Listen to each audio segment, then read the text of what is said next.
Chapter 181. Bai Bing is in trouble. I don't know. She's a traveler. She doesn't stay in one place, Xiao Ruffing said. Back on Blue Star, Bai Shui had indeed been a traveler for a while.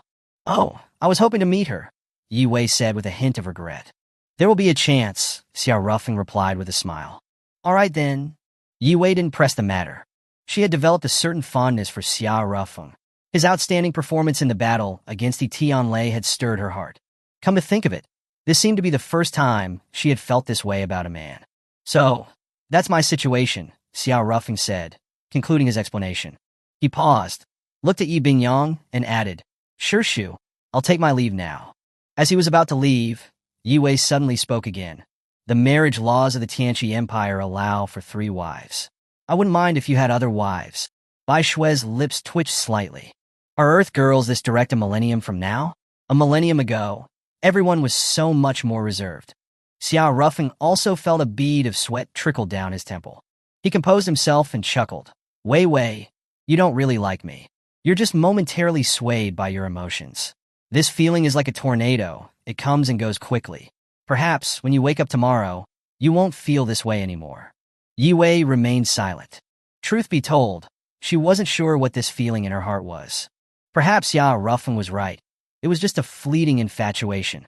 Ruffing, are you sure you won't stay? Yi Bingyang asked. His tone was much gentler than when they first met. After all, the power Xiao Ruffing had displayed in his battle against Tianlei was truly astonishing.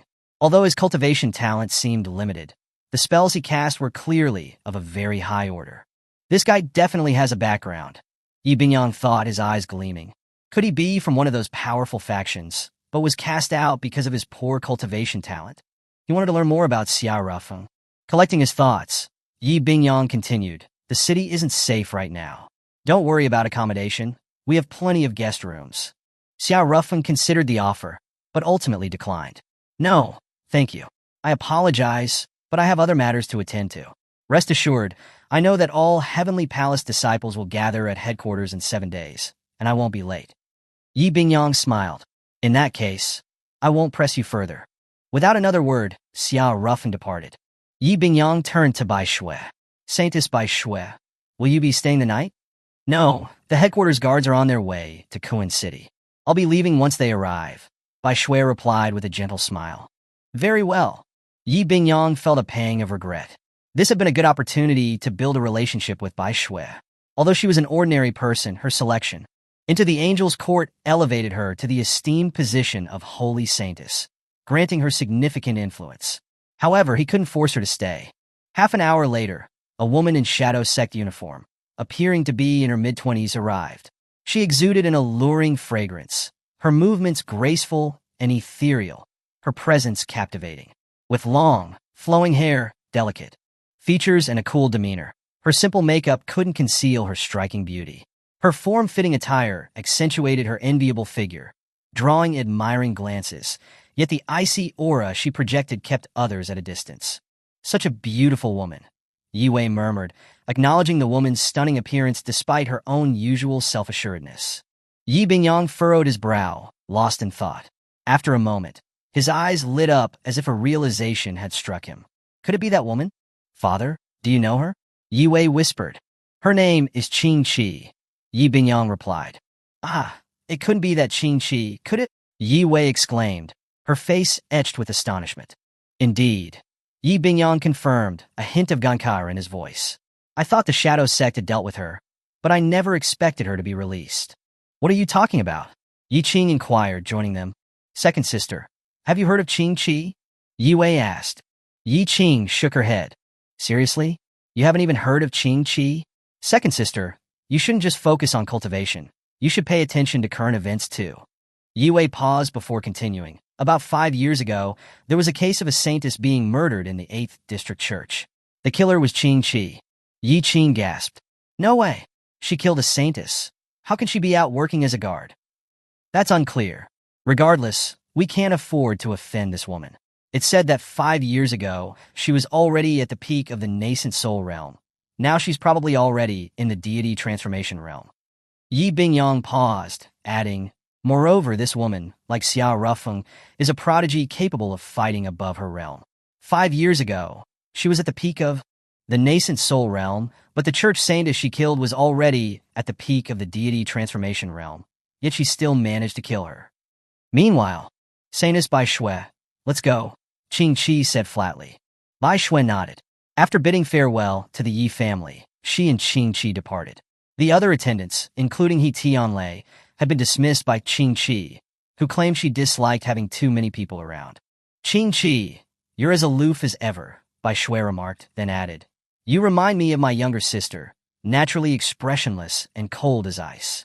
Qing Chi remained silent. After a while, she finally spoke. Aren't you afraid of me? Why would I be afraid of you? Bai Shui countered. 5 years ago, I killed a saintess, Qing Chi stated calmly. If someone deserves to be killed, regardless of their status, they should be killed, Bai Shui replied, then added with a lighthearted smile, I haven't done anything to warrant being killed by you, so I'm not afraid. Qing Chi abruptly stopped. What's wrong? Bai Shui asked. Qing Chi didn't answer. She extended a finger, lightly touched Bai Shui's lips, and sniffed it before stating flatly, the scent of a man. Bai Shui's expression shifted slightly.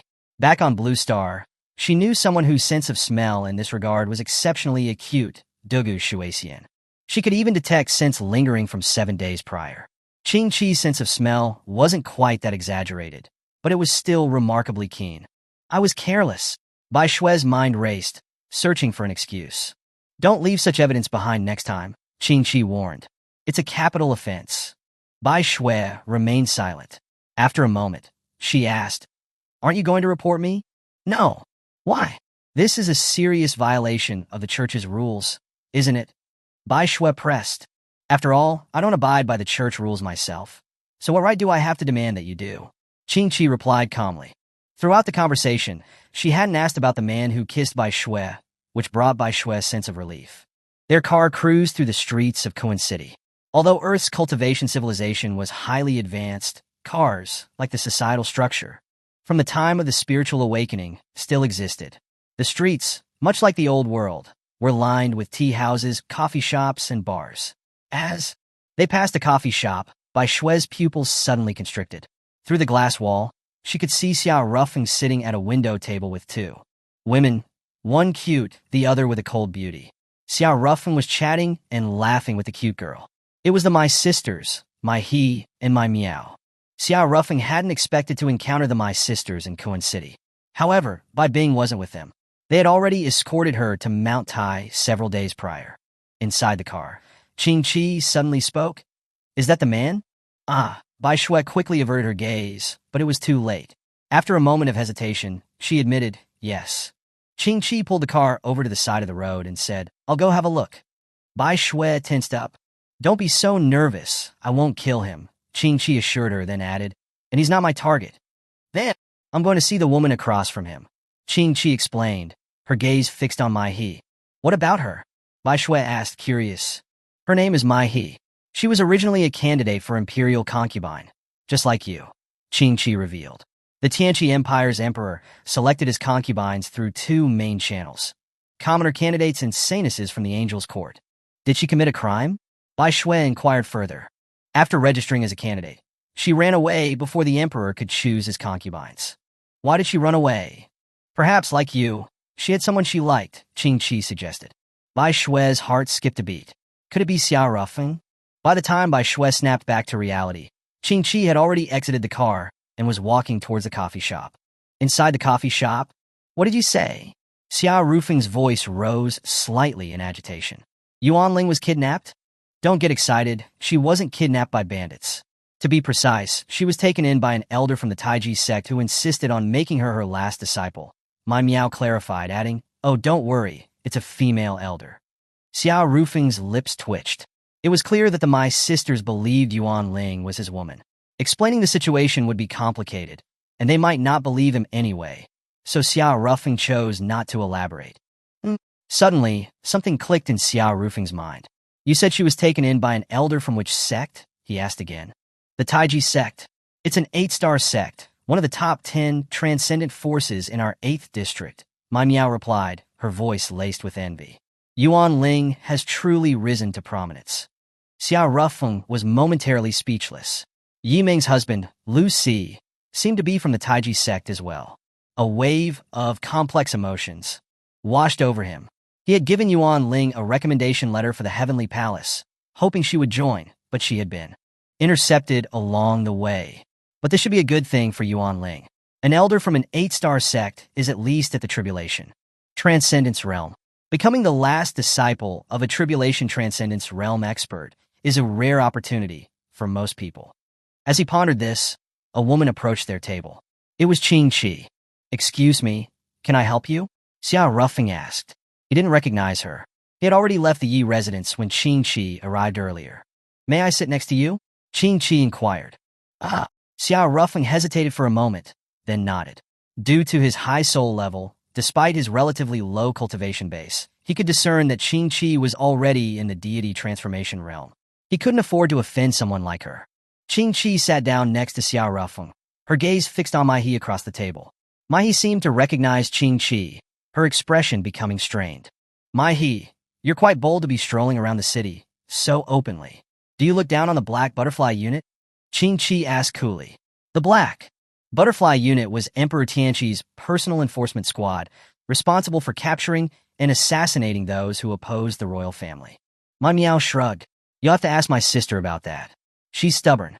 She'd rather be caught by the Black Butterfly Unit or executed directly than hide."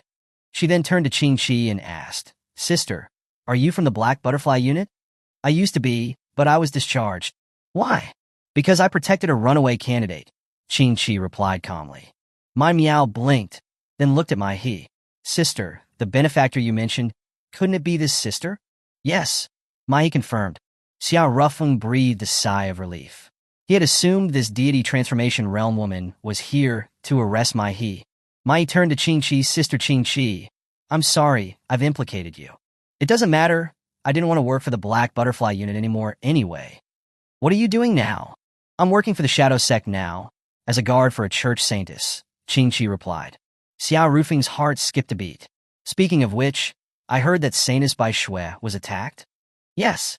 That's why the 8th District Church assigned me to be Saintess Bai Shui's personal guard," Qing Chi confirmed. "I see." Although the Mai sisters had also been on Blue Star, they didn't know Bai Shui. Bai Shui had already left by the time Xia Rufing attacked England. Furthermore, among Xia Rufing's relationships, his connection with Bai Shui was the least known. Apart from a few individuals within their circle, most people were unaware of Xia Rufing's affection for Bai Shui. Suddenly, Qing Chi spoke again. "Mai He, would you like to come with me? Saintess Bai Shui has been selected for the Angel's Court, and she has the power to protect a runaway candidate." Mai Miao's eyes widened in delight. "Sister, this is a great opportunity. But will it implicate Saintess Bai Shui?" Mai He hesitated. "Don't worry too much. Any Saintess from the Angel's Court has the power to protect an ordinary candidate," Qing Chi reassured her. Mai He no longer hesitated. "Then I'll accept your offer." With that, Mai He left with Qing Chi. Throughout their interaction, Qing Chi hadn't spoken a single word to Xia Rufeng. After Mai He's departure, Mai Miao darted across the table and snuggled up to Xia Rufeng, her arm entwined with his. She giggled. "Now it's just the two of us." Xia Rufeng rolled his eyes and flicked her forehead. "If you're flat-chested, don't cling to people's arms. It feels like I'm being hugged by a man." "Wow, that's so mean. I may be flat, but if I squeeze, there's something there," Mai Miao retorted, proceeding to try and create cleavage. Unfortunately, she was truly too flat. Despite her best efforts, there was no sign of a cleavage. Finally, she gave up. "By the way, Xia Rufeng, what are your plans?" she asked. "I'm going to Mount Tai to find Bai Bing." "When?" "Now," Xia Rufeng replied. This wasn't Blue Star. There were too many powerful individuals here.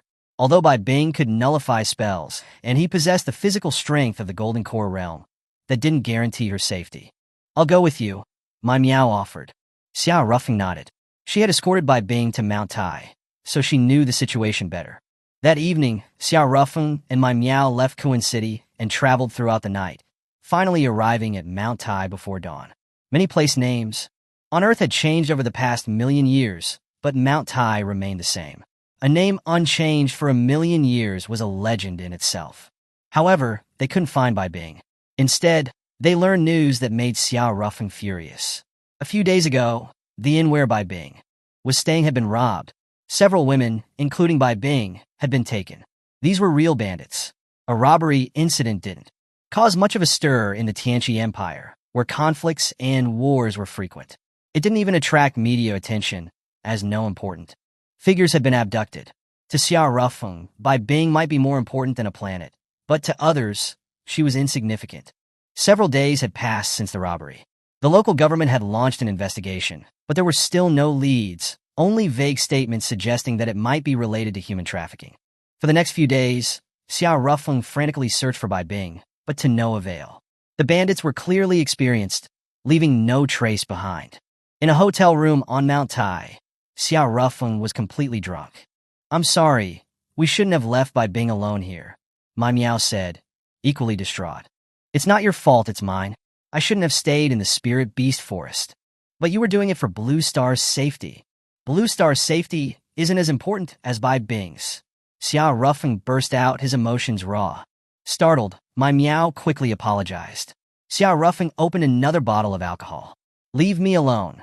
Ma Miao didn't move. She snatched the bottle from his hand. "Don't drink anymore, you'll die. Or, expel the alcohol from your body before drinking more." "If I expel the alcohol, what's the point of drinking?" He paused, then demanded, "Give me the alcohol." "No." "Do you believe I'll get angry?" Xiao Rufeng's eyes were bloodshot. "Ma Miao, do you believe I'll rape you?" Ma Miao trembled slightly, but remained defiant. "Even if you do, I won't give you the alcohol." Infuriated, Xiao Rufeng grabbed her clothes and ripped them apart. In an instant, Ma Miao was left in only her bra and panties. Her trembling intensified. Although she often teased and even seduced Xiao Rufeng, it was mostly playful. Despite knowing that she would eventually lose her virginity to a man, and not even disliking the idea of Xiao Rufeng being that man, she didn't want it to happen like this. Chapter 182. Are my flat chests digging up your ancestral graves? However, Xiao Rufeng ultimately managed to rein in his emotions at the brink of losing control. He got off of Ma Miao and sat back down against the wall, leaning against it. In a low voice, he said, "You should go out first." Ma Miao didn't respond. She changed her clothes, took the wine, and left the room. A moment later, Ma Miao suddenly burst back in. Xiao Rufeng frowned slightly. "What is it?" I just remembered." Ma Miao paused, then continued. "There's a sect in the 8th district called the Heavenly Palace. They used to be involved in human trafficking. Although they were investigated and shut down at some point, they might still have some connections. But the Heavenly Palace's involvement in human trafficking is something from a long time ago, so probably only a few top members know about it." Xiao Rufeng was stunned for a moment, then quickly asked, "Is that the Heavenly Palace headquartered in Jiangxing?" "Yes." Xiao Rufeng checked the time. Tomorrow was the day he was supposed to report to the Heavenly Palace headquarters. Huff! Taking a deep breath, Xiao Rufeng instantly expelled the alcohol from his system. His previously despondent mood also lifted. He looked at Ma Miao, his lips twitching before finally saying, "I'm sorry, I was a little out of line just now." It's okay. We're partly responsible for what happened to Bai Bing too," Ma Miao said. "I'm going to the Heavenly Palace now." "What about you?" Xiao Rufeng asked. Ma Miao put her hands behind her back and chuckled. "To be honest, I'm not quite sure myself. I originally planned to travel with my sister, but now she's been taken away by Qing Qi, so I don't know where to go. I guess I'll just take it one step at a time." Xiao Rufeng pondered for a moment, then said, "How about you come with me? I'll try to figure out a way to get you into the Heavenly Palace too." "Huh?" Ma Miao blinked. "You're going to the Heavenly Palace?" "Yeah, I was in Kunqing, and before I could even tell you, that Qing Qi showed up. That'll be difficult. It's not the Heavenly Palace's recruitment period. You've just joined, so you won't have much influence. Plus, my cultivation level is kind of awkward. Just stick with me, and I'll figure something out," Xiao Rufeng said. Ma Miao smiled mischievously. "So, what kind of identity will I have by your side? A servant?" Ma Miao pouted, looking slightly dissatisfied, but ultimately said fine. After that, the two packed their luggage and set off for Jiangxing that very night. On Earth, there were very few places that retained the same names as in ancient times. Mount Tai was one of them, and Jiangxing was another. In Xiao Rufeng's first life, it was called Jiangxing. But now, things had changed. No, it was people who had changed. The former Jiangxing was a bustling tourist city, but the current Jiangxing was a desolate wasteland, filled with ruins, deep pits, and large craters. Collapsed walls and mangled vehicles lay forlornly on the ground. Every street was riddled with potholes and gullies, the evidence of explosions clear everywhere. Standing amid the ruins of Jiangcheng, Xiao Rufeng's thoughts suddenly surged. He was largely responsible for this scene in his second life. He probably never imagined that the power of his self-destruction would be so great that it would almost destroy an entire city. Is this Jiangcheng? I'd heard it was in ruins, but I didn't realize that there was a city on Earth this wrecked, my Miao said. You haven't been here before? Xiao Rufeng asked. My Miao shook her head. This is where extraterrestrial demons died. It said that it was contaminated by their deaths, making it uninhabitable. People are afraid to come near this place. For years, only the Heavenly Palace moved its headquarters here. The entire city probably has fewer than 100,000 residents. And before, it was a metropolis of tens of millions of people. As he contemplated this, several patrol disciples wearing Heavenly Palace uniforms drove past. Hey, who are you? One of the men got out of the car, his voice arrogant. This is the territory of the Heavenly Palace. Unauthorized entry will be met with deadly force. Xiao Rufeng didn't want to argue with these people and waste his energy. He took out his Heavenly Palace disciple's token. Senior brothers, I am a disciple of the Heavenly Palace, Xiao Rufeng said. And her? The Heavenly Palace disciple asked, looking at my Miao. Oh, she's my servant. Puffed. The disciple chuckled. A mere outer sect disciple with a servant. How grand. It's not unusual. Some wealthy people whose kids can't get into our sect will spend some money to buy them an outer sect spot and then send their concubines to take care of them. Pure trash, said a disciple in the car. These people were mostly at the peak of the Qi condensation stage or the early foundation establishment stage, unable to see through my Miao's peak foundation establishment cultivation. Oh, so you're a rich guy. The Heavenly Palace disciple who had questioned Xiao Rufeng's eyes lit up, his expression turning playful. He took another look at Xiao Rufeng's token, saying meaningfully, Xiao Rufeng, is it? At that moment, another patrol car pulled up. Qian Sheng, what's going on? The driver from the second car asked, leaning out the window. Oh, it's nothing, just our people. Then, the man named Qian Sheng handed the outer sect token back to Xiao Rufeng, though his expression was still rather peculiar. After the two patrol cars drove off, my Miao said, Xiao Rufeng, they've got their eyes on you. Sigh, Xiao Rufeng sighed. No matter what world it is, these kinds of things are always unavoidable. However, he wasn't too concerned. He had the fighting power of a peak foundation establishment cultivator. And if he used the black hole in his dantian, his fighting power could even reach the early golden core stage. Furthermore, he had a puppet in his spatial ring that also had the fighting power of the early golden core stage. This puppet was a treasure that Xiao Rufeng pulled out of his dantian's black hole. It had a spirit, the ability to evolve, and could become stronger as Xiao Rufeng's cultivation level increased. As long as he didn't encounter a nascent soul stage monster, he could protect himself. A short while later, Xiao Rufeng and my Miao arrived at the Heavenly Palace's gate. As soon as they got there, a familiar figure rushed over. It was Yi Wei, but when she reached Xiao Rufeng, her gaze fell on my Miao. Xiao Rufeng, who is she?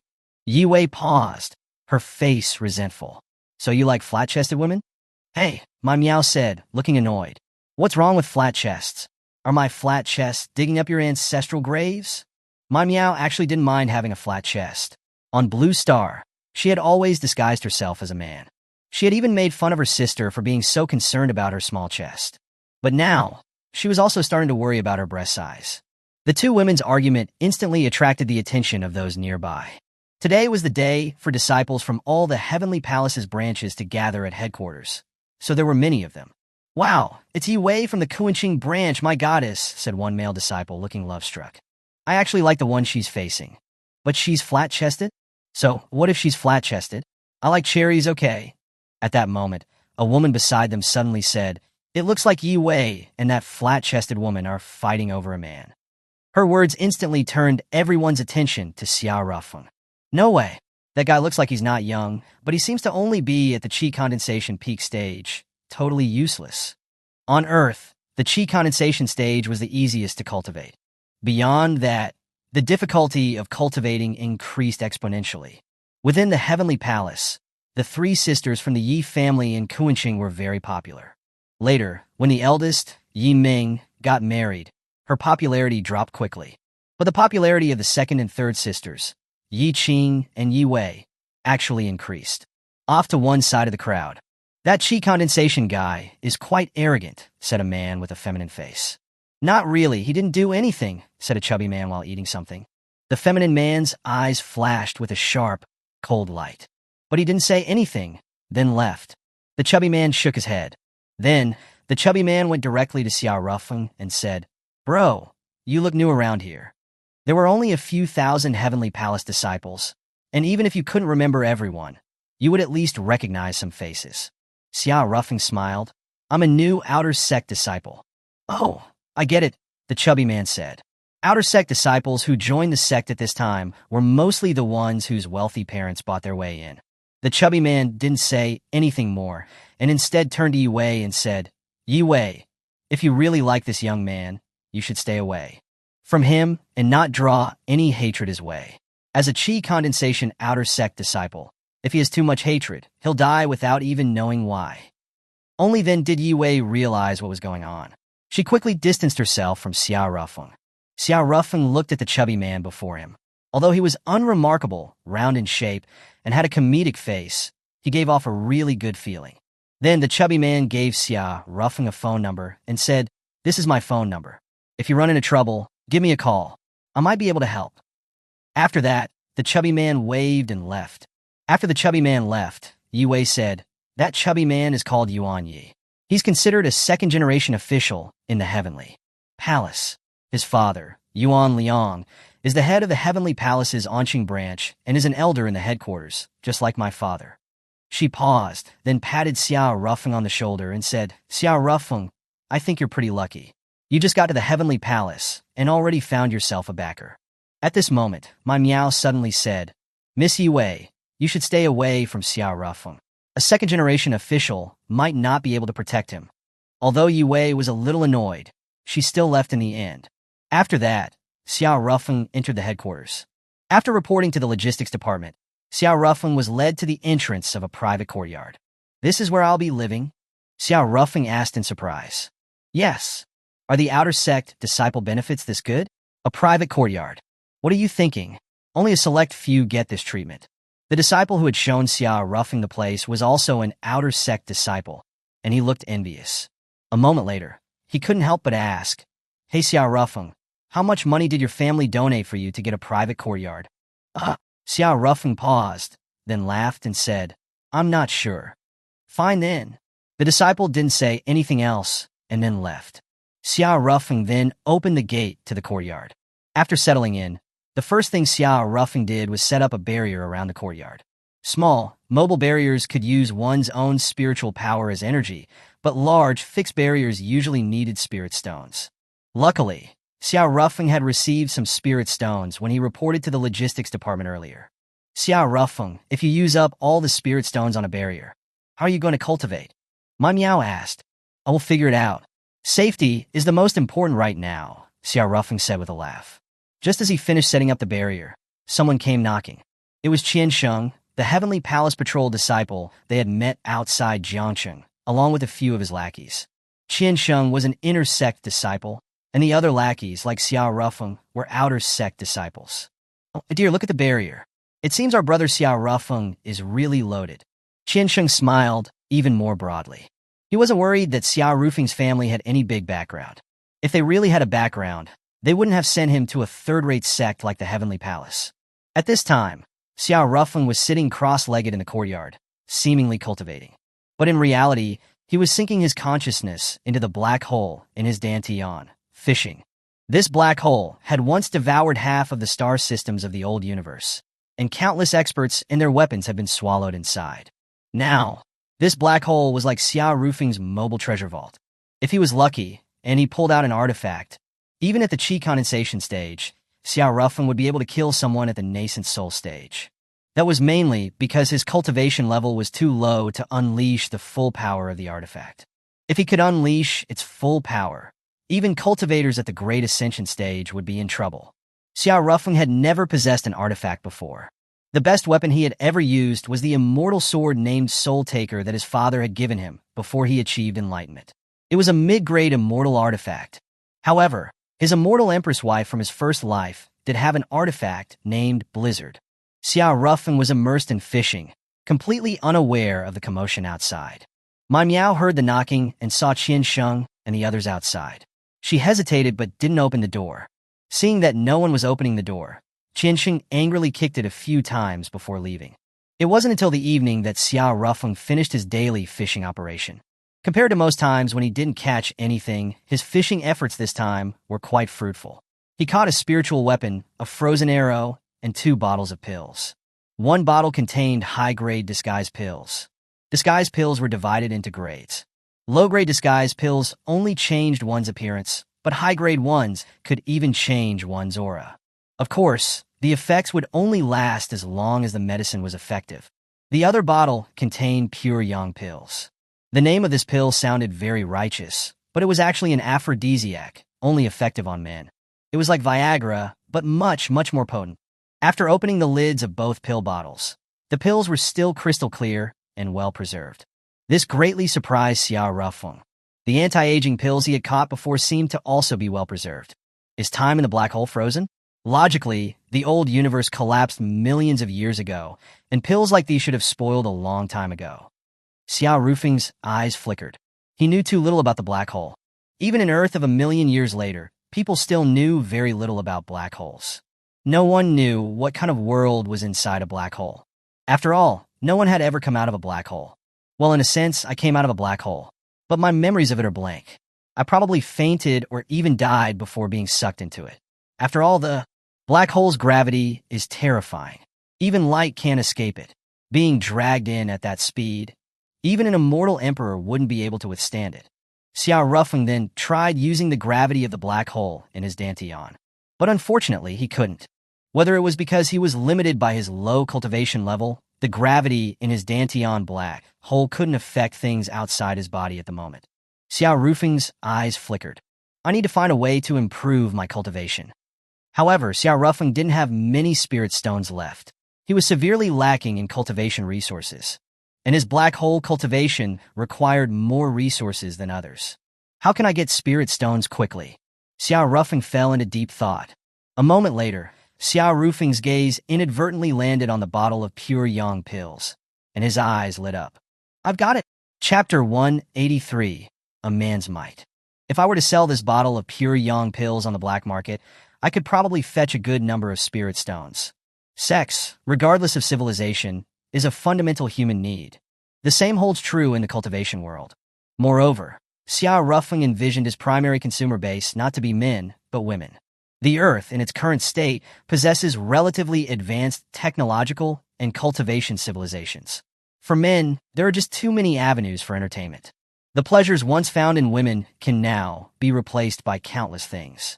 Over time, women would inevitably feel neglected. If a pill could help a husband reignite the flames, many lonely wives would undoubtedly be interested. But precisely because of this, such dealings could only be done on the black market. After all, it involves matters of privacy. Lost in thought, my Meow emerged from the kitchen. Ah, Rufeng, you're awake, my Meow said, pausing slightly, then added, perfect timing, dinner is ready. She then placed several dishes on the stone table in the courtyard. By the way, while I was cultivating, did anyone come looking for me? Xiao Rufeng asked. Yes. My Meow then recounted Qian Sheng and the others coming to the door. Should I have opened the door for him? He looked pretty angry when he left. Do you think he'll try to retaliate against you? My Meow asked, worried. No, you did the right thing. Tomorrow, the Heavenly Palace seems to be holding some tests. It said that any disciples who fail will be expelled. My Meow said, looking at Xiao Rufeng with concern. Although Xiao Rufeng was indeed powerful, she, being at the peak of the Foundation establishment realm, possessed the battle prowess of an early core formation cultivator. She had been defeated when she fought Xiao Rufeng before. However, even now, my Meow couldn't understand how she had lost. She remembered that her lightning spell had completely locked onto Xiao Rufeng, and one strike should have been enough to kill him. Yet, in the end, Xiao Rufeng wasn't struck by lightning, and instead, she was the one who was knocked unconscious on the spot. Why did the lightning I released hurt me? My Meow couldn't comprehend it. And how did Xiao Rufeng escape my lightning spell? However, beyond all these questions, my Meow had something else she wanted to know even more. Looking at Xiao Rufeng eating his meal, she suddenly said, Xiao Rufeng, what did you do with the nude photos you took of me? Cough, cough. Xiao Rufeng choked on his food. Back then, After Xia Rufeng defeated my Meow, she was struck by tribulation lightning. Her clothes turned to ash, and she lay on the ground naked and unconscious. To get leverage on my Meow, Xia Rufeng took a series of photos of her nude body. Mai was also present at the time, but she didn't stop Xia Rufeng. She had only two choices. Either let Xia Rufeng kill my Meow. After all, they had engaged in a duel, and Xia Rufeng had the right to kill my Meow. Or let Xia Rufeng take nude photos of my Meow. Clearly, Mai didn't want to watch her younger sister be killed, so she chose the latter. Moreover, at that time, Mai was also slightly dissatisfied with her younger sister's actions and wanted her to learn a lesson. It proved to be quite effective. After that, my Meow became much more well-behaved. Did you use my pictures to, relieve yourself? My Meow asked again. How could I? Xia Rufeng paused, then added, Actually, I deleted them after taking them. Really? I'd be a puppy if I lied, Xia Rufeng said. My Meow didn't say anything more. Her emotions were a little complicated. She didn't feel relieved, but instead experienced a little disappointment. Why? What's wrong with me? I like girls, so why am I starting to pay attention to men? You should eat something too. Even though those with higher cultivations can survive without eating, good food is something that nothing can replace, Xia Rufeng said. Okay. As they finished their meal, the doorbell rang again. My Meow took a peek and said, It's that fat guy. Open the door for him, Xia Rufeng replied.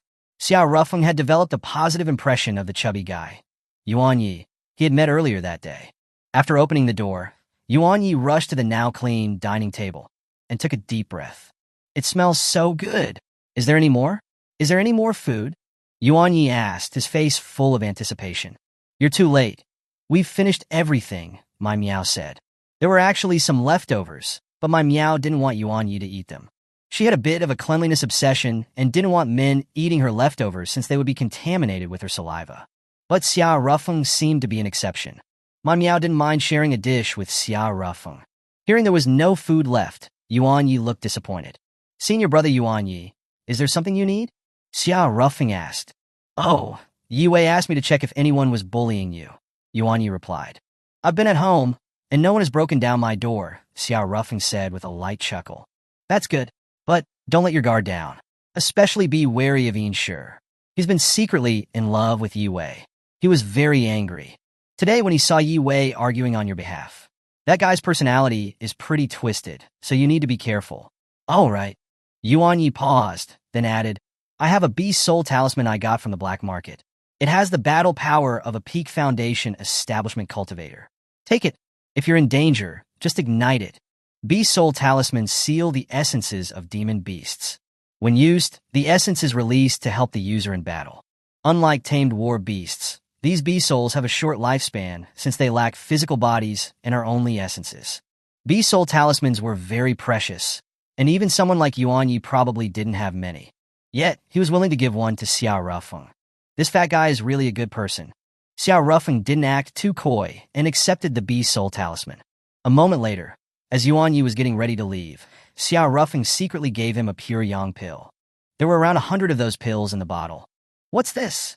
Yuan Yi hadn't seen anything like it, but instinctively knew it was valuable. In fact, good pills didn't require complicated evaluations. You could tell their quality from their color and aroma. And the pill that Xia Rufeng gave him was translucent, with a rich aroma, clearly an exceptional pill. He just didn't know its effects. This is a good thing to help men regain their might. I heard that you have multiple wives. You can give it a try, Xia Rufeng whispered. Hearing this, Yuan Ye's eyes lit up, and he gulped. Clearly, it was valuable to him. Thanks, brother. With that, Yuan Yi pocketed the pill and hurriedly left. Xia Rufeng smiled slightly. He gave Yuan Yi the pure yang pill partly as a return for the Beast Soul talisman he had received.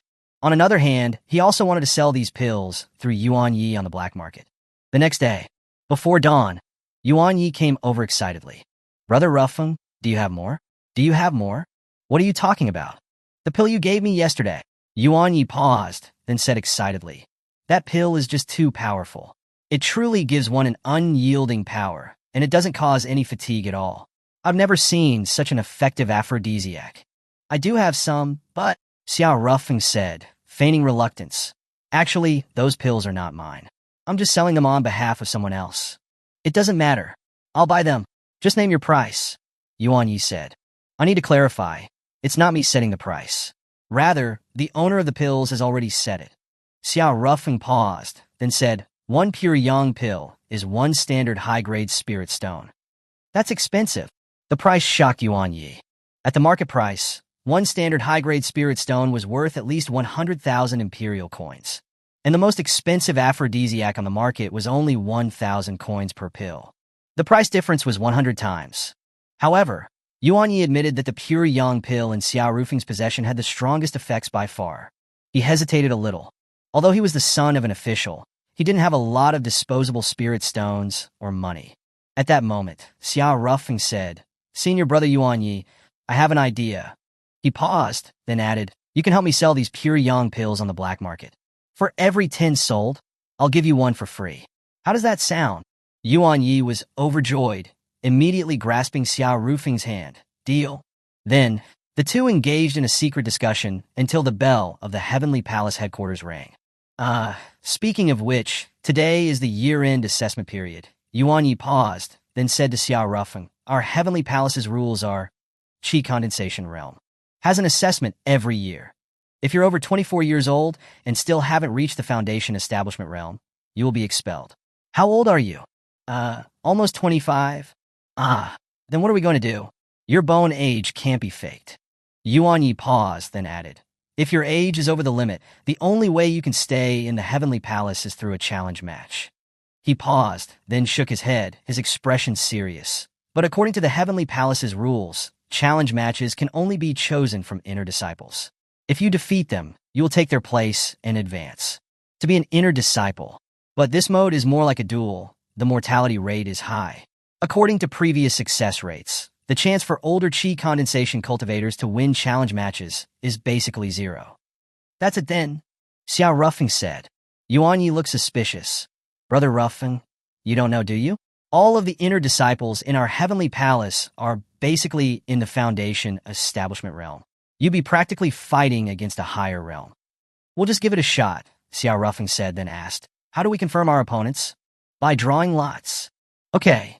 At 8 o'clock in the morning, Xiao Rufeng and Yuan Yi arrived at the Heavenly Palace headquarters plaza. The huge plaza was filled with disciples wearing the Heavenly Palace uniform. Is the headquarters always this lively at this time of year? Xiao Rufeng asked. How could it be? This year is special. Our Heavenly Palace's rules are Qi Condensation Realm, 1 assessment per year. Foundation Establishment Realm, 1 assessment every 3 years. Golden Core Realm, 1 assessment every 10 years. It just so happens that they all coincide this year, Yuan Yi said. I see. Then, Xiao Rufeng and Yuan Yi parted ways. Yuan Yi went to the Foundation Establishment Realm queue, while Xiao Rufeng went to the Qi Condensation Realm queue. As soon as Xiao Rufeng joined the line, he heard the people around him whispering. That's the guy. It's said that he has something going on with Miss Yi of the Yi family. That guy is looking for death. Yi Ming's father is an elder of the Elder Council. Moreover, Yi Ming's fiancé is the genius Lu Si of the Taiji sect. I bet he won't survive today. Definitely. It's said that he's 25 years old, but he's still in the Qi Condensation Realm. He's definitely going to be expelled today. Once he's expelled from the sect and no longer has the protection of an identity after offending so many people in the Heavenly Palace. But when you think about it, that guy really knows how to cause trouble.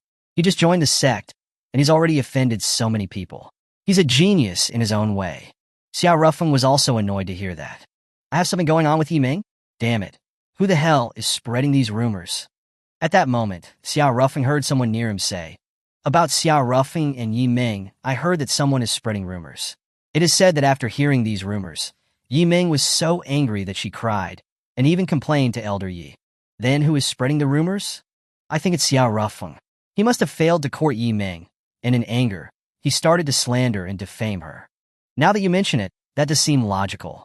That Xiao Rufeng is so despicable. I even want to beat him up. Same here. Xiao Rufeng's eyes were cold. He had a good guess if it was spreading these rumors. Most likely, it was Yi Ming herself.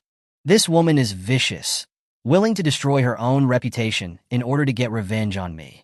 At 10 o'clock in the morning, the Heavenly Palace began its age check for the Qi Condensation Realm, which involved bone age measurement, a very mature method in the cultivation world that made it very difficult to falsify one's actual age. and Xiao Rufeng's actual age did exceed 24.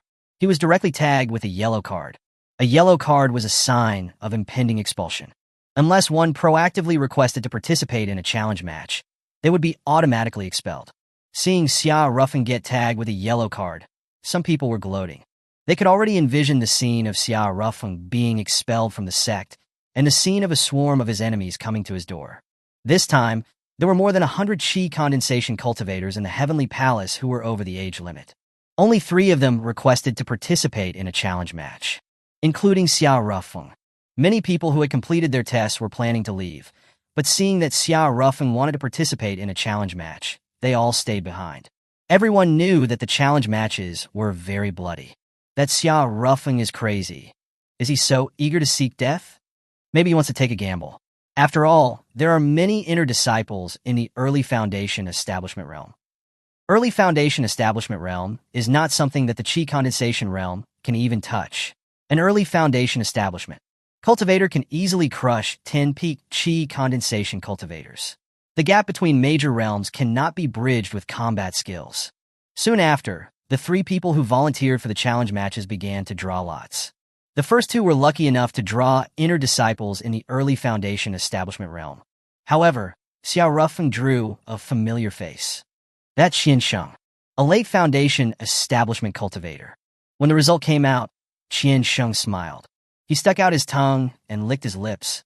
Qiansheng, who had been turned away when he tried to blackmail Xiao Rufeng, was holding his anger in. Perfect, it seems that even the heavens are helping me. In a flash, he imagined at least 10 different ways to torture and kill Xiao Rufeng. Some of the audience were excited, while others were nervous. Yuan Yi covered his forehead with one hand. Brother Rufeng, what kind of luck do you have? Why did you have to draw Qiansheng? That guy is not only more powerful, but also cruel. If Xiao Rufeng dares to step on the stage, then he's definitely going to die. Chapter 184, Mysterious Woman. However, there were also those with relaxed expressions. Like Yi Wei, for example. She had personally witnessed the fight between Xiao Rufeng and He Tianlei. Although He Tianlei's cultivation realm was suppressed to the same peak chi condensation as Xiao Rufeng's at the time, his battle power could still reach peak Foundation Establishment level. And yet, He Tianlei still lost to Xiao Rufeng. In other words, Xiao Rufeng's battle power was at least at peak Foundation Establishment level. And his opponent in the draw, that Qiansheng, was only at late Foundation Establishment realm, clearly no match for Xiao Rufeng. In a corner of the crowd, He Tianlei was still present when Xiao Rufeng drew his lot. But once the opponent was decided, He Tianlei got up, ready to leave. Because the outcome was already obvious. Qiansheng had absolutely no chance of defeating Xiao Rufeng. Tianlei, aren't you going to watch the challenge match? Another inheritor disciple asked. No, I have no interest in matches where the outcome is already clear, He Tianlei said indifferently. That's true. It seems that this year, no one in the Chi Condensation realm will be able to break the 0 win rate. He Tianlei didn't say anything. As he was leaving, his gaze fell on the core disciple area again. There sat a woman who was constantly wearing a veil. Recently, a person carrying a sect invitation had arrived at the sect and was directly accepted. These invitations were given out by the sect and represented its reputation. Regardless of the talent of the person holding the invitation, the Heavenly Palace was obligated to admit them as a core disciple and could not expel them. He Tianlei had noticed that woman and secretly investigated her cultivation realm. But what surprised him was that he couldn't perceive her cultivation at all. This could only mean one of 2 things. 1, that her cultivation was much higher than his. 2, that she possessed a magic item that concealed her cultivation aura. Either way, she was someone he couldn't afford to offend. You had to understand, magic items that concealed cultivation auras were extremely valuable. Only the most powerful factions possessed them. So even though He Tianlei was interested in the woman, he didn't dare to investigate too closely. Lost in thought, someone suddenly exclaimed. He Tianlei turned his head. The challenge match had already begun. However, the first challenger was killed on the stage in less than a minute. The second challenger didn't last more than 3 minutes either, and was also killed on the challenge stage. These inner disciples were quite ruthless. After all, if the challengers won, they would lose their inner disciple status. This was unacceptable for these inner disciples. They viewed these older Chi Condensation realm challengers as enemies. Then, only Xiao Rufeng was left as an older challenger. The deaths of the previous two challengers had aroused some sympathy among the crowd, but Xiao Ruffling didn't receive the same treatment. Although he had only been at the headquarters for 2 days, his reputation was already severely damaged by the rumors spread by those with ulterior motives. In the eyes of many, Xiao Ruffling was a mediocre cultivator who relied on his family's wealth and acted recklessly, a scum who lusted after other men's wives. At this moment, Qian Sheng had already leaped onto the challenge stage. "Hey, Xiao Ruffling, don't dawdle, come up here. Or are you scared?" Qian Sheng paused, then added, "You can kneel down and lick my feet, and maybe I'll consider letting you off." "Lick your mom," Xiao Ruffling retorted, rolling his eyes. Hearing this, Qian Sheng was furious. "Hurry up here. I'm going to kill you." He really intended to kill him. In the eyes of many, Xiao Ruffling would probably back down. But Xiao Ruffling still stood on the challenge stage. According to the rules, stepping onto the challenge stage meant accepting the competition rules. Even if Qian Sheng killed Xiao Ruffling, he would not be held accountable by the sect. Qian Sheng held a cyan vine in his hand. It was not a normal vine, but a plant-type spirit tool around the 6th grade level. And Xiao Ruffling was holding a spirit sword. It was a 9th grade spirit sword that he had used in the Yi estate. "Go die!" At this time, Qian Sheng roared, wielding the cyan vine, the vine entwining and moving like a spiritual snake, lunging towards Xiao Ruffling. Xiao Ruffling's expression was calm. He held his sword, its tip pointed forward against the wind. At the moment the cyan vine rushed forward, Xiao Ruffling swung his sword. A cold light flashed, emitting a crisp metallic clang. The two forces collided, causing a huge surge of energy. But ultimately, they neutralized each other. The whole audience was in an uproar. A draw? That's impossible, right? How could a useless old chi condensation cultivator possibly be on par with a late Foundation establishment genius? But it's the truth. "Look, Xiao Ruffling didn't even move," Yi Wei said excitedly in the crowd. Qian Sheng was also somewhat taken aback. He paused, his expression becoming even more ferocious, because he felt that Xiao Ruffling had made him lose face. Then, Qian Sheng once again attacked Xiao Ruffling with the vine. The vine swung through the air, and countless vines emanated from the main vine, instantly covering the entire stage. Seeing this, someone exclaimed excitedly, "Whoa! Qian Sheng is using his big move." He relied on his vine entanglement to become an inner disciple. Those vines seemed to have their own sentience, directly trapping Xiao Ruffling within them. A slight smile appeared on the corners of Qian Sheng's lips. "Xiao Ruffling, my vine has a strong corrosive property. How do you feel in there?" Qian Sheng asked with a light chuckle. Just as Xiao Ruffling's voice rang out from inside the vines. Then, to the astonishment of Qian Sheng and the entire audience, Qian Sheng's vines gradually melted away. Xiao Ruffling walked out of it unscathed. "How could this be?" Qian Sheng asked in disbelief. "My vine entanglement cannot be broken by even peak Foundation establishment cultivators within several dozen seconds." "Wait, did you eat the vines just now? They have strong corrosive properties." Xiao Ruffling grinned. "They tasted good." Of course, it wasn't him who ate them, but his black hole in his dantian that absorbed them. Qian Sheng staggered. "You monster!" Qian Sheng started to feel a little panicked. However, he was even more determined to kill Xiao Ruffling now. This guy was too strange. Phew. Taking a deep breath, Qian Sheng exuded killing intent. He threw away the vine and took out a sword instead. It was a spirit sword with lightning properties. I didn't want to use my sword originally. The Heavenly Palace was a sect that focused on sword cultivators, and its disciples were generally skilled swordsmen. "Oh, then I'll fight you barehanded," Xiao Ruffling said, and threw the spirit sword he had out of the arena. Qian Sheng was first shocked, then enraged. Xiao Ruffling was clearly looking down on him. "I'm going to kill you."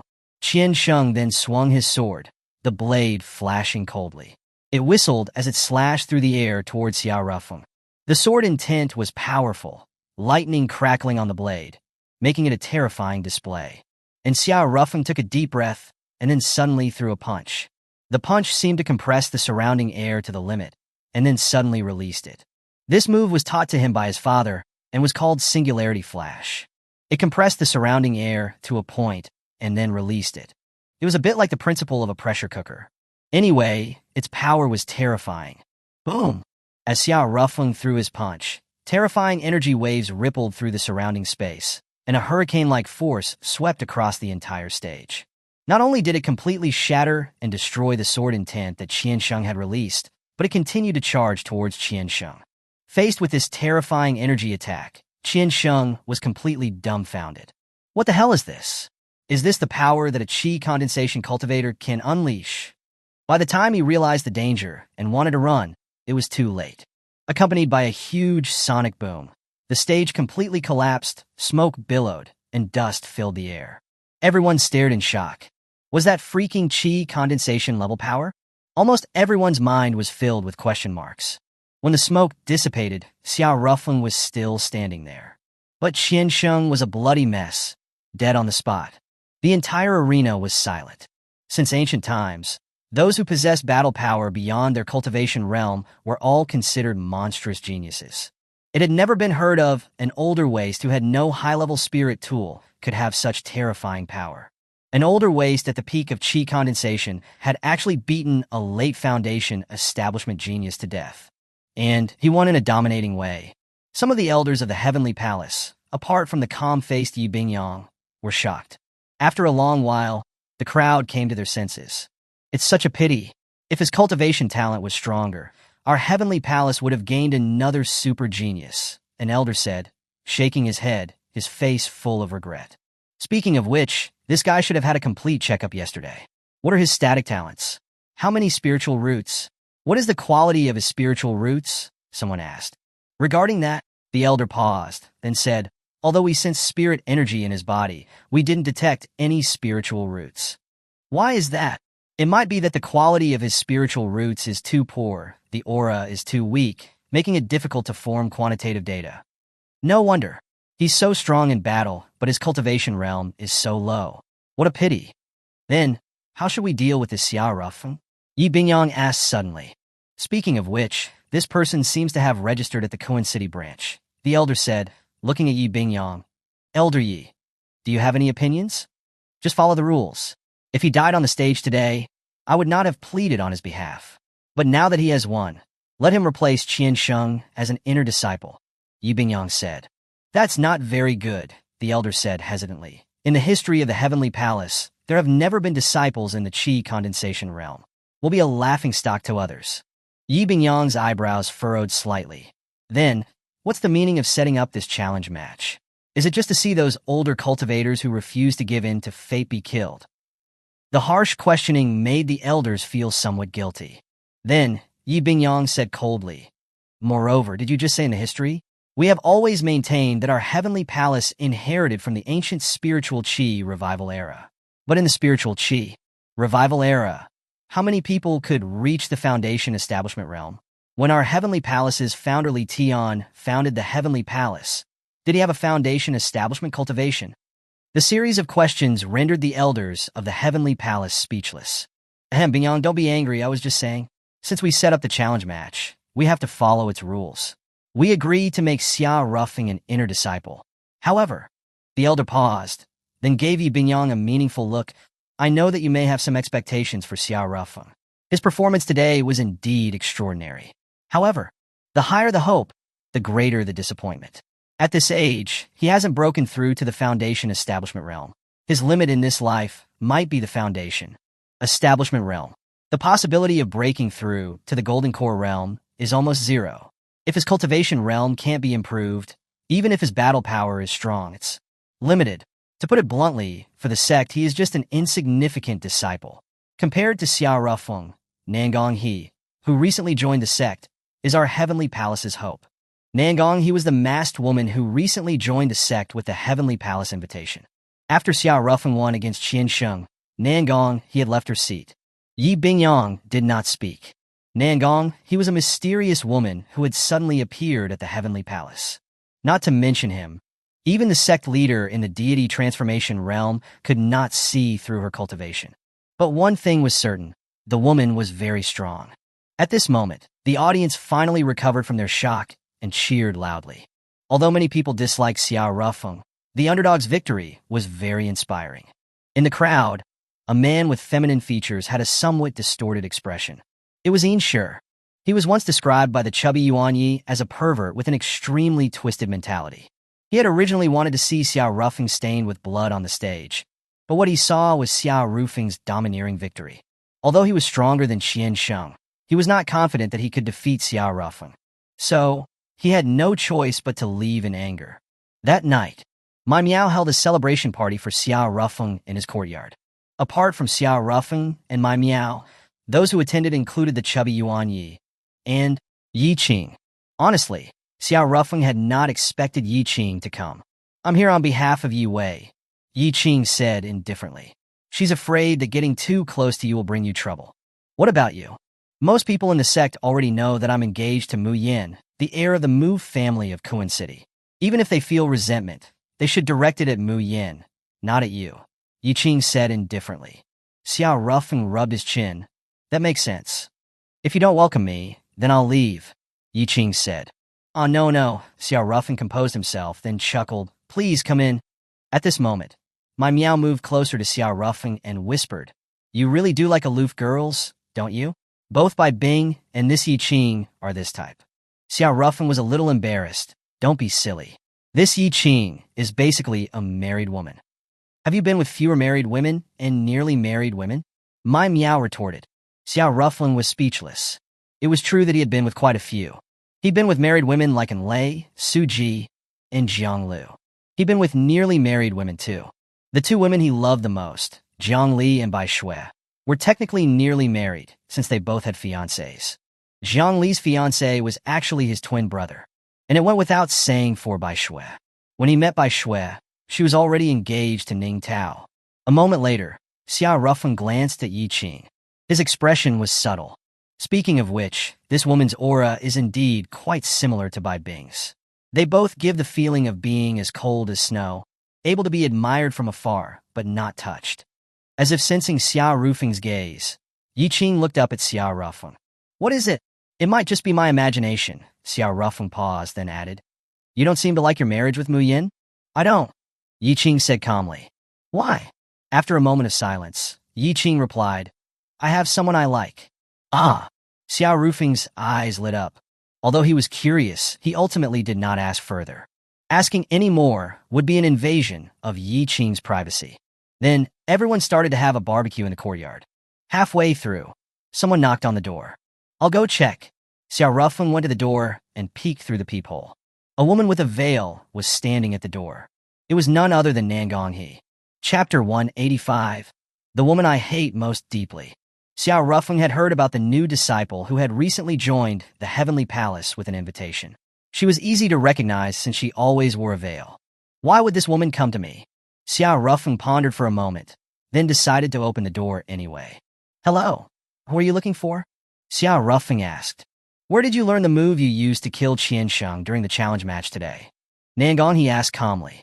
"Well, that's my personal secret. I'm afraid I can't reveal it." Before he could finish speaking, Nan Gonghe added, "Is it called Singularity Flash?" "Yes." Xiao Rufeng gasped. If he remembered correctly, when his creator godfather created this move, he had not yet ascended to the immortal realm. So in theory, it was possible for him to leave this move behind in the lower realms. But now 1,000,000 years had passed since then. It had been too long. Cultivation techniques were more difficult to pass down than a sex name. Logically, they should have been lost to the tides of time long ago. "Where did you hear that name?" Now it was Xiao Rufeng's turn to be curious. It was once the Heavenly Palace's signature technique, but now it's long been lost. "It's even a tragedy that no one recognizes your technique," Nan Gonghe said. So where did you hear it?" Xiao Rufeng asked again. "You answer my question first. Why do you know Singularity Flash?" Nan Gonghe countered. Xiao Rufeng spread his hands. "It seems like we can't have a sincere conversation." "Then, Miss Nan Gong, please leave." With that, Xiao Rufeng closed the door directly. Nan Gonghe stood in front of the courtyard door for a while before turning and leaving. Xiao Rufeng returned to the courtyard. "Who was it?" Mai Miao asked. "No one, just someone at the wrong door." Xiao Rufeng paused, then changed the subject. "By the way, do Heavenly Palace disciples only return to the headquarters for physical examinations? Now that the exams are over, shouldn't everyone return to their respective branches?" "Not really." Yuan Yi paused, then said, "Besides the physical exams, the gathering of disciples from all branches was also for the preparation of the Lapis Lazuli Cup." The Lapis Lazuli Cup was the grandest arena tournament in the Apocalypse Empire, held once every 100 years. the most famous ranking list in the Apocalypse Empire. The Manga list, its primary data source was the Lapis Lazuli Cup. The Lapis Lazuli Cup was grouped by age. One group was for those under 50 years of age. Another group was for those between 50 and 500 years of age. Then another for 500 to 2,000 years. Followed by a group for 2,000 to 5,000 years. And one group for those over 5,000 years of age. There were a total of 5 groups, with the group of under 50 years starting first because it had the largest number of participants. The top 10 in that group would then qualify to enter the 50 to 500-year group. The entire tournament would last for a full decade. It seemed like a long time, but in the world of cultivation, 10 years was not a long time at all. The rewards of the Lapis Lazuli Cup were also very generous. And the reward that everyone looked forward to the most was the opportunity to enter the Time Tower. The most magical thing about this Time Tower was that time inside passed very slowly. One day of cultivation inside was equivalent to 10 years of cultivation outside. If one were to stay inside for 100 days, it would be equivalent to cultivating for 1,000 years outside. Few cultivators could resist such temptation, especially those who were close to the limit of their lifespan and desperately needed time to cultivate and break through to obtain a new lifespan. There was also one spot in the under 50 group for a person to enter the Time Tower. The Time Tower. Xiao Rufeng's eyes sparkled. In his memories of his first life, neither Earth nor the neighboring Lapis Lazuli world had something like this. Such a thing was a treasure even in the immortal realm. It was highly unlikely that such a thing would exist in the lower realms. Was it sent later? Did my father ever come back here after achieving the Tao of creation? Did he come back looking for me? Xiao Rufeng had many questions in his mind, but he had no answers at the moment. Hugh, taking a deep breath, Xiao Rufeng's eyes became firm. He was weak right now, and it was impossible for his father to find him. But if one day he became stronger, perhaps...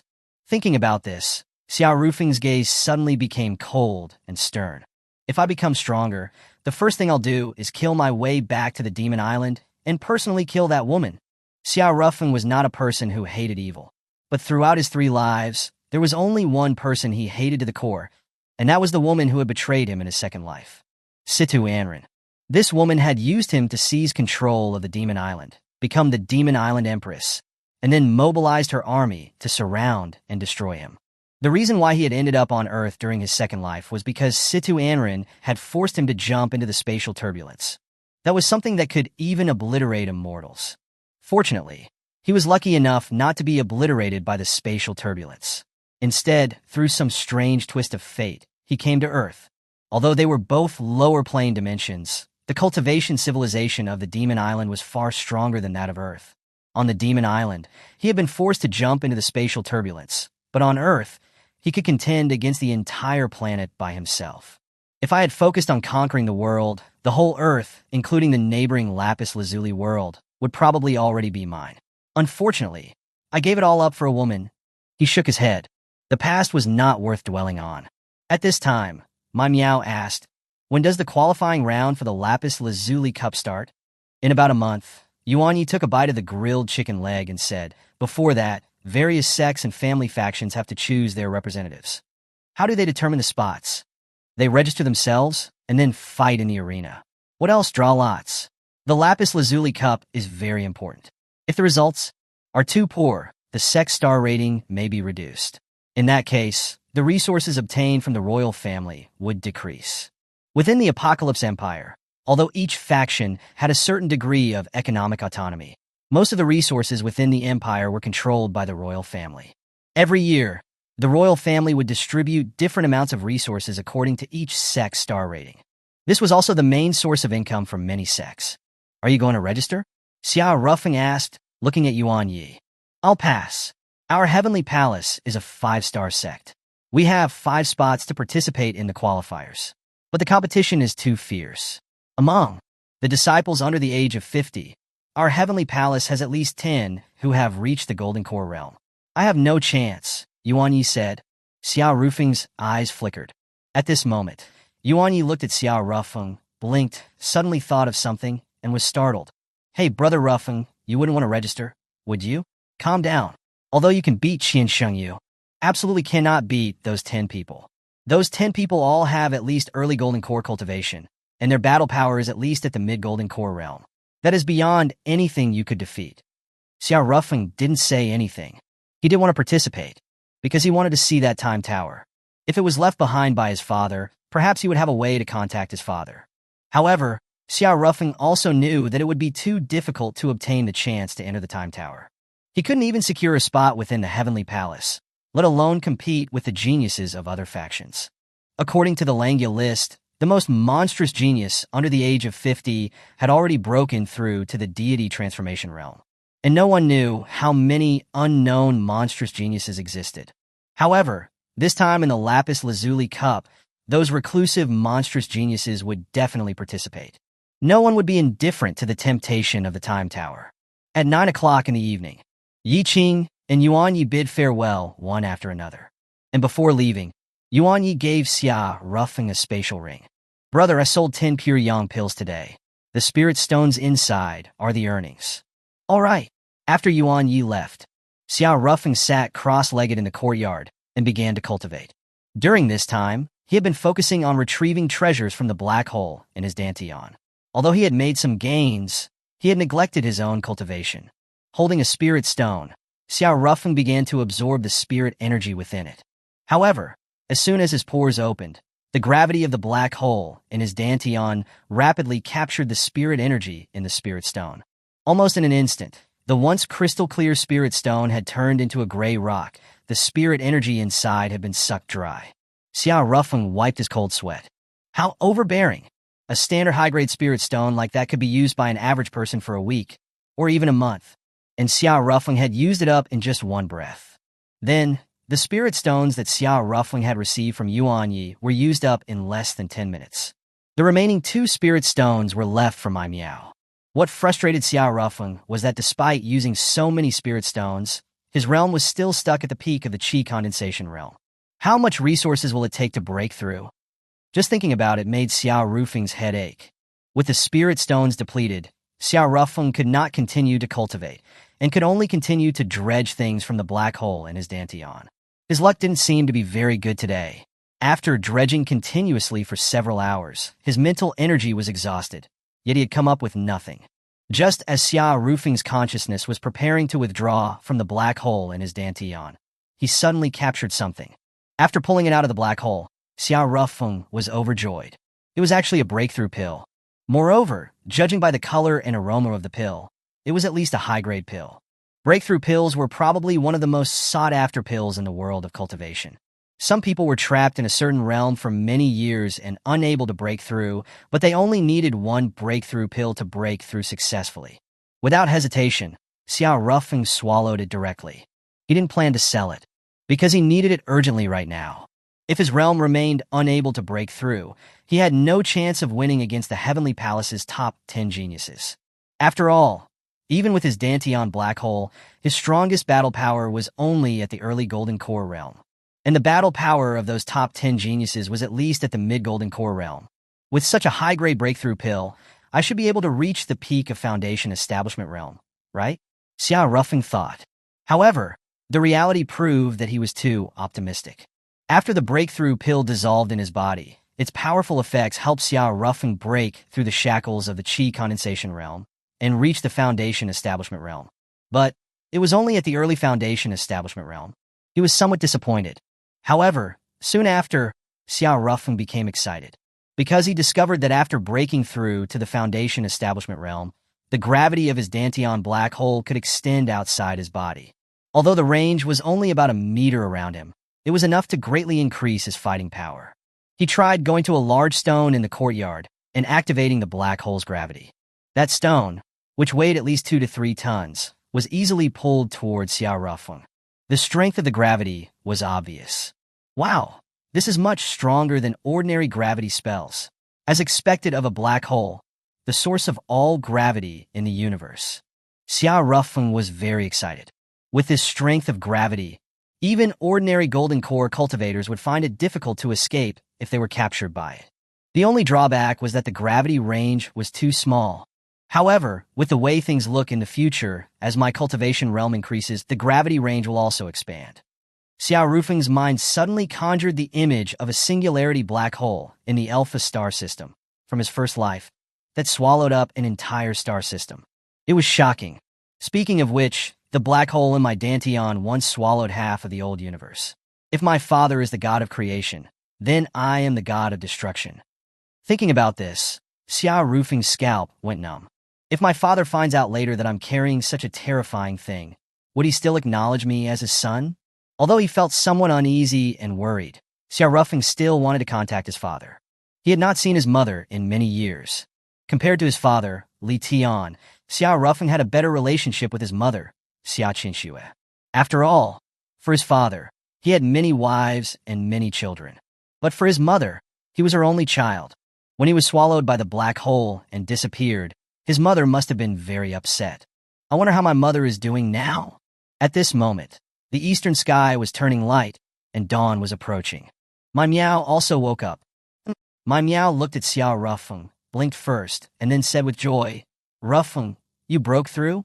"Yeah." Xiao Rufeng paused, then said calmly, "I'm going to register for the Heavenly Palace's qualifying rounds for the Lapis Lazuli Cup."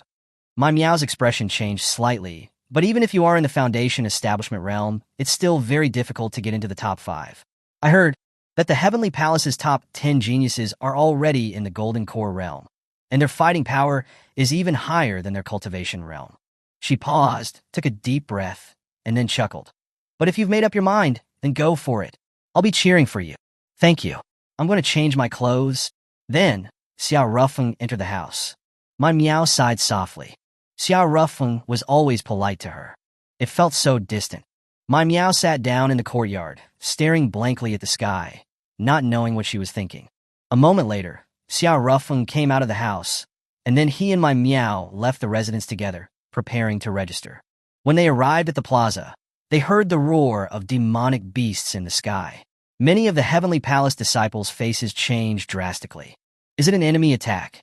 "No," someone explained. "It seems that the 4-star sect, the Illusion Beast sect from the southern border, is visiting." "Haven't you read the news? The Illusion Beast sect is no longer a 4-star sect. Their new sect leader, Song Yi, has tamed the unicorn lightning beast in the spirit beast forest, and now controls all the demonic beasts in the spirit beast forest. The current Illusion Beast sect is even stronger than most 5-star sects. Their strength is now comparable to our Heavenly Palace." "What does the Illusion Beast sect want here? We're in the Central Plains. We're quite a distance from the southern border, right?" a disciple asked, puzzled. "It said that they are planning to establish a branch of the Illusion Beast sect in the ruins of Jiang City." "Ah? What were they thinking? Creating a branch in the ruins?" "I don't know." Xiao Rufeng looked at the demonic beasts flying overhead. A faint smile appeared on the corner of his lips. "This Song Yi probably heard about my current situation in the Heavenly Palace and deliberately sent people here to support me under the guise of establishing a branch. That's thoughtful." A moment later, Xiao Rufeng composed himself, then headed towards the registration center. For a long time, the Heavenly Palace had used the method of voluntary registration plus arena match to select its participants for the Lapis Lazuli Cup. Originally, everyone in the Heavenly Palace thought that the 5 spots to participate in the qualifiers would be among those 10 geniuses. No one else even tried to register. It would just be a self-inflicted humiliation. But unexpectedly, Xiao Rufeng came to the registration center. "Hey, Xiao Rufeng, you're not here to cause trouble, are you?" an elder responsible for registration asked with displeasure. He was called Yin Bei and was the father of Yin Shi. Yin Shi was that man with feminine features, who was resentful of Xiao Rufeng because of Yi Wei. "Why is registering causing trouble?" Xiao Rufeng countered. Yin Bei showed a mocking smile. "You don't think that by breaking through to the Foundation establishment realm, you can challenge our Heavenly Palace's geniuses, do you?" "Xiao Rufeng, I'll give you a piece of advice. Arrogance is a grave." Xiao Rufeng was also getting annoyed. "I'm just here to register. Why are you talking so much nonsense?" If it was normal, Xiao Rufeng would not have been so arrogant. But now that he had the Illusion Beast sect and the Unicorn Lightning Beast as his backing, Xiao Rufeng's back was straighter. The strongest person in the Heavenly Palace was a man called the Illusory Ancestor, who was the current sect leader of the Heavenly Palace and a powerful void refinement expert. But the fighting power of the deity transformation Unicorn Lightning Beast was no less than that of a void refinement human cultivator. Xiao Rufeng's arrogant words instantly frightened my Meow so much that her legs went weak. "This guy is crazy. The other party is an elder in the nascent soul realm. If he's angry, he could kill you on the spot. Bei was indeed very angry, and he did indeed feel the urge to kill. However, there was another elder here, Yuan Liang. His grandson, Yuan Yi, was very close to Xiao Rufeng, and he also admired Xiao Rufeng. Therefore, Bei had to hold back. Fine, I'll register you. At that moment, a sweet fragrance wafted in the air. Nangong He, who was wearing a veil, appeared here out of nowhere. Register me too, Nangong He said calmly. Bei glanced at Nangong He, didn't say anything, and quickly wrote down Nangong He's name. Thus, besides the 10 golden core geniuses of the Heavenly Palace, plus Xiao Rufeng and Nangong He, there was a total of 12 people participating in the Heavenly Palace's sect qualifiers. The qualifying round would be held in 3 days. After learning that Xiao Rufeng had also registered, most of the Heavenly Palace disciples thought that Xiao Rufeng had either become arrogant or gone mad. The one who was receiving the guests from the Illusion Beast sect was a disciple of the sect leader, the Illusory Ancestor. He was also the acting sect leader of the Heavenly Palace, a deity transformation expert named Shicheng. The Heavenly Palace sect leader, the Illusory Ancestor, was in seclusion year-round. Sect matters were generally handled by Shicheng. When Shicheng heard that Xiao Rufeng had also registered for the qualifiers, he was furious. What is that bastard trying to do? Isn't this just making us a laughingstock? A disciple who has only just broken through to the foundation establishment. Realm wants to participate in the sect qualifiers. People would think that there's no one worthy in my Heavenly Palace. Shicheng was angry. Sect leader Shicheng, what's wrong? The leader of the visiting Illusion Beast sect was the former sect leader, Wulong, now the Grand Elder of the Illusion Beast sect. The Unicorn Lightning Beast, the treasure of the Illusion Beast sect, had also come. I'm not afraid of being laughed at. We're organizing the Lapis Lazuli Cup sect qualifiers and a Foundation Establishment Realm disciple. Want to join in on the fun? There's just no order. I'll go and deal with it. Sect leader Wu, please wait for me a moment, Shicheng said. I'm no longer the sect leader. Wulong paused, then chuckled. I'll go with you. Shicheng thought about it, then said, all right. Then, the group of people directly blocked Xiao Rufeng, who had just registered and was about to leave at the registration center. Greetings, sect leader, Xiao Rufeng said politely. When Wulong saw Xiao Rufeng, he was very surprised. It's you. Chapter 186. A Stunning Beauty.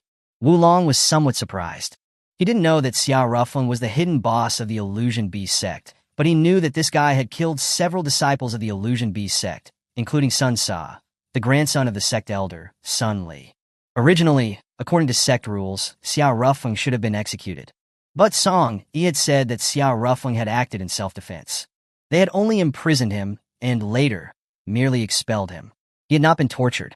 At the time, Wulong thought the punishment was too light. But he had just stepped down from his position, so he couldn't go against Song Yi. Moreover, he believed that Sun Li, with his overprotective nature, would never let Xiao Rufeng off. At the time, Wulong had thought that this was probably Song Yi's plan to give Sun Li a chance for revenge. But no one had expected that Sun Li would die, killed by his own war beast. No one knew exactly what had happened. Wulong's gaze fell on Xiao Rufeng. I wonder if this guy knows anything about that matter. At this moment, Shicheng turned to look at Wulong, then asked, Elder Wu, do you know him? He was an outer disciple of our Illusion Beast sect. Later, he was expelled for killing one of our sect's disciples, Wulong said. As soon as he said this, those around him gasped. Some of those who had mocked Xiao Rufeng before felt a little flustered. I thought that him killing Qiansheng in the challenge match yesterday was just an accident. But from what he's saying, this guy is a repeat offender. He clearly has a harmless face, but I didn't expect him to be so ruthless. I will never mock him again. This guy is too terrifying, killing fellow disciples like it's nothing. Someone chuckled, don't worry. Now that this guy's true colors have been revealed, how could sect leader Shicheng possibly keep him around? Our sect leader has a pretty bad temper. Oh, that's true. At this moment, Shicheng's expression was indeed very cold and stern. Xiao Rufeng, get out of the Heavenly Palace right now, Shicheng said coldly. Xiao Rufeng was also extremely displeased. On what grounds? Xiao Rufeng retorted. Because I'm the sect leader. You're not, you're just the acting sect leader, Xiao Rufeng said. Yes. Xiao Rufeng's words caused the surrounding Heavenly Palace disciples to gasp. Shicheng was indeed the acting sect leader, but this was also what he was most sensitive and touchy about. No one in the Heavenly Palace dared to say that Shi Chung was just the acting sect leader, saying it was a sure way to set him off. Moreover, although he was just an acting sect leader, Shi Chung, who was already in the deity transformation realm, was indeed the strongest after his master, the illusory ancestor. Let's go. The sect leader is about to lose it. Then the Heavenly Palace disciples scattered in a hurry. And Shi Chung said indifferently, Elder Wu, I have some family matters to handle. Can you please step outside for a moment? All right, Wulong nodded. But the unicorn lightning beast he had brought with him remained standing in the meeting hall. Wulong couldn't get it to leave. It was a bit awkward. This is our new sect leader Song Yi's war beast. It doesn't listen to me very much, Wulong explained awkwardly. It doesn't matter. If it doesn't want to leave, just let it stay here, Shi Chung said indifferently. Wulong didn't say anything more and then left. In the meeting room, only Xia Rufeng, Nangong He, Shi Chung, Yin Bei, and Yuan Liang, and a unicorn lightning beast were left. Yuan Liang's expression was complicated. His grandson, Yuan Yi, had a good relationship with Xia Rufeng, so he naturally didn't want Xia Rufeng to die here. However, he had no means to oppose Shi Chung. The other party was superior to him in both sect position and cultivation strength. Therefore, he could do nothing to stop Shi Cheng's intention to kill Xia Rufeng. Compared to Yuan Liang, Yin Bei was very excited. He smiled slightly and said, Sect leader, you don't need to trouble yourself. Just leave Xia Rufeng to me. After saying that, Yin Bei walked towards Xia Rufeng, his nascent soul peak aura surging ferociously. However, even so, Xia Rufeng did not show the slightest bit of fear. Of course, he wasn't afraid. After all, the unicorn lightning beast was still there. The unicorn lightning beast, in late deity transformation, could contend against human cultivators in late void refinement. Everyone in this room, combined, wasn't a match for it. What? A group of high-ranking sect members are bullying a disciple who has just joined the sect? Isn't that a bit inappropriate? Xia Rufeng chuckled. Xia Rufeng's smile was so relaxed that Yin Bei began to hesitate. This guy is too strange. I must kill him quickly. After saying that, Yin Bei directly drew his spirit sword. The spirit sword was unsheathed, and a mighty sword hum echoed, and terrifying sword intent covered the sky and surged towards Xia Rufeng. Go die! The sword was like a rainbow, as fast as lightning, and the surrounding space seemed to have been cut apart. This was the power of the nascent soul realm. Yuan Liang sighed. Not to mention a cultivator who had just entered the Foundation establishment realm. Even a golden core cultivator would hardly survive under Yin Bei's full-powered attack. Why is Xia Rufeng so stubborn? Wouldn't it be better to live? In Nangonghe's opinion, this also seemed to be a certain death situation. But for some reason, she had an inexplicable expectation in her heart. An expectation that a miraculous reversal might occur, even though there was no basis for that. Just then, the unicorn lightning beast, who had been silent the whole time, suddenly roared. A bolt of lightning shot out from its horn on its forehead. Crack! It directly destroyed Yin Bei's spirit sword. How can this be? Under Yin Bei's stunned gaze, the lightning bolt, carrying the power of the void refinement realm, hit Yin Bei directly. Yin Bei died on the spot. Things happened too quickly, and even Shi Chung did not have time to react.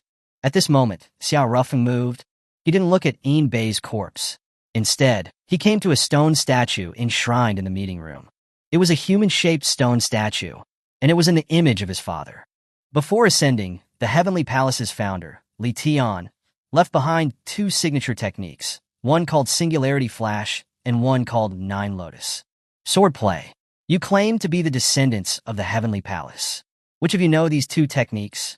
Xia Rufeng asked, his hands behind his back. Hearing the names Nine Lotus Swordplay and Singularity Flash, Shi Chung, who had just reacted, was clearly stunned. He had heard of these two techniques. The Heavenly Palace had once relied on these two techniques to become the ruler of Earth, including the neighboring Lapis Lazuli world.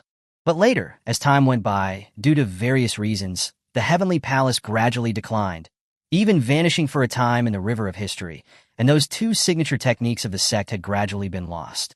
No one knew them anymore. Only those two names remained, representing the former glory of the Heavenly Palace. However, even the names were only known by very few people. After all, too much time had passed since the ancient spiritual Qi revival era. At this time, Shi Chung suddenly thought of something. Speaking of which, the move that Xia Rufeng used to kill Qian Sheng at the end of the challenge match, its effect seemed very similar to the descriptions of the attack effect of the legendary Singularity Flash. Thinking of this, Shi Chung gasped. Why? He looked at Xia Rufeng's back with shock. Why does he know the lost signature techniques of the Heavenly Palace? Who exactly is this guy? At this moment, Nangong, he suddenly said, You wouldn't happen to know the 9 Lotus Swordplay too, would you? Xia Rufeng turned around, grinning. What do you think? Judging by your expression, it seems like you do, Nangong, he said. Xia Rufeng did indeed know the 9 Lotus Swordplay. In the memories of his first life, his father had also passed this sword technique to him. At this moment, Yuan Liang's expression was strange. What's going on? Hasn't everyone noticed that there's a very important question here? Why did the Illusion Beast Sex Unicorn Lightning Beast attack Inbei? Was it because Inbei was going to kill Xia Rufeng? Is it protecting Xia Rufeng? Why? Just because Xia Rufeng was an outer disciple of the Illusion Beast sect? That's impossible, right? You have to understand, it's a demonic beast in the deity transformation realm, and it's absolutely impossible for it to submit to Xia Rufeng, who was in the Qi condensation realm at the time. What exactly is going on? Right now, Shi Cheng's mind wasn't on the matter of the unicorn lightning beast.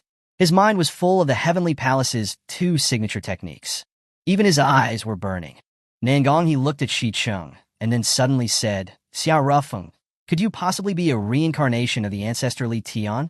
This statement startled everyone. Nangong, he, what nonsense are you talking about? Shi Cheng asked nervously. I'm not talking nonsense. Nangong, his expression was calm. As far as I know, when ancestrally Tian left these 2 techniques, he also left a rule. Heavenly Palace disciples can only choose to cultivate one of them and not both. This was to prevent someone from becoming too powerful and acting on their own. Because at that time, no one in the Heavenly Palace was his match. The only danger was internal. Only by checking and balancing each other could a tragedy be avoided. If anyone insists on practicing both techniques, they will die. And the only person who could practice both techniques is ancestrally Tian himself. Xia Rufeng's mouth twitched. In his memories of his first life, he had the sword techniques and the accompanying inner cultivation method of the 9 Lotus Swordplay, so learning it was definitely possible. However, he had already learned the Singularity Flash. If his father had really imposed some kind of counter-restriction on those 2 techniques, would he die if he tried to learn the 9 Lotus Swordplay? It was worrying. Seeing that Xia Rufeng didn't say anything, everyone thought that Xia Rufeng had implicitly admitted it. Greetings, ancestor. Nangong, he was the first to kneel. Then, Shi Cheng and Yuan Liang also quickly knelt down. This was no joke. If this person was indeed the founder of the Heavenly Palace, even if he was in the Foundation establishment realm now, and even if he were immortal in this life, they would still have to kneel.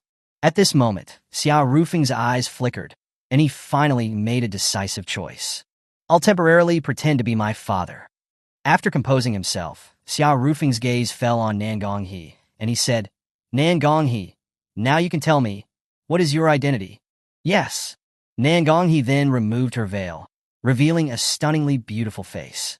Her eyebrows were like willow leaves, her eyes were like stars, and her face was incomparably beautiful. Her clothes fluttered, and her gait was like a dance with the gentle swaying of a fan, her figure graceful and charming. Her face was pure and unblemished, untouched by the dust of the world, as if she had descended from the heavens to the mortal world. The corners of her brows arched slightly. Her eyes were like water, captivating one's soul. A captivating beauty. Even Xia Rufeng, who was accustomed to seeing beautiful women, was amazed by Nangong He's stunning beauty. You've always worn a veil, so I thought. Xia Rufeng paused, then smiled. I didn't expect you to be so beautiful. If Xia Tianqi saw you, he might directly recruit you into his harem. I don't want to enter his harem. Nangong He paused, her expression calm, and then said, This face has caused me a lot of trouble. In order to avoid further complications, I have no choice but to wear a veil. I hope Ancestor will forgive me. It's okay.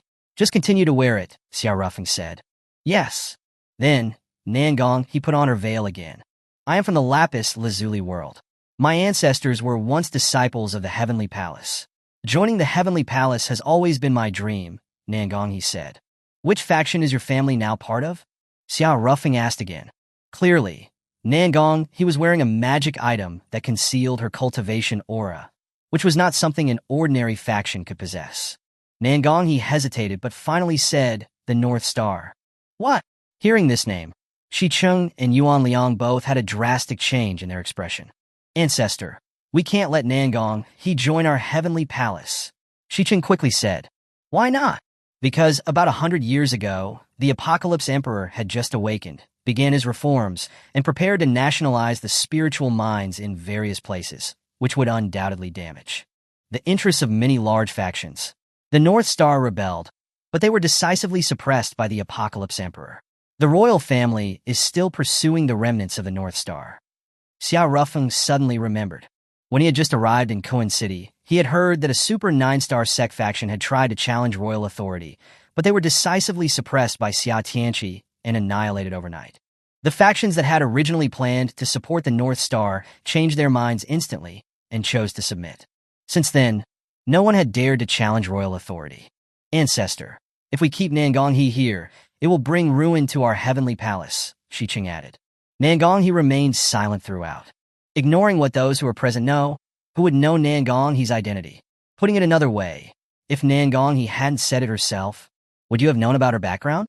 The fact that I chose to reveal my identity shows I have faith in us, right? Xiao Rufeng said calmly. Shi-chung was speechless. At this moment, Xiao Rufeng added, I have already decided. I will keep Nangong he.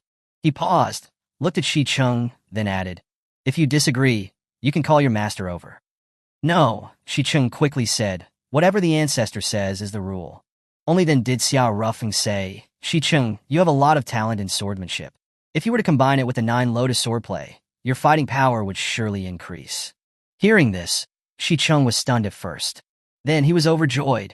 Ancestor, you are willing to teach me the 9 Lotus swordplay? That depends on your performance, Xiao Rufeng said calmly. If he wanted to control someone like Shi-chung, he had to give them some benefits and hope.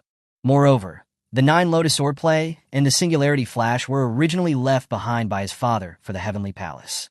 Yes, Shi-chung was very excited. Then, Xiao Rufeng said, both of you leave now. Nangong he will stay. Remember, keep my identity secret. Yes.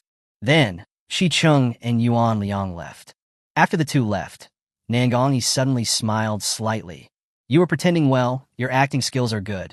What do you mean? Alright, don't pretend in front of me. You don't even know the incantations for the 9 Lotus swordplay, and you are not the reincarnation of Ancestor Li Tian. Nangong he paused, then added, the Ancestor Li Tian was incredibly talented back then. How could his reincarnation have such poor talent in cultivation? Moreover, in the entire history of the Earth plane, there are only a few reincarnated individuals, and they basically don't have any memories from their past lives. The reason I said that earlier was to save you. If I hadn't said that you were the reincarnation of the ancestor, Shi-chung would have probably killed you already. Then, since you know I am not the reincarnation of the ancestor, why did you reveal your background? It was so dangerous. Shi-chung is a very suspicious person. If I hadn't done that, he would definitely suspect you, Nangong he said. Xiao Rufeng chuckled. From what you're saying, you're sacrificing a lot to save me. He paused, then added, what is your purpose? The Singularity Flash? Or the 9 Lotus swordplay? I want the 9 Lotus swordplay more, but you don't know it. Teach me the Singularity Flash instead, Nangong he said. Xiao Rufeng shrugged. I knew there was no such thing as a free lunch. But we both get what we want, so it's a win-win, right? He paused, looked at Nangong he, then added, come here. What are you doing? Xiao Rufeng rolled his eyes. Don't you want the technique? I'm going to teach you the incantations and the inner cultivation methods. Nangong he didn't say anything more and then stood in front of Xiao Rufeng. And Xiao Rufeng then placed his finger on Nangong he's forehead. Whoosh! A ray of light flashed, and a piece of information surged from the tip of Xiao Rufeng's finger into Nangong he's mind. And then, Nangong he was stunned. This is the incantations for the 9 Lotus swordplay? Wait, he really knows the 9 Lotus swordplay? Chapter 187. My Wife Objects. Nangong he couldn't believe it. According to the Heavenly Palace's rules, it was impossible for anyone to cultivate both the 9 Lotus swordplay and the Singularity Flash at the same time. Ancestor Li Tian had indeed placed some kind of restriction on these two techniques. If one tried to cultivate both of them at the same time, then death would be certain. But why is this person? Nangong he wiped her cold sweat. Could he really be Ancestor Li Tian? A moment later, she composed herself, raised her head, and looked at Xiao Rufeng, then asked, "Just what exactly are you?" Xiao Rufeng smiled faintly and didn't answer Nangonghe. Then, he came to the unicorn lightning beast. And, to Nangonghe's utter astonishment, the deity transformation unicorn beast directly laid on the ground, letting Xiao Rufeng stroke its forehead.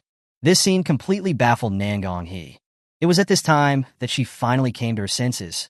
Speaking of which, when Ian Bei wanted to kill Xiao Rufeng, this unicorn lightning beast suddenly went berserk and killed Ian Bei. I originally thought that the killing intent of Ian Bei had angered this unicorn lightning beast, but now, looking at it, he wiped her cold sweat. What exactly is this guy? That's a demonic beast in the deity transformation realm. Even human cultivators in the void refinement realm can't necessarily subdue it. Yet this terrifying demonic beast is as gentle and obedient as a cat or a dog in front of Xiao Rufeng. Now, he finally understood why Xiao Rufeng dared to be so unyielding in front of Xicheng. If Xicheng had dared to attack Xiao Rufeng just now, he would probably already be a corpse on the ground. I remember now. One of the old books in the family recorded some information about Ancestor Li Tian. It said that Ancestor Li Tian once subdued a dragon clan while conquering the Lapis Lazuli world. If he could subdue even a dragon clan, then subduing a unicorn lightning beast seems reasonable enough. So, does that mean this person really is Ancestor Li Tian's reincarnation? What's wrong? Xiao Rufeng turned to look at Nangonghe. She didn't ask about the origins between Xiao Rufeng and the unicorn lightning beast. After all, knowing too many secrets might not be a good thing. Nangonghe pondered slightly, then said, "Why did you teach me the 9 lotus swordplay, and even the entire inner cultivation methods and sword incantations from the 1st level to the 9th level? Wouldn't it be better to keep this sword technique for yourself? Since you are the ancestor's reincarnation, it wouldn't be a problem to practice both techniques at the same time, right?" Xiao Rufeng smiled. "I don't need to rely on that." He wasn't trying to show off. Truthfully, both the 9 lotus swordplay and the singularity flash were good techniques, and they were definitely at the top tier in this lower realm. But Xiao Rufeng's trump card in this life was the black hole in his Dantian. This thing was more powerful than any technique. After all, it had once devoured half of the old universe. Take it, if the Heavenly Palace wants to restore its former glory, powerful techniques are indispensable. Besides, these 2 techniques were originally left behind for the disciples of the Heavenly Palace, Xiao Rufeng said with a light chuckle. Nangonghe didn't try to be coy anymore. She bowed slightly and said, "Nangonghe pledges her loyalty to the ancestor." On the other side, Yuan Liang, what do you think the ancestor intends to do by keeping Nangonghe? Xicheng asked. "I don't know. Be honest," Xicheng added. Yuan Liang scratched his head and said, "I think the ancestor might teach Nangonghe the 9 lotus swordplay or the singularity flash.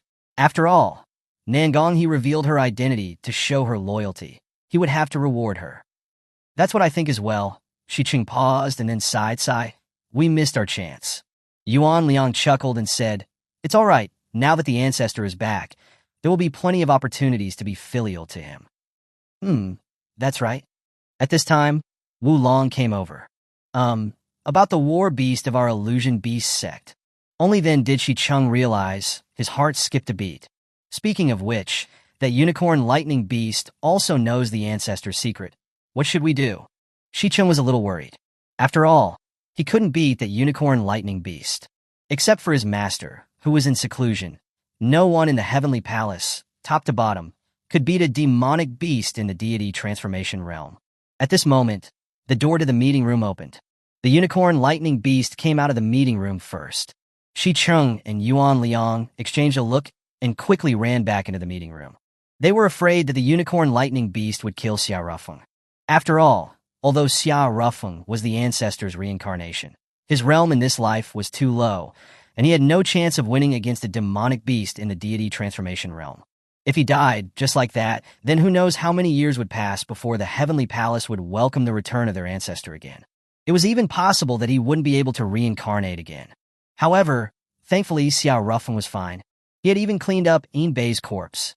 And Wu Long didn't dare to linger here too long. He had not been able to get the unicorn lightning beast out of the meeting room earlier.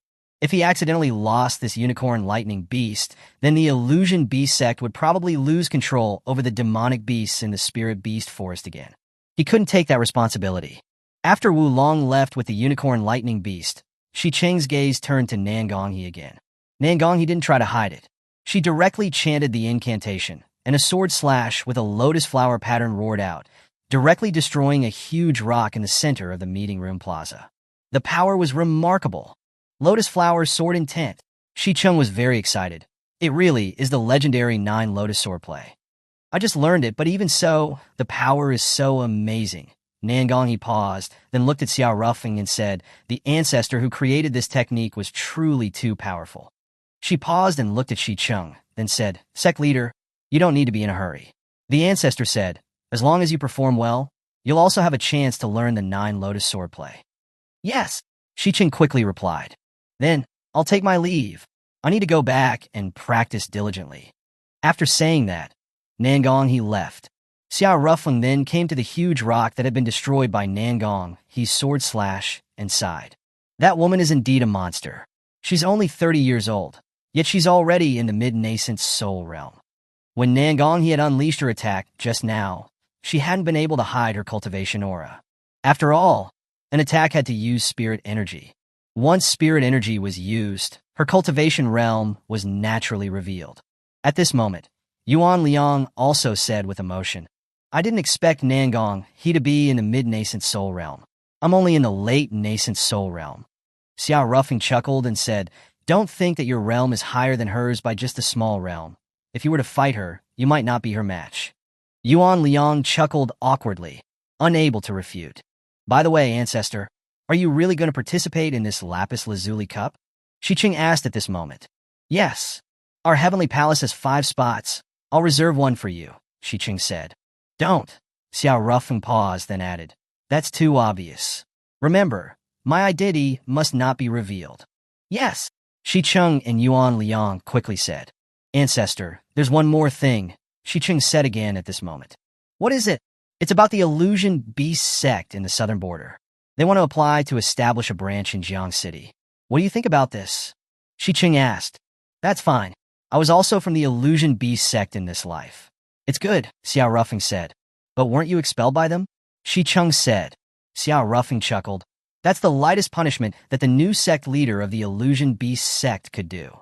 He paused and then said, Our heavenly palace has always been conceited, thinking that we are a sect inherited from ancient times and looking down on other emerging sections. But I want you to face reality. The heavenly palace is now just a third-rate power. It's long lost the glory of its past as the ruler of this world. We are weak now, and we need the support of our friends. If we can't recognize this fact, the heavenly palace won't be able to move forward in a down-to-earth manner. We will follow the ancestors' teachings. Shi Cheng and Yuan Liang immediately bowed and said, There's one more thing, Xiao Ruffing said at this time. Please tell us, ancestor, Shi Cheng said. I heard that after the decline of our heavenly palace, you engaged in human trafficking? Xiao Ruffing asked. Shi Cheng's scalp went numb. This happened a long time ago. The heavenly palace has long stopped doing such things. Does the sect have connections with people who do human trafficking? For example, someone who's still doing this business? Xiao Ruffing asked. Yes, there is one. Xiao Ruffing's heart suddenly grew excited. Where is that person? His name is Zhao Qingquan, and he is the city lord of East City, Shi Cheng said. Xiao Ruffing's pupils constricted. A city lord engaging in human trafficking? Is this how Xia Tianqi governs his country? No, His Majesty Tianqi doesn't know about this. Actually, Shi Cheng paused and then said, Actually, the Shadow Sect is also involved in human trafficking. The Shadow Sect. Xiao Ruffing's gaze turned cold. This religion nominally worshipped the Empress Gu Ying from 10,000 years ago, but was actually a part of Xia Tianqi's plan to control the population through ideology. Of course, human trafficking was definitely not something authorized by Xia Tianqi. Everything under the sky belonged to the emperor, and he had no motivation to do such a thing. It must be someone within the Shadow Sect who was secretly doing it. At this time, Shi Cheng said again, but I don't know who the person in charge of the Shadow Sect is. We don't have much intelligence gathering capabilities within the Shadow Sect. When you have time, arrange for a meeting with that Zhao Qingquan, Xiao Ruffing said. Yes. Shi Cheng didn't ask too many questions. To him, the ancestors' words were absolute commands. At this moment, several familiar people were walking towards them in the distance. They were Yuan Yi, Mai Miao, and Yu Wei, among others. You take care of Yin Bei's death. I'll leave now. After saying this, Xiao Ruffeng prepared to leave. He had already obtained the information he wanted from Shi-chung. As he was about to leave, Xiao Ruffeng suddenly remembered something. All right, I have a maidservant. She's at the peak of the Foundation establishment realm. Enlist her as a core disciple, Xiao Ruffeng added. Understood, Shi-chung said. In fact, the 100 core disciples of the Heavenly Palace were all in the Golden Core realm. Forcibly inserting a disciple in the Foundation establishment realm didn't fit the sect rules. However, no one dared to disobey the orders of the ancestor. Xiao Ruffeng looked at Shi-chung, and then suddenly added, Shi-chung, come here. Shi-chung then came to Xiao Ruffeng. Xiao Ruffeng placed his finger on Shi-chung's forehead. A ray of light flashed, and a surge of energy entered Shi-chung's mind from the tip of Xiao Ruffeng's finger. The 9 Lotus Swordplay has a total of 9 levels. I'll teach you the first 3 levels first, Xiao Ruffeng said. Thank you, ancestor. Shi-chung was overjoyed. This was the signature technique of the Heavenly Palace from the ancient times, and the most powerful technique in this lower realm. Although Xiao Ruffeng only taught him the first 3 levels, he believed that as long as he performed well, the ancestor would definitely pass the subsequent techniques down to him. Xiao Ruffeng didn't say anything more and then left. After Xiao Ruffeng left, Yuan Liang looked at Shi-chung with envy. Sect leader, congratulations. Shi-chung grinned and then patted Yuan Liang's shoulder. Old Yuan, don't be discouraged. As long as you perform well, the ancestor won't treat you badly. Although that was the case, Yuan Liang really didn't know what he could do for Xiao Ruffeng. After all, whatever he could do, Shi-chung could also do. Then, Yuan Liang's gaze fell on the distance, and a smile appeared on the corner of his lips. It wasn't like he was completely without hope. Son, whether this old man can get a blessing from the ancestor will depend entirely on you. On the other side, Ruffeng, are you okay? Yuan Yi ran up to Xiao Ruffeng and asked nervously. We heard that you were taken by the sect leader, so we rushed over here, Ma Miao said. It's okay, just a misunderstanding. We've cleared it up, Xiao Ruffeng chuckled. That's good, Yuan Yi said, looking worried. Sect leader, Shi-chung doesn't have a good temper. I was really afraid that he would kill you in a fit of anger. Don't talk back to the sect leader next time. Xiao Ruffeng smiled and said, got it. Then, everyone returned to Xiao Ruffeng's courtyard. Wow, this is Xiao Ruffeng's residence? It's pretty good. I want a place like this too. Yue paused, then said excitedly, oh, right, if I marry Xiao Ruffeng, I can live here. Pa! Xiao Ruffeng knocked Yue on the head and said, annoyed, I told you, I have a wife. I don't mind. My wife does. Yue pouted and didn't say anything more. She ran off to find my Miao. Yuan Yi then came to Xiao Ruffeng and said with a chuckle, old brother Ruffeng, you're really picky. Yue was originally the most popular sect flower in our Heavenly Palace. Although her popularity has now been overtaken by that mysterious Nangong, he who just entered the sect, she's still the second-ranked female disciple. Yet, you don't seem to be interested in her. Just how beautiful is your wife? Each and every one of them is a ravishing beauty, Xiao Ruffeng chuckled. Each and every one. Yuan Yi was stunned. How many wives do you have? Xiao Ruffeng chuckled and didn't answer. Oh right, Yuan Yi, how many pure yang pills have you sold? Xiao Ruffeng asked again. That's what I was about to talk to you about. Yuan Yi paused, then added. The pure yang pills you gave me have all been sold. The earnings are all in this spatial ring. You can check it out. Then, Yuan Yi gave Xiao Ruffeng a simple spatial ring. This kind of simple spatial ring didn't count as a spirit tool. It was only a storage space because it couldn't be bloodbound. Whoever picked it up could use the items within it. The production of this kind of spatial ring was not complicated, and the price was also low. It was a commonly used storage tool for many cultivators. After all, storage rings with blood-binding functions were very expensive. Xiao Ruffeng's consciousness penetrated the spatial ring and quickly scanned through it. He was overjoyed. So many spirit stones, but it's still far from enough. He was very clear that his method of cultivation consumed too many resources. Moreover, he also needed to purchase a large amount of medicine to treat radiation poisoning from the Shadow Sect. All of this required money. On Earth, spirit stones were also a hard currency like cash. They could be used directly for all kinds of transactions. At this moment, Yuan Yi said excitedly, Old brother Ruffeng, do you have more pure yang pills? The demand for this stuff is extremely high. There are not only male customers, but also many female ones. You're gonna get rich. No more. But I have other good stuff, Xiao Ruffeng said again. Then, Xiao Rufeng took out a ranged spirit tool he had retrieved from the black hole in his dantian called Ice Arrow. It was a third-grade spirit tool. In the lower realm, a third-grade spirit tool was already considered a high-grade spirit tool. Like the Heavenly Palace, the current sect treasure, the Wind and Thunder Pearl, was only a third-grade spirit tool. Sensing the pure spirit energy emitted from the Ice Arrow, Yuan Yi gasped, This spirit tool. It's a third-grade, Xiao Rufeng said. Yuan Yi was startled. Where did you get this? Our Heavenly Palace's sect treasure is only third-grade. Don't worry, I didn't steal it. Just take it to the black market and sell it, Xiao Rufeng said again. All right. Yuan Yi paused, and then added, You're not afraid that I'll run away with this third-grade spirit tool? Xiao Rufeng chuckled.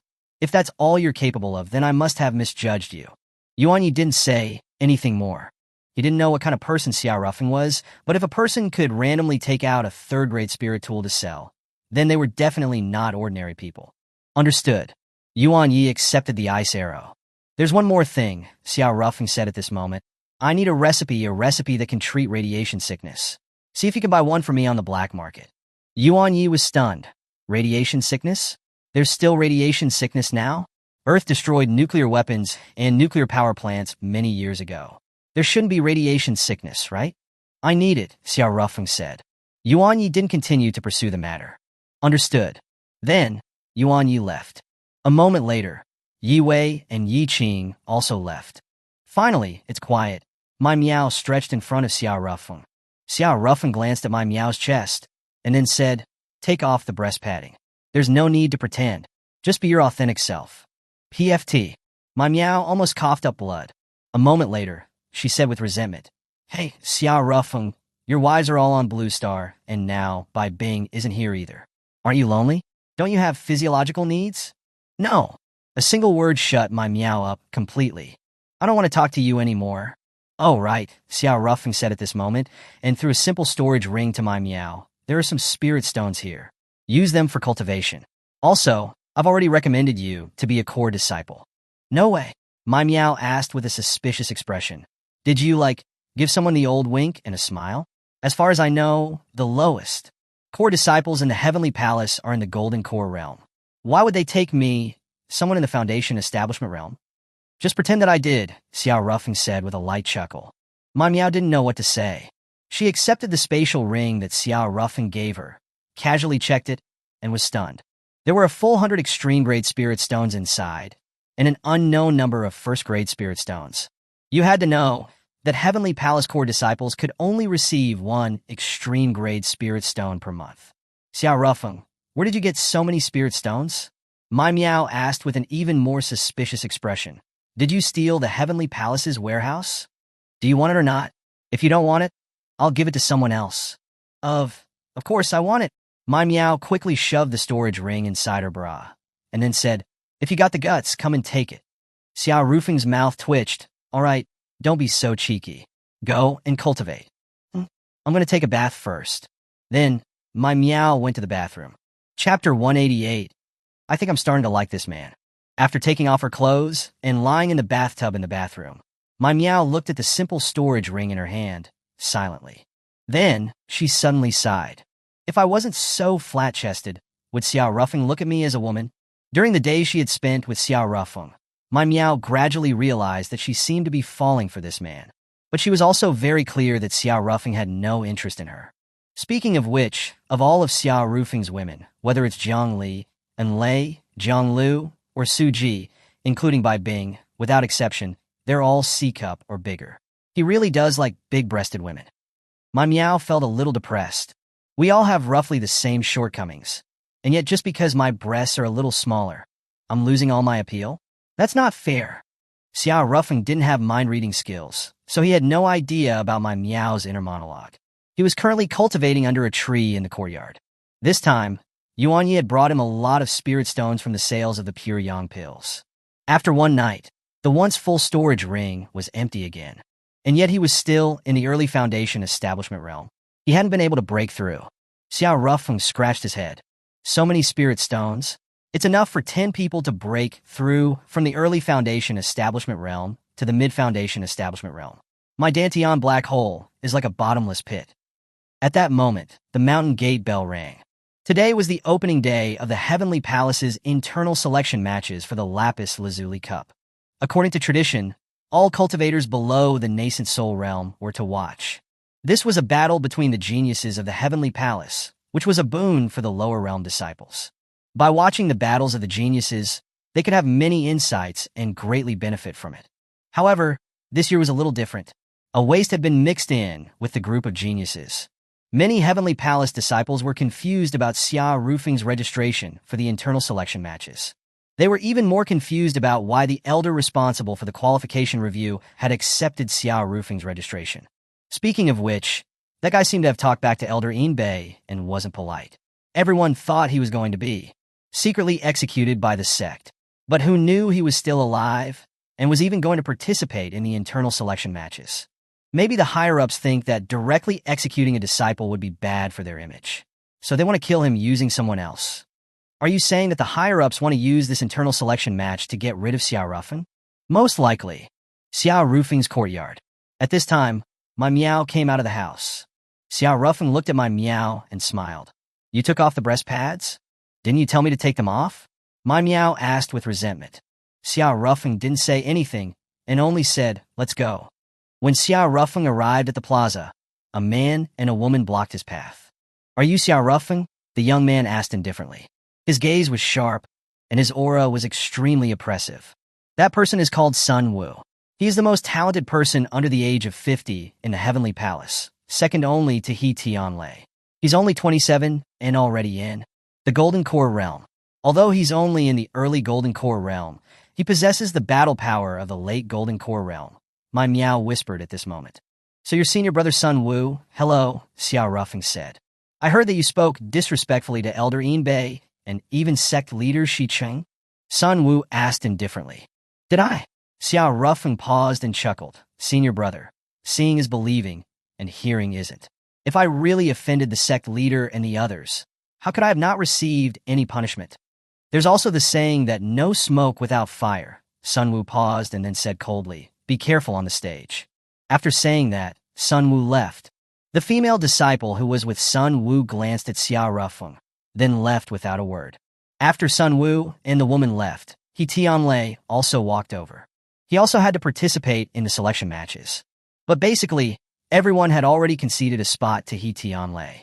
35 years old, in the peak Golden Core realm, with the battle power of the early nascent soul realm. The most outstanding genius in the Heavenly Palace in 100 years. Brother Rufing, you have to be careful. If the difference in strength between you and your opponent on the stage is too great, then take the initiative to admit defeat. It's better to have a chance to fight another day, He Tianlei said. His tone was gentle, and he had no hostility towards Xia Rufing. He Tianlei had fought Xia Rufing in the Yi estate in Kuan City. He acknowledged Xia Rufing's strength. But now, the opponents that Xia Rufing had to face were all in the Golden Core realm. Although Xia Rufing's battle power was heaven-defying, he was probably still powerless against those in the Golden Core realm. He Tianlei paused, looked at the man and woman who had left earlier, and then said, you should be more careful of the woman beside him than Sun Wu. That woman's name is Xiaoxiang. Xiaoxiang? Xia Rufing's expression became subtle. He remembered that in his first life, the female lead in a movie had that name. Do you know her? He Tianlei asked. No, Xia Rufing shook his head. This Xiaoxiang is no less mysterious than Nangonghe. She's Sun Wu's fiancé and came to the sect a year ago. Aside from knowing that she is Sun Wu's fiancé, there's no other information about her. But that woman is definitely hiding her strength. She appears to be in the early Golden Core realm, but my feeling tells me that she's definitely much more than that. It's possible that even I wouldn't be her match. Xia Rufing's pupils also constricted. Then, he looked at He Tianlei and said, Senior brother He, thank you. In short, act according to your ability. After saying this, He Tianlei left. At 10 o'clock in the morning, the drawing ceremony began. There were a total of 12 candidates, and the Swiss system tournament would be used to decide the winners. First, the candidates would draw lots, 1v1, and they would be divided into 6 groups to fight. The drawing ceremony was personally hosted by Shi Cheng. Shi Cheng was only the acting sect leader of the Heavenly Palace in name, but in the case where his master, the illusory ancestor, was in seclusion all year round, Shi Cheng was the actual sect leader of the Heavenly Palace. Moreover, He was also the strongest in the Heavenly Palace, besides the illusory ancestor. If he was not the most popular choice, no one would dare to challenge his authority. During Shi Cheng's draw, Xiao Rufeng drew a disciple named Suda, who had an early golden core cultivation. He was probably the weakest of the Heavenly Palace's top 10 geniuses. Damn, this guy Xiao Rufeng has too good of luck. He drew the weakest one. The weakest one is still in the early golden core realm. Xiao Rufeng is only in the early foundation establishment realm now. How is he going to win? No, in that case, there might not be a chance to kill him before Xiao Rufeng surrenders. According to the rules, once the opponent calls out surrender, one must stop attacking. The candidate area. It seems that no one thinks that you can win, Nangong, he said softly. Xiao Rufeng smiled. I'm used to it. However, I like the feeling of pretending to be a pig to eat the tiger. Nangong, he was a little embarrassed. The unicorn lightning beast isn't here. So where do you get the confidence to win? That Suda, although his cultivation is only at the early golden core realm, his battle power can reach the mid-golden core realm. Although you are the ancestor's reincarnation, your cultivation is still relatively low at the moment. If it really comes down to a fight, I'm afraid that you might not have a chance to win. Xiao Rufeng didn't respond and only smiled. Mid-golden core realm battle power was indeed a challenge for Xiao Rufeng, but he was not the same as before. After breaking through to the foundation establishment realm, the gravity of the black hole in his dantian could finally be released. Although it only had a coverage range of 1 meter, it was enough to become Xiao Rufeng's strongest weapon. The candidate area, on the other side, Sun Wu went to a male disciple. Sude, senior brother Sun, Suda quickly stood up and said. This was one of the 3 core disciples of the Heavenly Palace, a super genius whose talent was second only to He Tianlei, and he would definitely be either a Grand Elder or a sect leader in the future. Suda dared not neglect him. When you get on the stage later, you have to get rid of the pest, Sun Wu said indifferently. Pest? Suda was stunned. Xiao Rufeng? Who else could it be? He just joined the sect, yet he already ruthlessly kills his fellow disciples in the arena, and then talks back to the sect leader. Do you think the sect leader allowed him to participate in the selection matches? Isn't the sect leader's intention clear enough? Sun Wu paused, and then added, the sect leader is implying to kill him. Suda's heart skipped a beat. He was not a bloodthirsty and brutal person. He cultivated only for longevity, not for battle, and certainly not for killing people. Seeing Suda hesitate, Sun Wu added indifferently, do whatever you see fit. After saying this, Suda returned to his seat. His fiancé, Qiu Xiang, was sitting beside him. Do you have a grudge against Xiao Rufeng? Qiu Xiang asked. The Qian Sheng who was killed by him was actually my half-brother. Sun Wu paused and then said, my mother has been crying and telling me to avenge Qian Sheng after learning that he was killed. I see, Qiu Xiang said with a calm expression. Since you say that Xiao Rufeng deserves to die, then he deserves to die. After a little preparation, the first pair of contestants took the stage. The crowd cheered immediately, because Nangong he was about to take the stage. Since joining the Heavenly Palace, although Nangong he had always worn a veil, her popularity had not diminished. Mystery was one of her selling points, but there was another important reason, and that was that Nangong he's figure was just too perfect. Her figure was tall and well-proportioned. Her waist was slender and supple, perfectly matching with her hips, showing off her sexiness and charm. Her breasts were high and upright, perfectly integrated with her shoulders and back, forming a perfect curve.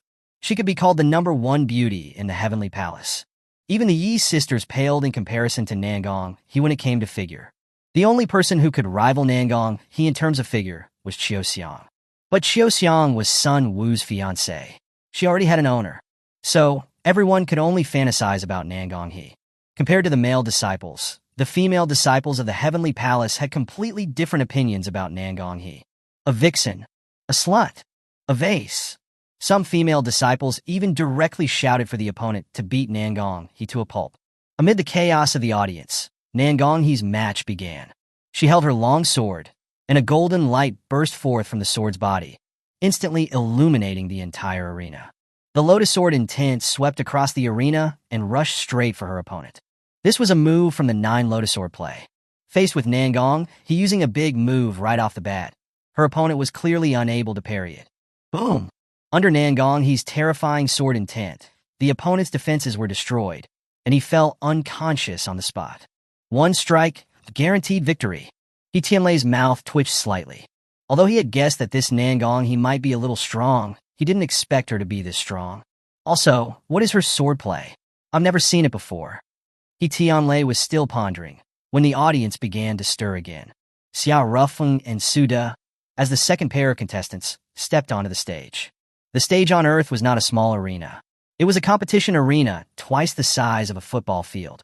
It had forests, rocks, water sources, and other things that simulated a real-world environment. Looking at Xiao Rufeng opposite him, Suda's expression was very complicated. From the bottom of his heart, he didn't want to kill Xiao Rufeng.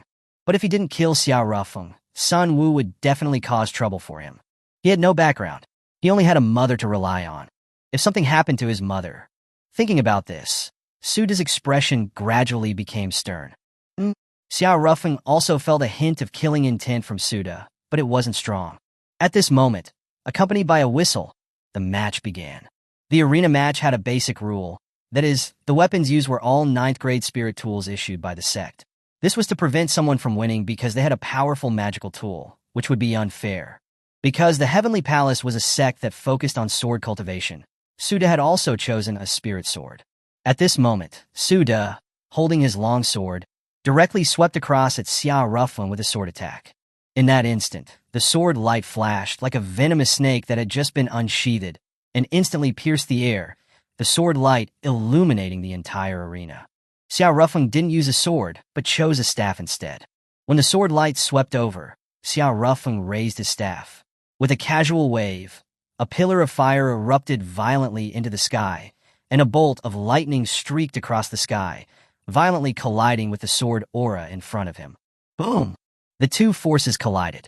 There was a loud explosion, forming a powerful energy wave that spread in all directions. The rocks in the arena were all shaken, and falling rocks rained down. The violent aura was terrifying. This scene also shocked many people. Hey, did I see that wrong? Was that a tie? Isn't that Suda supposed to have mid-golden core realm battle power? He can't even overwhelm a foundation establishment Xiao Rufeng? Faced with the doubts of the audience, Suda gritted his teeth, his figure transforming into a long rainbow as he rushed towards Xiao Rufeng. For a swordsman to fight a mage, the best way is to get up close. However, this was exactly the trap that Xiao Rufeng had intentionally set. After Suda rushed to Xiao Rufeng suddenly opened his Dantian black hole and released its gravity. The terrifying black hole gravity instantly captured Suda.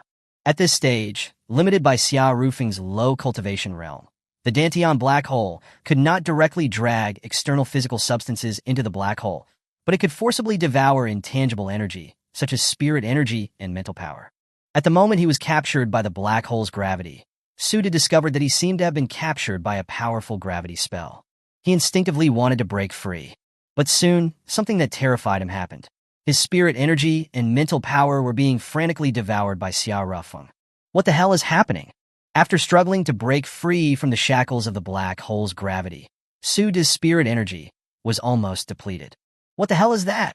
At this moment, Xiao Rufeng raised his staff again. In the sky, the scorching flames burned wildly, as if they were about to set the sky ablaze. Suda's scalp went numb. He didn't even have the spirit energy to release a defensive shield now. At this moment, Xiao Rufeng looked at Suda and then said calmly, "Senior brother Suda, are you going to admit defeat?" "I admit defeat," Suda said directly. He didn't even have the spirit energy to release a shield. If he didn't admit defeat, he would only be courting death. Suda cultivated only for longevity and had no intention of dying valiantly in battle. The whole audience was dumbfounded. What's going on? Why did he suddenly admit defeat? Wasn't he bought off by Xiao Rufeng? The candidate area. Sun Wu slammed his fist against the wall. Suda is such a waste. He can't even defeat a foundation establishment trash. Qiu Xiang's expression was cold. Why are you in a hurry? There's still another round. The VIP seats. Yuan Liang, did you see what happened? Shi Cheng asked through a spiritual sense transmission. No, but I can see that Suda's spirit energy is being consumed extremely quickly. Logically, a normal sword technique shouldn't consume so much spirit energy, Yuan Liang said. In short, he didn't understand what had happened either. But regardless of the reason, all that mattered was that he won. The two people who knew Xiao Rufeng's identity were thinking about how to allow Xiao Rufeng to advance reasonably. However, according to the rules of the Swiss system, although he had to win the next round to advance, the opponent in the second round would be more troublesome. Because according to the rules of the Swiss system, in the second round, winners would fight other winners. Anyone who could win the first round was powerful. They would probably have late Golden Core realm strength. Sigh. Cheating could easily raise doubts about the ancestor's identity. But if we don't cheat, even if he is the ancestor, it would be very difficult for him to advance directly with his current strength. What should we do? Chapter 189, Drugged. At 6 o'clock in the evening, all 6 matches of the first round of the Swiss system tournament had concluded. Xiao Rufeng, Nangonghe, He Tianlei, Sun Wu, Qiu Xiang, and a disciple named Li Shun had advanced to the winner's bracket. Next, according to the rules of the Swiss system tournament, the 6 members of the winner's bracket would compete in another 1v1 match, eliminating 3 and advancing 3. The 3 who advanced would directly receive the spots to represent the Heavenly Palace in the main tournament. The remaining 2 spots would be determined by other contestants through the Swiss system tournament. After the first round of matches, the draw ceremony was held. It was still hosted by Shi Cheng, who drew the lots himself. He first drew Xiao Rufeng. Next was the draw for Xiao Rufeng's opponent. Shi Cheng's expression was serious. He put his hand into the lottery box and pulled out a piece of paper. If only he could draw Nangonghe. After all, Nangonghe knew Xiao Rufeng's ancestor identity. However, things didn't go as he wished. When the paper was unfolded in front of everyone, the whole audience instantly erupted. Sun Wu. Shi Cheng's face turned ashen. The person he least wanted Xiao Rufeng to draw was Sun Wu, because he could sense that Sun Wu harbored killing intent towards Xiao Rufeng. Shi Cheng's eyes flickered. He was even considering killing Sun Wu first. Although harming fellow sect disciples went against the rules, if something were to happen to the ancestor, he would be even more culpable. Sun Wu naturally didn't know Shi Cheng's thoughts. Seeing that he had drawn Xiao Rufeng, a smile finally appeared on his usually irritable face. Honey, you can't be careless. This Xiao Rufeng is a bit strange. I specifically asked Suda just now, and he said that when he got close to Xiao Rufeng, the spirit energy in his body was suddenly extracted. Qiu Xiang said suddenly at this time. Sun Wu didn't take it seriously, a minor trick not worth mentioning. You can't be careless, Qiu Xiang said again. Sun Wu chuckled. Understood. I just won't get close to him. Okay. At that moment, Sun Wu looked at Qiu Xiang, hesitated for a moment, and then said, I'm sorry. I don't have any memories from my previous life, so I don't remember anything about you. It doesn't matter, Qiu Xiang said calmly. I'll stay with you.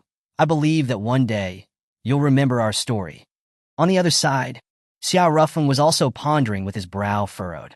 His fight against Suda was the first time he had used the black hole's gravity, although it had successfully helped him win the match. If his opponents knew that he could devour their spirit energy, they would probably no longer get close. Then, his black hole gravity would be useless. After all, his realm was still relatively low, and the coverage of the black hole gravity was very small.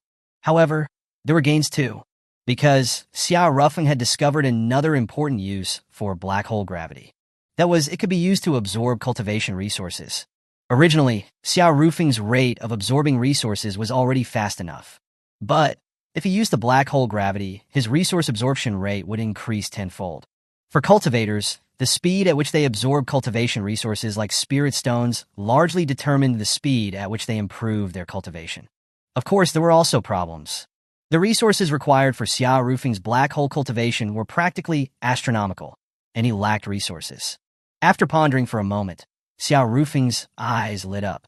Speaking of which, that city lord of Shin City, Zhao Qingkuan, has been secretly engaged in human trafficking for many years and must have accumulated a lot of dirty money.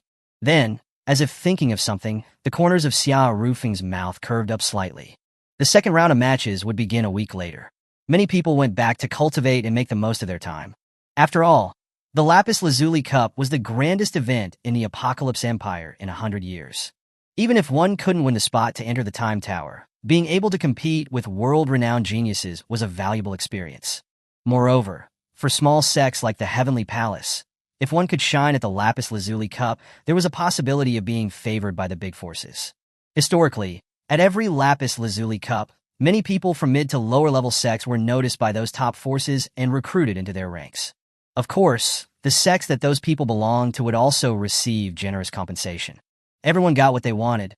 Many small and medium-sized forces also held the idea of selling people and hoped that their disciples would shine at the Lapis Lazuli Cup. This was a bit like the operating model of small to medium football clubs. However, Xiao Rufeng didn't cultivate. The reason was simple. His resource reserves were empty again. Right now, that third-grade ice arrow hadn't been sold yet, and Xiao Rufeng's storage ring was empty. If I could get my hands on Zhao Qingquan's resource vault, there would be no need to sell the ice arrow. On second thought, that bow and arrow set is actually quite useful. It has long-range attacks. I now have the black hole in my Dantian, and my melee abilities have improved a lot, but I lack long-range attacks. After thinking for a moment, Xiao Rufeng called Yuan Yi. Yuan Yi, did you sell that ice arrow? Not yet. I just posted it on the black market website. Take it down, I'm not selling it anymore, Xiao Rufeng said. Alright. A moment later, Yuan Yi sent back the ice arrow. Xiao Rufeng then did the blood-binding ritual to make it his own.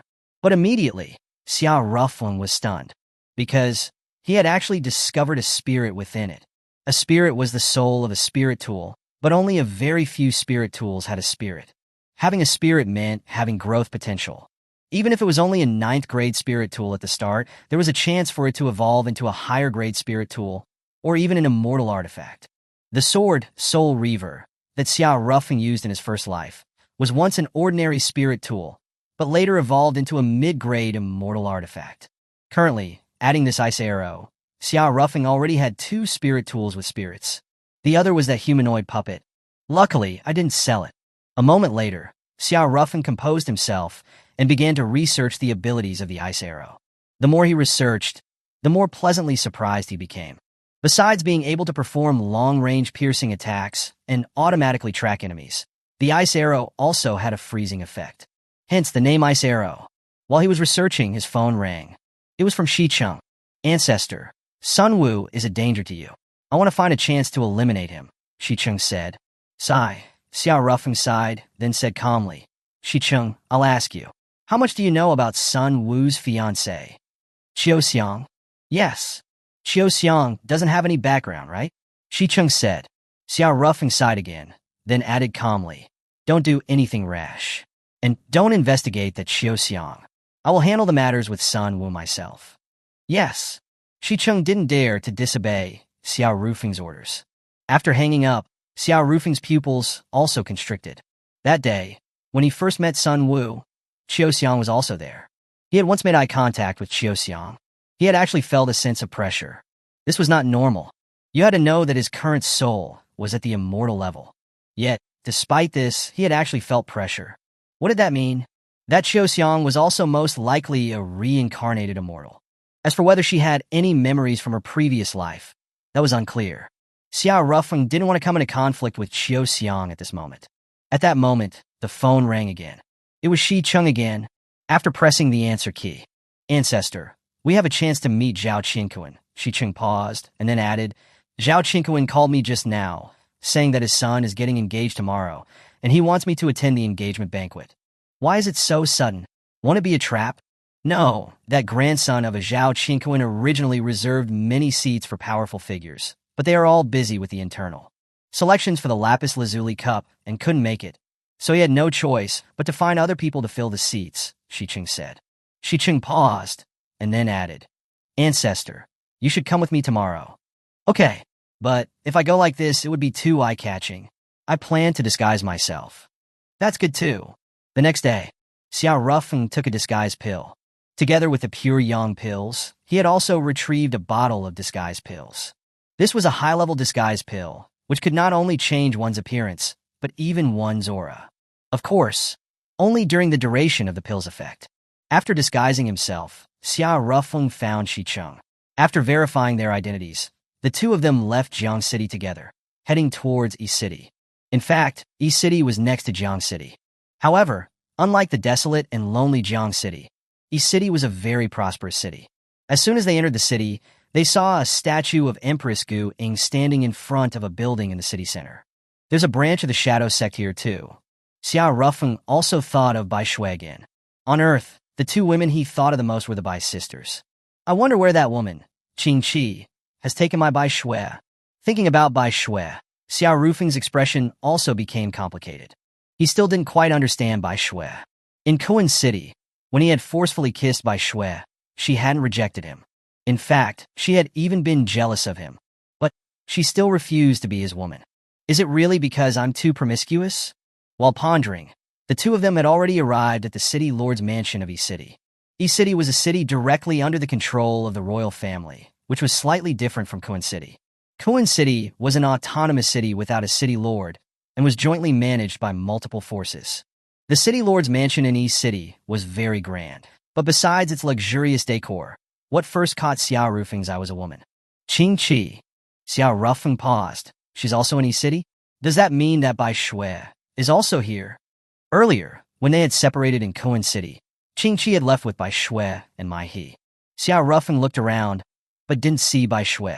He did, however, see Mai He. At this moment, Qing-Chi, keenly capturing Xiao Rufeng's gaze, also looked over. A strange face, a strange aura.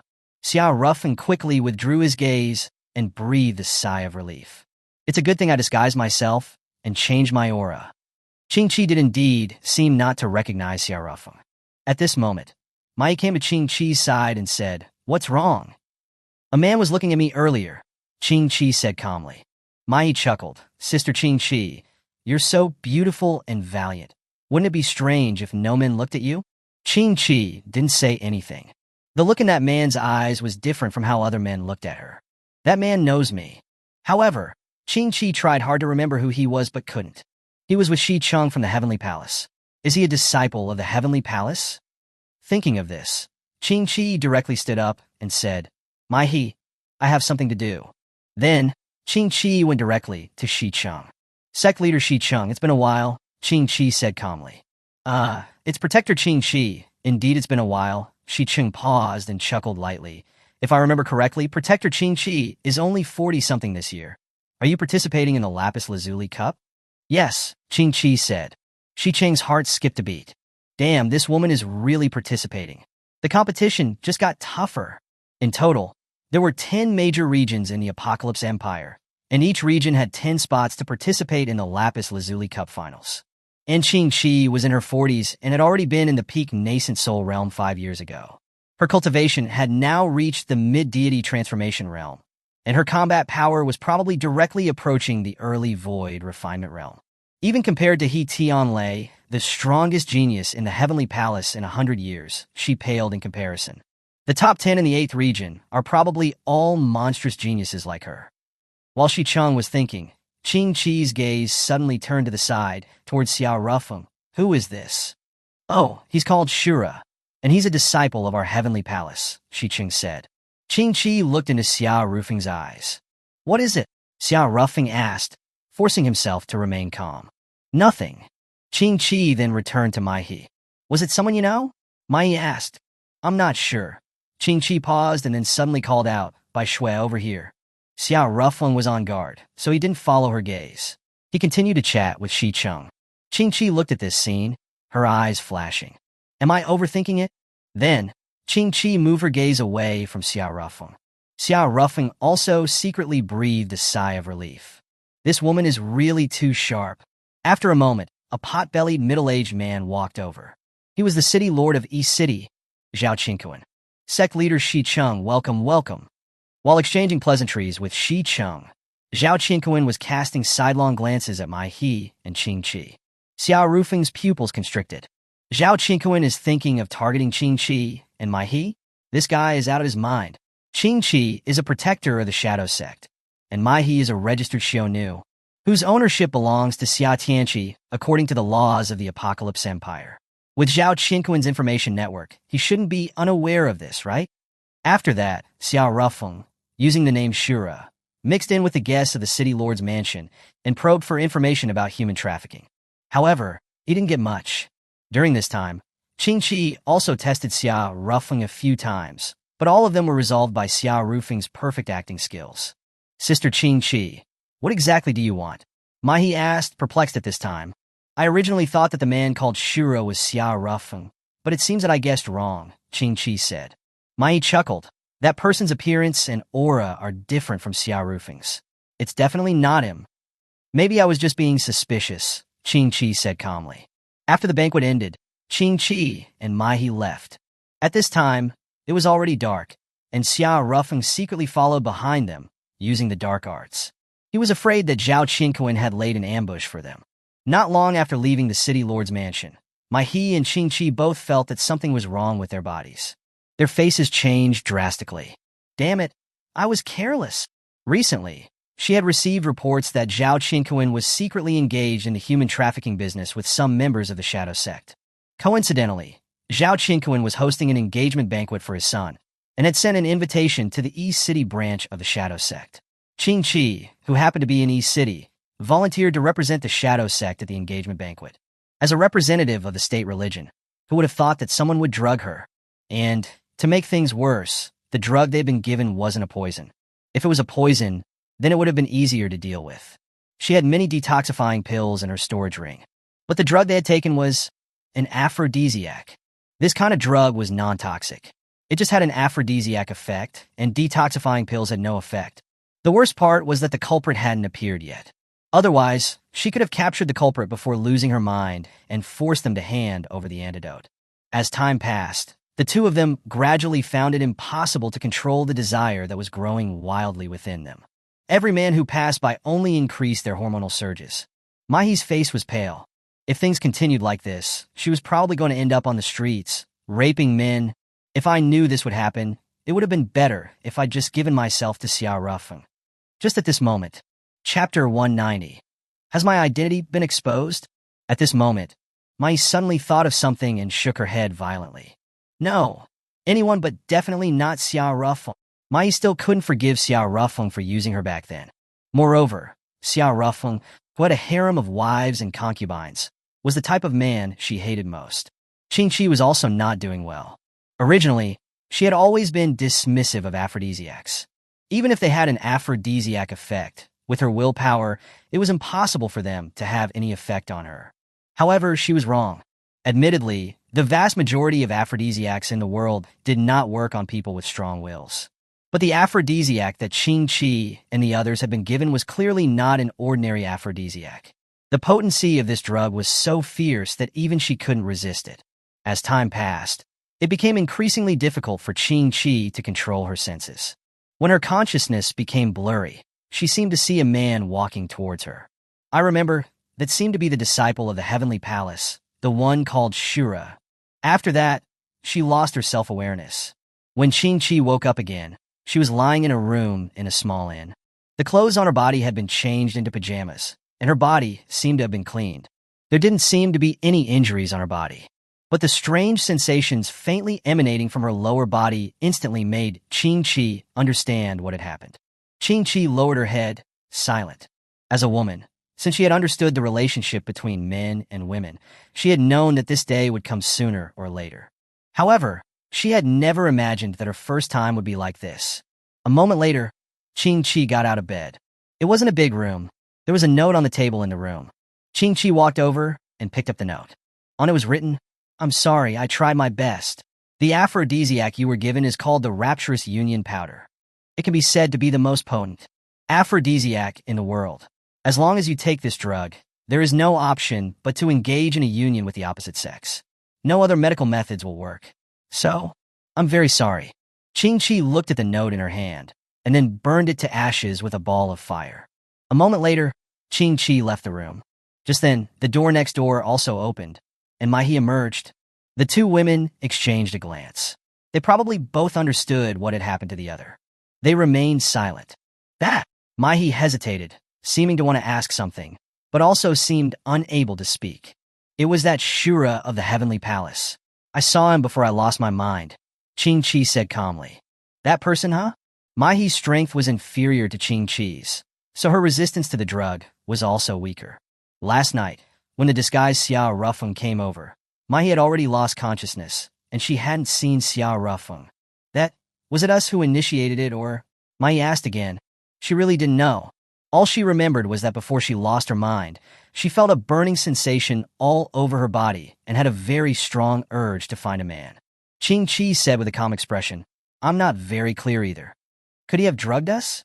Mai asked again. After pondering for a moment, Qingqi replied, "Probably not. If he had drugged us, we wouldn't have woken up in an inn. We would either have been killed or sold to human traffickers. Oh! Just then, the landlady of the inn came over. You two are awake, the landlady said with a smile. Who brought us here yesterday? Qing Chi asked calmly. It was a man. Where is he? He left when it was almost dawn. He didn't leave until it was almost dawn? Yes, the landlady paused and said curiously. What did you two encounter?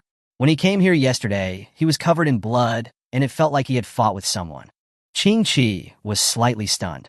She and Mai didn't seem to have any injuries on them. Was he protecting us? Mai asked. Qing Chi didn't say anything. About half an hour later, Qing Chi and Mai left the inn together. Sister Qing Chi, when were we drugged? Mai asked at this moment. The aura around Qing Chi suddenly became cold and sharp.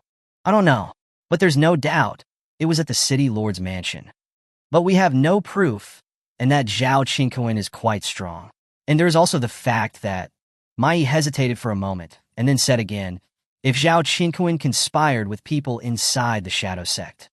I know. Don't worry, I won't do anything rash. Qing Chi paused and then added calmly. My task now is to protect the Saintess by Shui. Let's go back quickly. It's been a night. Saintess by Shui must be very worried about us, Mai said. Qing Chi nodded. On their way back, Mai hesitated several times, wanted to say something. What do you want to say? Qing Chi asked. Sister Qing Chi, was that your first time? Mai asked. Qing Chi. A moment later, she said with a calm expression, yes. That guy really got a bargain. Mai said. This wasn't flattery. In Mai's opinion, Qing Chi was sexy and beautiful, incredibly talented, with an aloof aura. It was impossible for ordinary men to even get close to Qing Chi, let alone take her first time.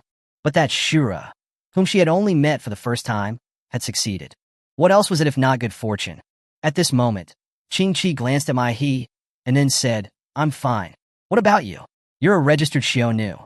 If one day, Emperor Tianqi felt like summoning you to the palace, and you had already lost your virginity, do you know what that means? Mai clenched her fists. I know. According to the laws of Tianqi, Xionu who have lost their virginity will be drawn and quartered. Qing Chi sighed softly. What happened yesterday can't be blamed on you. If you feel wronged, then go to the heavenly palace and have that Shura take responsibility. If he takes the blame, you might be able to salvage your life. Hearing this, Mai looked up at Qing Chi with a hint of curiosity in her eyes. Sister Qing Chi, would you have that Shura take responsibility? No, Qing Chi said succinctly. Just as Mai was about to say something else, a familiar figure suddenly rushed towards them. Where did you two run off to? I was worried to death. It was Bai Shui. We're fine, Mai said stiffly. Bai Shui looked suspicious, but didn't ask any further. After returning to her residence, Mai returned to her room. She tossed and turned in bed, unable to sleep. Shura? Mai's emotions were complicated. On one hand, she hated the man who had taken her first time. On the other hand, she also had to be grateful. After all, in a certain sense, the man named Shura had actually saved her.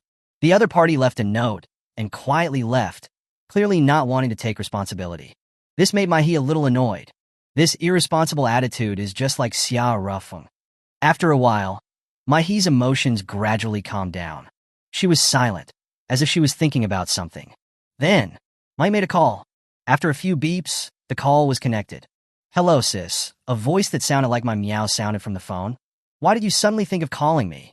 Nothing. I just wanted to ask you how you were doing. Mai paused and then asked, how is life in the heavenly palace? It's pretty good. Xia Rufeng even helped me get a core disciple position. My meow replied. Really? Mai was a little surprised. Does he have that kind of ability? I don't know how he did it, but I'm indeed a core disciple of the heavenly palace now. My meow paused and then said excitedly, after spending time with Xia Rufeng, I realized that he's really very charming. No wonder he was so popular on Blue Star. Even Sister Yuan Ling seems to have a good impression of him. Mai wiped her cold sweat. I'm saying, my meow, you wouldn't be falling for that guy, would you? Yeah. Mai. Hey, my meow, he has a bunch of wives on Blue Star. I know. My meow paused and then added, but I can't control my feelings. When I came back to my senses, I was already in love with him. At this point, my meow suddenly said nervously, Sis, you wouldn't have also fallen for Xia Rufeng, would you? How is that possible? Absolutely impossible. Mai said categorically. Compared to Xiao Rufeng, her heart was clearly more concerned about that Shura who had taken her first time. I wonder what kind of person Shura is? He shouldn't be like a playboy like Xiao Rufeng, right? Although he did take both me and Sister Qingqi last night. But that was because of circumstances, so I can't blame him. While her mind was drifting, my Meow's voice rang out again. Sis? What's wrong? Mai asked. My Meow was slightly embarrassed.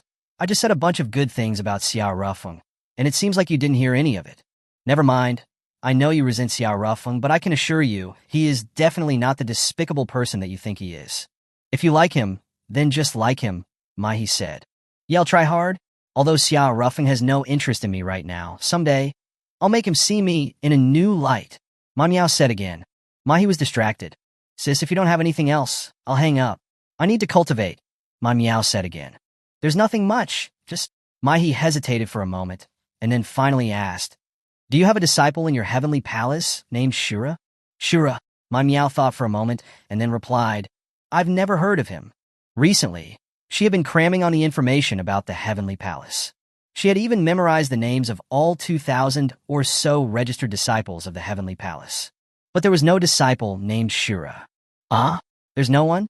Then, Mai was stunned, and then quickly said again, does your sect leader have any disciples that he particularly likes? In Mai's mind, someone who was brought to attend an engagement banquet couldn't be an ordinary disciple. I don't know who he likes, but I know who he hates. Mai Meow paused and then said indignantly, in the drawing of lots for the Lapis Lazuli Cup selection matches, our sect leader put Xiao Rufeng with someone who wants to kill him. That old guy is clearly trying to kill someone using someone else. Mai Meow was very annoyed. A moment later, Mai Meow calmed down and asked, oh, right, sis. Why do you want to find that Shura for? Nothing. I just heard that the Heavenly Palace had a genius named Shura, and I wanted to ask about it. Mai quickly replied. The Heavenly Palace did have a few geniuses, but there's no one called Shura. Did you hear it wrong? Haha, maybe. Mai paused and then said, oh, right, I have something to do. I'm going to hang up now. After saying that, Mai hung up. She sat on the bed in a daze. No one called Shura? Is it a fake name? What is his real name? Mai was somewhat concerned. At this moment, someone knocked on the door. After opening the door, Bai Shui was outside. Mai, what's wrong? You look absent-minded, Bai Shui said. I just heard from my sister that Xiao Rufeng is in trouble, Mai said casually. Bai Shui was stunned, and then quickly asked, what happened? It seems that he offended someone in the Heavenly Palace, and they want to kill him at the selection matches in a few days, Mai said. Bai Shui clenched her fist tightly. At this time, Qingqi also walked over. Saintess Bai Shui, we need to set out for the capital city. The other candidates for the Saintess position at the Angel Institute from other major regions have already arrived in the capital.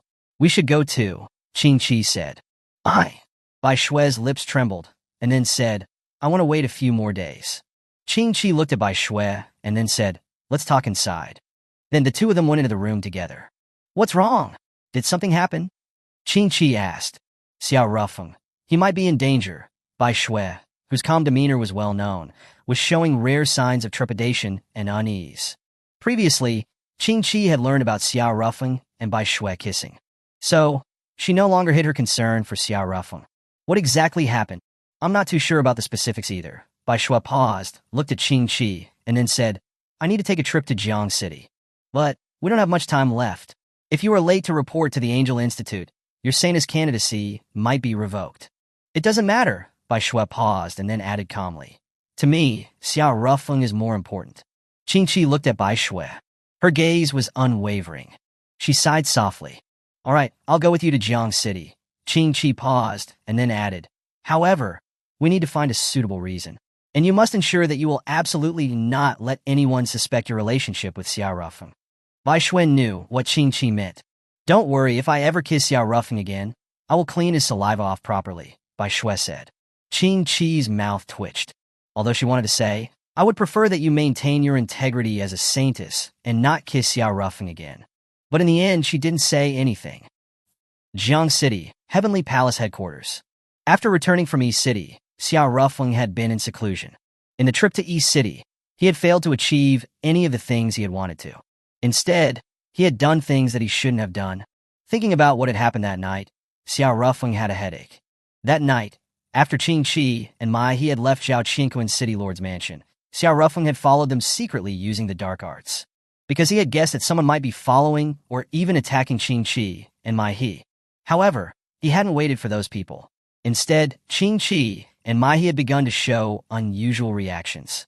From his experience, he knew that these two had definitely been drugged with an aphrodisiac. This only reinforced Xiao Rufeng's judgment that Zhao Qingquan and his men were definitely going to attack Qingqi and Mai He, so he had continued to hide nearby. But he had waited for a long time, and until Qingqi and Mai He gradually lost their minds under the effects of the aphrodisiac and started to attack passersby. No one had come out.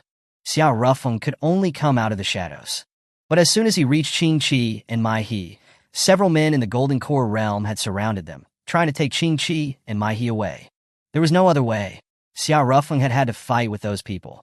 After expending a great deal of effort, he had finally managed to scare them away. Xiao Rufeng then brought Qingqi and Mai He to a small inn for treatment. But unfortunately, his light attribute spirit energy had no effect on aphrodisiacs. After all, this wasn't a toxin, but a stimulant which was non-toxic. After the treatment failed, there was only one method left: a union between a man and a woman. However, Xiao Rufeng hadn't expected that both of them would be having their first times. This made Xiao Rufeng feel quite guilty. Although he was promiscuous, he wasn't without a sense of responsibility. But, sigh, Qingqi and Mai He already didn't like me very much. If they find out that Shura is me, they would definitely kill me, right? Last night, before Qingqi lost her mind, she had recognized him. Of course, what she had seen was Shura. While lost in thought, someone knocked on the door. Rufeng, time to eat, my meow said. Oh, I'm not hungry. I want to make the most of my time to cultivate, Xiao Rufeng replied from inside the room. Okay, good luck. After my meow left, Xiao Rufeng sighed again. The only good thing now is that I took the high-level disguise pill, which not only changed my appearance but also my aura, so I was able to deceive Qingqi. At the city lord's mansion, that woman's perception was always very sharp. But she would never have guessed that a disguise pill can even change one's aura. These kinds of high-level disguise pills were clearly from the immortal realm. It was difficult to produce such high-level pills in the lower realms. He breathed a slight sigh of relief. Qingqi shouldn't have discovered my identity. Otherwise, with her personality, she would have already killed her way to the heavenly palace. Just as he was thinking this, suddenly my meow came back. She knocked on the door and then said, Xiao Rufeng, Saintess Bai Shui is here. Xiao Rufeng's heart skipped a beat. Saintess Bai Shui? Is she alone? No, Sister Qingqi and my sister are also with her, my meow replied. Xiao Rufeng wiped his cold sweat. No way? Has my identity been exposed? Why? What do I do? Xiao Rufeng was a little flustered. Chapter 191. Would you run away with me? Surely Bai Shui doesn't know about what happened with Qingqi and Mai He. Does she? The thought sent shivers down Xiao Rufeng's spine. In the past, Bai Shui might not have cared too much even if she found out. But recently, something had clearly changed. Bai Shui's personality had become much more outgoing and lively.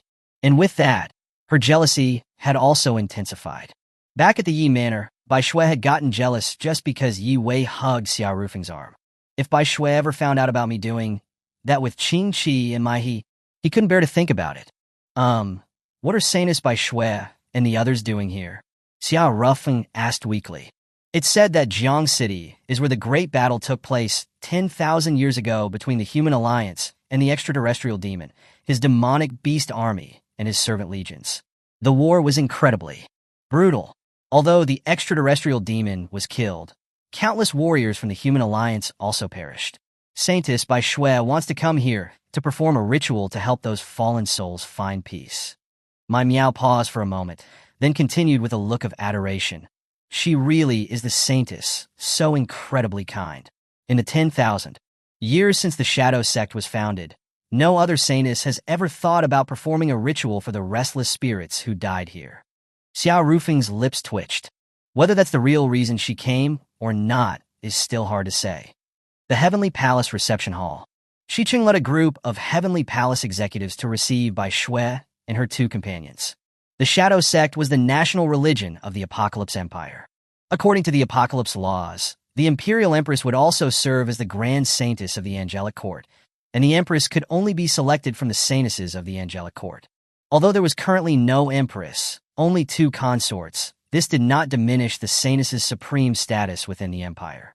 Every saintess of the angelic court had the potential to become the next imperial empress. As Bai Shui and her companions arrived, Shicheng immediately led the assembly in a single-knee bow. "Greetings, your saintess. There is no need for such formality. Please rise," Bai Shui said. Unlike when she was with Xiao Rufeng, Bai Shui maintained a cold, distant persona as befitting a saintess when she was out in public. After Shicheng rose, he said, "Your saintess, please take your seat." Bai Shui didn't refuse. She took the main seat. Qing Qi and Mai stood beside her, on either side. "Some time ago, I was attacked while en route to Kuan City. It was your sex He Tianlei who saved me. I've come to the Heavenly Palace both to perform a ritual for the souls lost in battle 10,000 years ago, and also to express my gratitude to He Tianlei." "Where is he?" Bai Shui asked. "Oh, I'll inform him to come at once." While they waited for He Tianlei, Bai Shui seemingly casually asked Mai He, "Speaking of which, isn't your sister here at the Heavenly Palace?" "Yes, she is," Mai He replied. Shicheng was surprised. "May I ask, who is your sister?" "Her name is Mai Miao. I heard she was recently selected as a core disciple of the Heavenly Palace. She's very happy about it," Mai He said. Shicheng's eyes brightened. Mai Miao. Indeed, she's a genius. She definitely deserves to be a core disciple." Truthfully, it was all just polite chatter. He'd made Mai Miao a core disciple mainly because of Xiao Rufeng's order. "Should we summon Mai Miao as well?" Shicheng asked. "Wouldn't that be too inconvenient? She is Xiao Rufeng's maid. She should listen to Xiao Rufeng's orders before any sect orders," Bai Shui replied. Shicheng was even more surprised. "Your saintess, you know Xiao Rufeng?" "Oh, I visited the Yi Manor in Kuan City, and I met Xiao Rufeng there," Bai Shui said calmly, then added, "By the way, how is that Xiao Rufeng? He had a duel with He Tianlei at the Yi Manor, and won." The Heavenly Palace members in the reception hall all gasped. "That's impossible, right?" Someone couldn't help but exclaim. He Tianlei is the strongest of the younger generation of the Heavenly Palace. He's already at the peak of the core formation stage, and his combat strength can reach the late-stage nascent soul stage.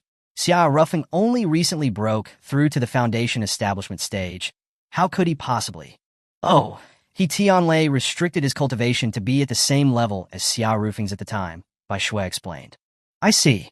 That makes sense. If a foundation establishment cultivator could defeat a core formation cultivator, that wouldn't just be considered a prodigy. But even so, it means that Xiao Rufeng has the ability to fight above his level even at the qi condensation stage. It's a shame. If his talent wasn't so poor, he could definitely be a top 10 genius in our Heavenly Palace." Shicheng and Yuan Liang remained silent. They knew the truth. Although the ancestor's talent in this life is average, he was reincarnated with the memories of his previous life. His value is far greater than that of even the top 10 geniuses combined, they thought. Just then, Bai Shui suddenly said, "Oh, also, bring Xiao Rufeng here too." Qing Qi's lips twitched. "I already told her to avoid contact with Xiao Rufeng to prevent suspicion. This woman never listens." Qing Qi glanced at Bai Shui, her eyes flickering. If the Apocalypse Emperor doesn't take a liking to Bai Shui, that's one thing. But if the Emperor does choose Bai Shui, any man who is even remotely close with her will suffer a terrible end. Bai Shui is fully aware of this, and yet she still wants to see Xiao Rufeng. Does she really love that man that much? After a moment, He Tianlei, Xiao Rufeng, and Mai Miao arrived at the reception hall almost simultaneously. "Greetings, your saintess," the three of them said, kneeling on one knee. This time, Xiao Rufeng didn't try to be different. He couldn't let anyone see the connection between him and Bai Shui. A saintess having an affair with an outsider would be a crime punishable by being torn apart by chariots. At that moment, Bai Shui rose from her chair and walked in front of He Tianlei. She helped him up, saying, "You are my savior. There is no need for you to kneel." After helping He Tianlei up, Bai Shui inadvertently walked to Xiao Rufeng and also personally helped him to his feet. But unlike when she helped He Tianlei, Bai Shui subtly tickled Xiao Rufeng's arm with her fingers. A little bit naughty. However, no one saw that, except for Qing Qi, and nobody suspected that there was anything inappropriate between Bai Shui and Xiao Rufeng. Afterward, Bai Shui helped Mai Miao up before returning to her seat. After some pleasantries, Bai Shui expressed her desire to visit the ruins of Jiang City. "Then, Saintess, I will personally escort you," Shicheng offered. Bai Shui shook her head. "There's no need. Qing Qi will accompany me." She paused, then asked, "Are there any others who know much about old Jiang City?" Everyone looked at each other. Although Jiang City was the headquarters of the Heavenly Palace, most people didn't actually reside there during peacetime. And since old Jiang City was from 10,000 years ago, even fewer people had knowledge of it. At this moment, Xiao Rufeng raised his hand. Your Saintess, I know some things. I like to study history, and I've read some introductions about old Jiang City, Xiao Rufeng offered. Then, you'll come with me, Bai Shui said. As you command. Everything felt so natural. No one suspected a thing. Soon after, the three of them left the Heavenly Palace base and entered the ruins of Jiang City. Jiang City, from 10,000 years ago, used to be a large city with over 10 million people. The city area was vast. Today, besides the Heavenly Palace headquarters occupying a small corner, the majority of the city still lay in ruins. As soon as they entered the ruins, Bai Shui grabbed Xiao Rufeng's hand. Xiao Rufeng was startled. Bai Shui, Qing Qi is still here. She knows about us, Bai Shui said. Xiao Rufeng was speechless. At that moment, Qing Qi rolled her eyes. Saintess Bai Shui, although we're in the ruins now and there's nobody nearby, nor any drones in the sky, it doesn't mean that we are completely safe. If anyone sees us, you two will be torn apart by chariots. Contrary to what Qing Qi expected, Bai Shui didn't restrain herself. Instead, she jumped into Xiao Rufeng's arms, wrapped her arms around his neck, and looked into his eyes. She then asked, "Would you run away with me?" "No." Xiao Rufeng paused, then looking at Bai Shui, he calmly said, "I won't let you die. Even if I die, I will definitely save you before I die." Looking at Xiao Rufeng, Bai Shui's eyes suddenly reddened. She buried her face in his chest and cried, "Don't say such things." Xiao Rufeng blinked. He felt like Bai Shui's emotions were a bit off. Does she really know about what happened with Qing Qi and Mai He? But Qing Qi doesn't seem to recognize me. What's going on with this woman? Gradually, Bai Shui's emotions calmed down. She jumped off of Xiao Rufeng and stretched, giving a small smile. "Let's go, let's continue." With that, she took the lead. Xiao Rufeng and Qing Qi followed, walking side by side. "Saintess Bai Shui is acting a little strange," Qing Qi suddenly said. "Do you have any leads?" Qing Qi shook her head, then asked, "Do you have any leads?" Xiao Rufeng also shook his head. The two fell silent again. After a while, Qing Qi suddenly said, "Do you have a disciple in your sect called Shura?" Xiao Rufeng's heart skipped a beat. "Shura? I haven't heard of him." He paused, then added casually, "Are you looking for him?" "It's nothing." Qing Qi didn't say anything more. After another moment, the three of them reached the center of the ruins. This was once the core area of Jiang City. But now, it was a giant crater that stretched tens of meters deep. "This is where the extraterrestrial demon was killed 10,000 years ago," Qing Qi said. A hint of emotion flickered through Xiao Rufeng's eyes. This was the very spot where he had self-destructed in his first life. Bai Shui stood there in silence. Her emotions were indeed a bit strange. Ever since coming to the ruins, memories of her past life that she'd rather not think about were flooding back. Memories of the extraterrestrial demon from her previous life. That man had destroyed her life and violated her purity. She should have hated him to the bone. But when he detonated himself, she could not stop the tears from flowing. She did not know what kind of emotions those were. Were they tears of joy? Or of grief? Why would I feel sad? Did I fall for that man? Why? He is clearly my enemy. Why would I? Because she could not understand these feelings, she had embraced Xiao Rufeng. She wanted to use Xiao Rufeng to eliminate the emotional turmoil that man had caused her. After embracing Xiao Rufeng, Bai Shui had indeed calmed down considerably. But standing here, looking at the large crater in front of her, and thinking of the slight smile on the man's face after pushing her away before detonating himself, Bai Shui felt a pang of trepidation. No, I can't be deceived by that man. He destroyed everything. He is my enemy. The person I love is... Bai Shui suddenly ran to Xiao Rufeng, and in front of Qing Qi, kissed his lips. After kissing Xiao Rufeng, the turmoil that had been bothering her gradually calmed. She released his lips, looked at Xiao Rufeng, and smiled. Indeed, you are the man I love. Huh? Xiao Rufeng was dumbfounded. Qing Qi was speechless. Is it really okay for me to be this woman's protector? If she keeps acting so erratic, her scandal will be exposed sooner or later, right? When that happens, not only will Bai Shui and Xiao Rufeng be torn apart by chariots, my end won't be much better. But Qing Qi didn't know what she was thinking, but but murmured, "Whatever, it doesn't matter if I die. No one would care anyway." Chapter 192, by Shue's Explosive Jealousy. At that moment, Bai Shui also looked at Qing Qi and said, "Qing Qi, are you very envious of me? No need to be. You can go find a man too." As she said that, Bai Shui thought of something and quickly added, "But it can't be Xiao Ruffling." Qing Qi rolled her eyes. "Don't worry, I won't look at Xiao Ruffling even if I'm single for the rest of my life." "Hey, that's too far. Did our Ruffling do anything to offend you?" Bai Shui said, displeased. Xiao Ruffling quickly added, "It's all right, I know I'm not very likable."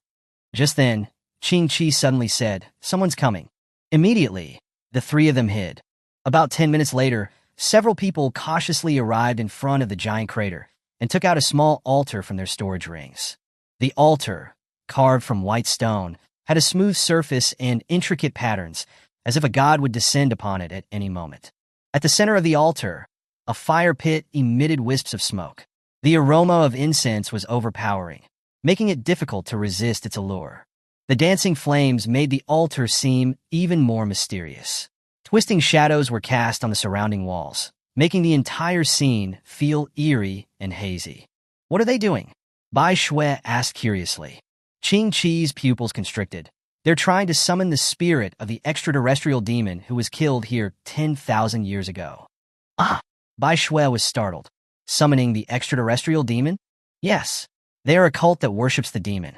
It seems their name is the Demon Sect. Their methods are not as extreme as the Heavenly Silkworm organization. The highest goal of this sect is to resurrect the demon." With that, Qing Qi snorted and said, "Those idiots. They've read too many novels. They think that by making an altar, they can resurrect the demon.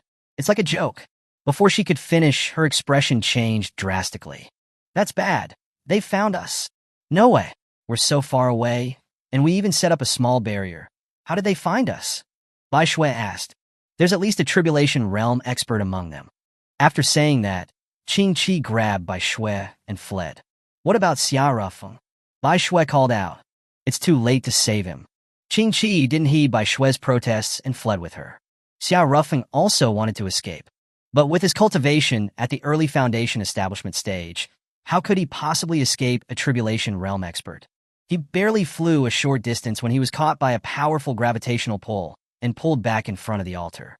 Up close, the members of the demon sect all wore the same uniform and all had masks on their faces. "Elder, two got away," someone said to a man wearing a demon mask. "It doesn't matter." Then the demon elder looked at Xiao Rufeng and said, "This one seems suitable as a sacrifice." When Xiao Rufeng heard this, his heart sank. "Hey, what do you want to do?" "What sacrifice?" "We'll sacrifice your flesh and blood to summon the demon Lord Spirit." The elder replied, "Are you going to kill me?" "Nonsense. If we don't kill you, how can we summon the demon Lord Spirit?" Xiao Rufeng's face darkened. "Buddy, do you even know how to summon a spirit?" "What do you mean?" "I've been watching you for ages. You are completely inept. With your methods, you'll never be able to summon the demon Lord Spirit," Xiao Rufeng said. Someone couldn't help but say, "You know how to summon a spirit?" "I'm not sure about other spirits, but I'm confident I can summon the demon Lord Spirit," Xiao Rufeng said. His words caused a stir among the crowd. "Shut up," the elder yelled. Then he added, "This guy is talking nonsense. He clearly doesn't want to be a sacrifice. But he doesn't have a choice." With that, the elder used a gravitational pull to grab Xiao Rufeng, ready to throw him into the altar. Crap! A million curses roared through Xiao Rufeng's mind. He couldn't continue hiding anymore. If he continued to hide, he was going to die. So, Xiao Rufeng yelled, "Demon Lord, please possess me." Immediately, an enormous pressure swept across the scene. Even the Tribulation Realm Elder felt immense suppression. After all, Xiao Rufeng possessed a soul that was at the level of a celestial being. "Elder, this person," someone exclaimed. Did the Demon Lord really possess him? The masked elder was also uncertain. "We can ask a few questions to see if he is the Demon Lord," the elder said. Then he raised his head and looked at Xiao Rufeng. "Are you the Demon Lord? What do you think?" Xiao Rufeng replied coldly. "May I ask you a few questions, Demon Lord?" "Ask away." "Please tell me, who killed the Demon Lord?" "I self-destructed. Otherwise, how do you think that crater was made?" "Also, the Demon Lord gifted his first human servant an item. May I know what that item was?" The Demon Elder then asked. His ancestor was the first human to be loyal to the Demon Lord. At that time, the Demon Lord had gifted his ancestor an item. This was a secret that only the inheritors of his family would know. Currently, apart from the Demon Lord and him, no one else knew about it. Xiao Ruffing thought for a moment, then replied, "My first human servant? Are you talking about Dizong? That's the name I gave him. His original human name was something like Coward." The masked man's body trembled. His ancestor had been unremarkable. After becoming loyal to the Demon Lord, he was given the name Dizong and subsequently became well known on the battlefield using that name. It could be said that it was impossible for anyone to know the ancestor's original name. How does he know? At that moment, Xiao Ruffing added, "As for the item I gifted Dizong, if I remember correctly, it was a romance novel. Because back then he only had hatred, no love. I wanted him to understand love." Plop! The masked man knelt down. "Greetings, Demon Lord." Seeing this, the other members of the demon sect also knelt down. Xiao Ruffing secretly let out a sigh of relief. He paused, then said, "I'm still recuperating and can't possess this body for too long. I must take my leave. However, this body is quite suitable for divine descent. You must keep this a secret. Protect him well, and listen to his orders." Yes. No one dared to disobey. Xiao Ruffing didn't say anything else and closed his eyes. Then, when he opened his eyes again, he naturally withdrew his pressure. "Hey, you demon mask guy, are you not going to let me down?" Xiao Ruffing said. The masked man quickly let Xiao Ruffing down, then said, "I'm sorry, I didn't expect that you could really summon the Demon Lord's spirit. We were rude just now. All right, you guys should leave quickly. The Heavenly Palace will be here soon," Xiao Ruffing said. "But the Demon Lord ordered us to protect you. Your presence would only cause trouble for me." Xiao Ruffing paused, then asked, "Do you have a way to contact you, so that if I run into danger, I can inform you?" At that moment, the masked man took out a jade tablet and said, "This jade tablet can identify members of the demon sect, and you can also use it to command them." "I see." Xiao Ruffing naturally took the jade tablet, then added, "You guys should leave now. Farewell." With that, the masked man left with the other members. Not long after, Bai Shui and the others arrived. This time, the Heavenly Palace came out in full force. Almost all of the elders were present. Xiao Ruffing pretended to be unconscious on the ground. Upon seeing Xiao Ruffing, Bai Shui had a subconscious urge to rush over, but was secretly stopped by Qing Qi. Mai Miao ran up to Xiao Ruffing, helped him up, and called out his name loudly. Xiao Ruffing pretended to gradually wake up. Upon seeing that he had woken up, Mai Miao was excited and held Xiao Ruffing's face to her chest. Xiao Ruffing's face was pressed firmly against Mai Miao's breasts. Upon seeing this, Bai Shui's jealousy instantly flared. Chapter 193, If We Do It Again. Seeing that, Qing Qi's head began to ache again. This woman is truly jealous. With Mai Miao's flat chest, what could Xiao Ruffing even be rubbing against? Qing Qi muttered, keeping her voice low. Hearing this, Bai Shui blinked her eyes, then nodded thoughtfully. That makes sense. Fortunately, everyone's attention was on Xiao Ruffing, and no one noticed Bai Shui's expression. Seeing that Xiao Ruffing was safe, Shicheng secretly let out a sigh of relief. To others, Xiao Ruffing might be an insignificant figure. Although he was good at fighting, his cultivation talent was limited. At the age of 25, having just broken through to the foundation establishment stage, it was unlikely he would ever reach the core formation stage. The further along the path of cultivation, the harder it was to break through. But to Shicheng, Xiao Ruffing was extremely important. Even if his cultivation talent was poor, he was still the ancestor, and an ancestor who had his memories from his past life. As the Heavenly Palace sect master, Shicheng had heard some secret histories. In the long history of the Earth's spiritual recovery over the past 1,000,000 years, there had been reincarnators, but almost no one was able to retain their full past life memories. Most only had fragments of those memories. But Xiao Ruffing was different. He was able to perfectly recall the techniques of his past life, which was unheard of. Afterward, everyone returned to the Heavenly Palace. Mai Miao, Yue, and others accompanied Xiao Ruffing back to his courtyard. Mai went too. This made Bai Shui feel a bit annoyed. Sect Master Shicheng, I should also visit Xiao Ruffing. I was the one who sent him to the ruins area, so I'm partly responsible for what happened. And also, I'd like to ask about what happened in the ruins, Bai Shui said. Okay, Shicheng nodded. The others didn't suspect anything. Bai Shui's request was reasonable. She was a kind and compassionate person. After obtaining Shi Cheng's permission, Bai Shui looked calm on the surface, but she was secretly thrilled. Finally I'm going to see Xiao Rufeng. Qing Qi glanced at Bai Shui, but said nothing. However, as they were on their way to Xiao Rufeng's place, Qing Qi couldn't help but remind her, Bai Shui, it's not a big deal if you kiss Xiao Rufeng as long as nobody sees it. But if you sleep with Xiao Rufeng and lose your virginity, then it will be a serious problem. Before the angelic court's candidate Sanuses formally enter the angelic court, their chastity will be checked with a maiden's mole. This mole will instantly disappear if you lose your virginity. It's useless no matter how many times you try to repair it artificially. Bai Shui pouted. I know. I'll try my best to hold back. Qing Qi's face darkened. No, you absolutely must hold back. All right, Bai Shui paused, then complained. You're becoming more and more of a busybody. Qing Qi didn't say anything. A short while later, Bai Shui suddenly looked curious. Sister Qing Qi, how do you check a maiden's mole? I don't know either. There are people in the angelic court who are in charge of identifying it. You shouldn't even think of trying to fool them, Qing Qi said directly. TCH Bai Shui clicked her tongue. After a while, Bai Shui asked, Sister Qing Qi, is your maiden's mole still there? Qing Qi abruptly stopped walking. Before last night, it was indeed still there. But now, she didn't say anything and continued walking forward. Bai Shui blinked her eyes, the gossip in her eyes becoming even stronger. Sister Qing Qi, who took your first time? Tell me. I will definitely make him take responsibility for you. Tell me. But Qing Qi ignored Bai Shui. After a moment, Qing Qi stopped at the entrance of a separate courtyard. It should be here, Qing Qi said. Then looking at Bai Shui, she added, Bai Shui, I've said all I needed to say. If you don't want Xiao Rufeng to die, then be honest. Bai Shui pouted and ultimately said, all right, I got it. Only then did Qing Qi knock on the door.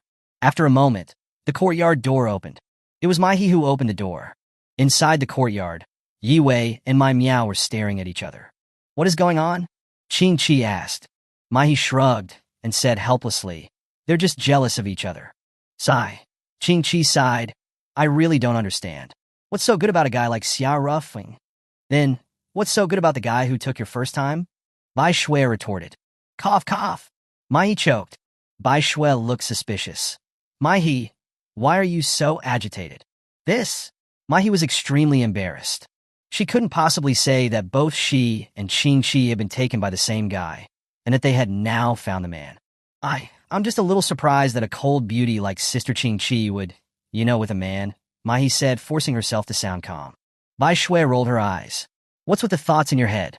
What kind of woman doesn't need a man? Even the coldest woman will have physical needs. Isn't that right, Sister Qing Qi? Qing Qi ignored Bai Shui. She looked at Mai He and asked, does your sister like Xiao Rufeng? It seems so. Mai He paused and said, but Xiao Rufeng has someone he likes. Speaking of which, did you sisters know Xiao Rufeng before? Sort of. Where is he from? Qing Qi asked. If it's inconvenient to say, then don't, Qing Qi said. Sorry. I'll go see Xiao Rufeng and ask about what happened in the ruins. With that, Qing Qi left. Bai Shui glanced at Mai He. She had heard Xiao Rufeng say that although the Mai sisters' hometown was Earth, they had met Xiao Rufeng on Planet Blue. However, looking at the Mai sisters' reaction, they did not seem to know about her relationship with Xiao Rufeng. This was to be expected. After all, not many people knew about Xiao Rufeng's feelings for Bai Shui.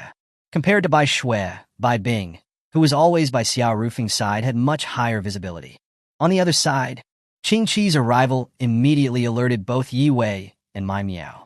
Qing Qi ignored the two of them and walked directly to Xiao Rufeng. Xiao Rufeng, let's go inside and talk, shall we? Qing Qi said calmly. Okay. Afterward, the two of them entered the house. What happened after we left? Qing Qi asked. I'm not very clear either. I was captured by them, and after I was knocked out, I didn't know anything. When I woke up again, you guys were already here, Xiao Rufeng said. I see. Qing Qi paused, then suddenly asked. Where were you yesterday? Xiao Rufeng's heart skipped a beat. Yesterday? I was cultivating in my room. What's wrong? Yesterday, I attended the engagement banquet hosted by the city lord of East City, Zhao Qingquan, for his son. There, I met your Heavenly Palace sect master Shi Cheng. He was also with a man named Shura, whose eyes were very similar to yours. Shura? I haven't heard of him. Xiao Rufeng paused, then added angrily. The sect master clearly doesn't like me, but he brought someone whose eyes are similar to mine to the banquet. What's the meaning of that? Qing-Chi didn't say anything. She had also indirectly learned about some of Xiao Rufeng's situation in the Heavenly Palace from the disciples. It seemed like he really wasn't popular. He even drew Sun Wu, who wanted to kill him, in the internal selection competition. It was somewhat of an obvious scheme to use a borrowed knife. A hint of confusion flashed through her eyes. Am I overthinking it? On second thought, other than his eyes being similar to Xiao Rufeng's, that person was different in terms of appearance, body shape, and even his aura. His appearance could be changed with disguise, but his aura can't be changed. It can only be concealed. In the lower realms, there were no elixirs that could change one's aura. Excuse me. With that, Qing-Chi left. Xiao Rufeng let out a long sigh of relief. That was close. But Xiao Rufeng's mind flashed back to what had happened last night in the hotel room. His hormones instantly surged. High-profile beauties like Qing-Chi had always been what men most wanted to conquer. There was nothing more pleasing than having a cold goddess under your body. Last night, Qing-Chi was indeed lying beneath him, but the situation was completely unrelated to conquest. He had purely picked up a bargain, or, to be blunt, taken advantage of the situation. If Qing-Chi knew that Shuro was me, he didn't know what Qing-Chi would do to him. But he was very clear that Bai Shui would definitely blow up. Oh!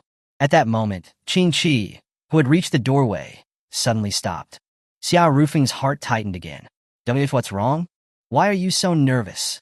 Qing-Chi asked. I'm afraid that my charm is too much, and you'll force yourself on me. That would cause a misunderstanding with Bai Shui, Xiao Rufeng said, forcing himself to sound calm. Qing-Chi, you're really narcissistic. With that, Qing-Chi left. Phew! Xiao Rufeng breathed a sigh of relief. That evening, Bai Shui wanted to stay with Xiao Rufeng for the night, but Qing-Chi forcefully dragged her away. However, Mai stayed behind. After all, her younger sister, Mai Miao, lived in this courtyard.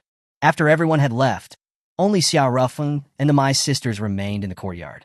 Finally, it's quiet, Mai Miao chuckled, then sat down next to Xiao Rufeng. She then asked, "By the way, where did you go last night? You didn't come back at all." Mai was also looking at Xiao Rufeng. Xiao Rufeng instantly broke out in a cold sweat. Xiao Rufeng said, forcing himself to sound calm. "I went to spy on Nangong He." Isn't Nangong He quite mysterious? She's always wearing a veil, and no one knows what she looks like, so I wanted to catch a glimpse of her face, Xiao Rufeng lied. Oh! Mai Miao didn't suspect anything. Her eyes brightened, and she asked, "So, did you see Nangong He's face?" She was also quite interested. "No, that woman is very cautious. I watched for the entire night, but didn't manage to see her face," Xiao Rufeng replied. "Too useless." Mai Miao paused, and then looked at Mai He, saying, "Sis, let's go take a shower." Okay. Afterward, the two women walked toward the washroom. At the door, Mai Miao suddenly turned around, looked at Xiao Rufeng and asked, "Xiao Rufeng, do you want to rub our backs?" Cough, cough. Mai He choked. "Mai Miao, I'm just kidding." Mai He rolled her eyes at Mai Miao and then entered the washroom. A moment later, Mai Miao's voice could be heard from inside the washroom. "Sis, did your bust size increase a bit?" "No, it really did get a bit bigger. Did a man help massage it?" Mai almost coughed up blood. "Don't talk nonsense. There's no man." Either from nervousness or something else, Mai He stammered. "Huh? That's suspicious. Sis, do you have a man on the side?" "No." "Then, did you sleep with a man?" Cough, cough. She choked again. "You really did sleep with a man. Who is it? Which lucky guy is it?" Mai He practically fled from the washroom. Xiao Rufeng was sitting under a large locust tree in the courtyard. It was right in front of the washroom door. When Mai He came out of the washroom, her hair was wet, her clothes were messy, and she was somewhat disheveled. Seeing that Xiao Rufeng was looking at her, Mai He was a little embarrassed. A moment later, Mai He thought of something and walked directly towards Xiao Rufeng. "I heard from the landlady of the inn that you guarded us all night. You went through a lot of trouble," Mai He said, bowing. It's nothing," Xiao Rufeng replied casually. As soon as he said that, Xiao Rufeng realized his slip-up and immediately shut his mouth. But obviously, it was too late. Mai He raised her head and looked at Xiao Rufeng with a half-smile. "As expected, that Shuro was you. Speaking of which, you had a nickname, Shuro War God, back on Planet Blue." Xiao Rufeng wanted to stubbornly deny it, but in the end, he said, It was me. He paused, then bowed, saying, I'm sorry. Mahi looked at Xiao Rufeng, a myriad of thoughts swirling in her mind. In the end, she let out a sigh. It's all right. Even though I lost my first blood, in the end, you saved our lives, Mahi said calmly. Sorry, I tried other methods, but sadly, none of them worked, so I could only. Xiao Rufeng paused and looked at Mahi, saying, What kind of compensation would you like? I don't need anything. We are not doing a business deal or a transaction, Mahi said calmly. At that moment, the door of the washroom opened, and my meow also came out. She was wearing thin, tight pajamas. The tight pajamas showed off her chest. Sis, you said that you're not interested in Xiao Rufeng. You wouldn't be trying to snatch Xiao Rufeng from me, would you? My meow said nervously. Don't worry. I will never have any interest in Xiao Rufeng in the past, present, or future, Mahi said. That's good. My meow paused, then turned in front of Xiao Rufeng, wearing her tight pajamas, and chuckled. How is it? Are you turned on? Not at all. Xiao Rufeng, are you sexually frigid? Or do you just can't get it up? My meow asked suspiciously. Then she added, If there is a problem, you should get it treated. Don't be ashamed about seeking medical help. Mai didn't say anything. Although she had no recollection of what happened last night, since her first time had been taken, it was obvious that Xiao Rufeng was indeed able to get it up. Xiao Rufeng rubbed his head. All right, enough fooling around. Let's go to sleep. All right. Afterward, my meow dragged her sister into their bedroom. Xiao Rufeng was still sitting under the large locust tree. His consciousness sank, and he continued to search for treasures in the black hole in his dantian. 2 hours later, Xiao Rufeng successfully fished out a mirror. This wasn't an ordinary mirror. It was also a spiritual artifact. Its function was very special. It was an independent space. Unlike a storage ring, the independent space in the mirror was habitable, and it had an area of several thousand square meters. It's like a mobile villa, although it's not very useful to me. At that moment, squeak, the door to my meow's room opened, and Mahi came out. Aren't you going to sleep? Mahi asked. In a bit. I'm going to take another shower, Mahi said. She hadn't been able to shower properly earlier due to my meow's teasing. All right, go ahead, Xiao Rufeng said. Mahi didn't say anything else and entered the washroom. There was a copper bathtub in the washroom. After filling it with hot water, Mahi took off her clothes and lay down in the bathtub. Her skin became soft and smooth after being soaked in hot water, as delicate as a peeled egg. Her hair was slowly let down and fell onto her shoulders, wet and smooth like a black silk ribbon, giving off a faint scent of hair in the warmth of the steam. She rubbed the delicate soap to create a lather and slowly applied it to her skin. Each movement was elegant and graceful. The bubbles slowly flowed over her body, like clouds floating over mountain peaks, or like sheep roaming across the grassland.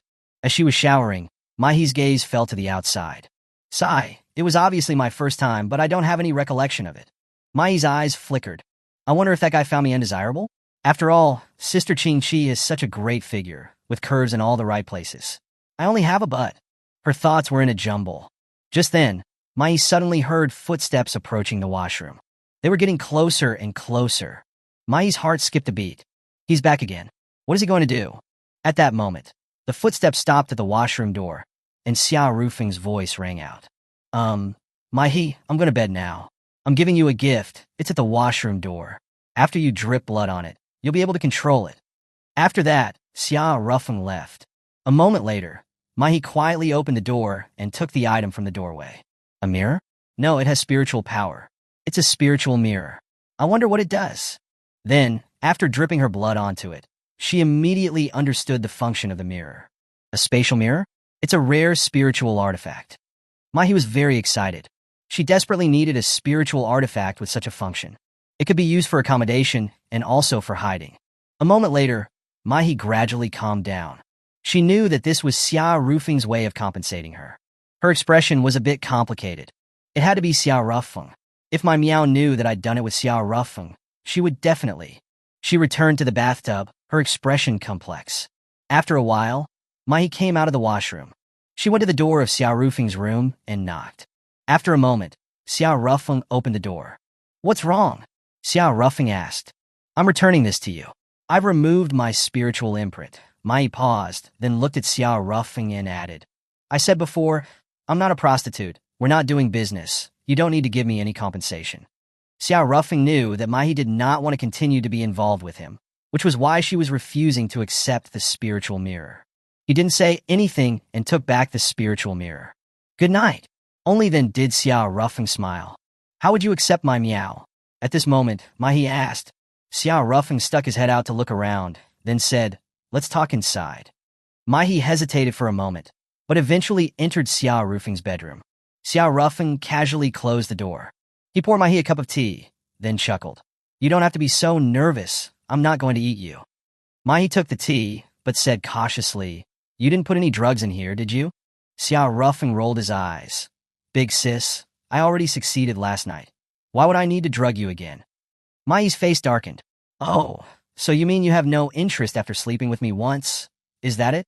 Xiao Rufeng sweated. I didn't mean that. Honestly, last night, neither you nor Qing Chi had any awareness. In my eyes, you were like inflatable dolls. There was no fun involved. If possible, I'd obviously rather have everyone be awake so that we could interact and communicate, rather than just a one-sided output from me. Mai's face flushed completely red. Shut up, stop talking. Xiao Rufeng chuckled, but didn't say anything more.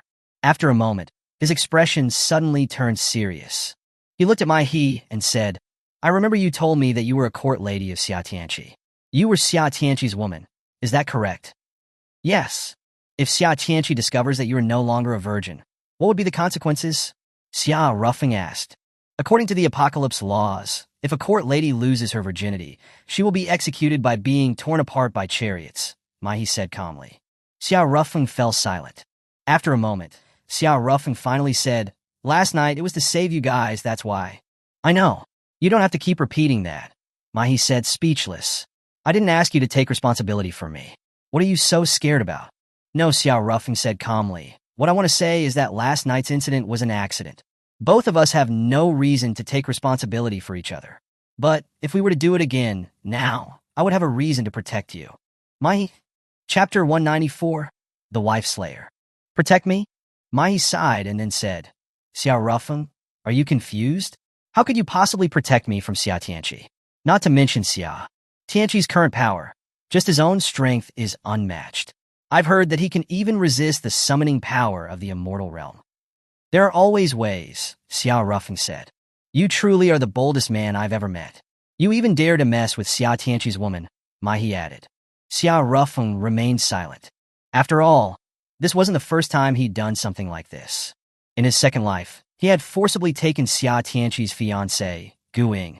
However, although I obtained Gu Ying's body, I never obtained her heart until the very end. Sigh.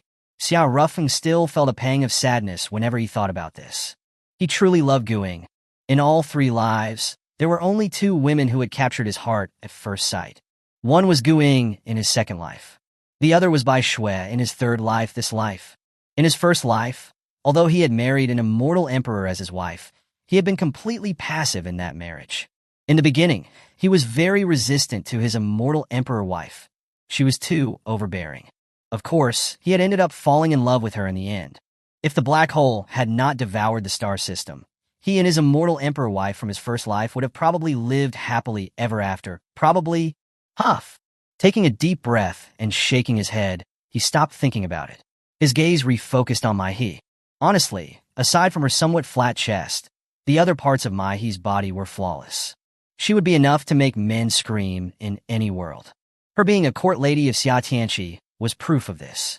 The emperor's women had to be absolutely stunning in terms of looks. It was a representation of the imperial family. I am not afraid of Xia Tianqi. What do you think? At that moment, Xiao Rufeng asked. Mai was silent. I'm sorry, I can't agree, she said after a moment. Xiao Rufeng chuckled. I respect your decision. Good night. With that, Mai ran out of the room. She went back to Mai Miao's room, but couldn't fall asleep. There were many reasons why she had rejected Xiao Rufeng. She was indeed afraid of Xia Tianqi's retaliation. She didn't like men like Xiao Rufeng who had many wives and concubines. Also, Xiao Rufeng was the man her sister liked. Each reason was sufficient to reject Xiao Rufeng. But why do I feel a little disappointed? Am I expecting Xiao Rufeng's protection? What can he, someone at the early foundation establishment stage, even do? Bai Shui was also unable to sleep. Jiang City was the place that had the most impact on her. In her past life, The extraterrestrial demon had detonated himself here. Back then, she had originally intended to die with him.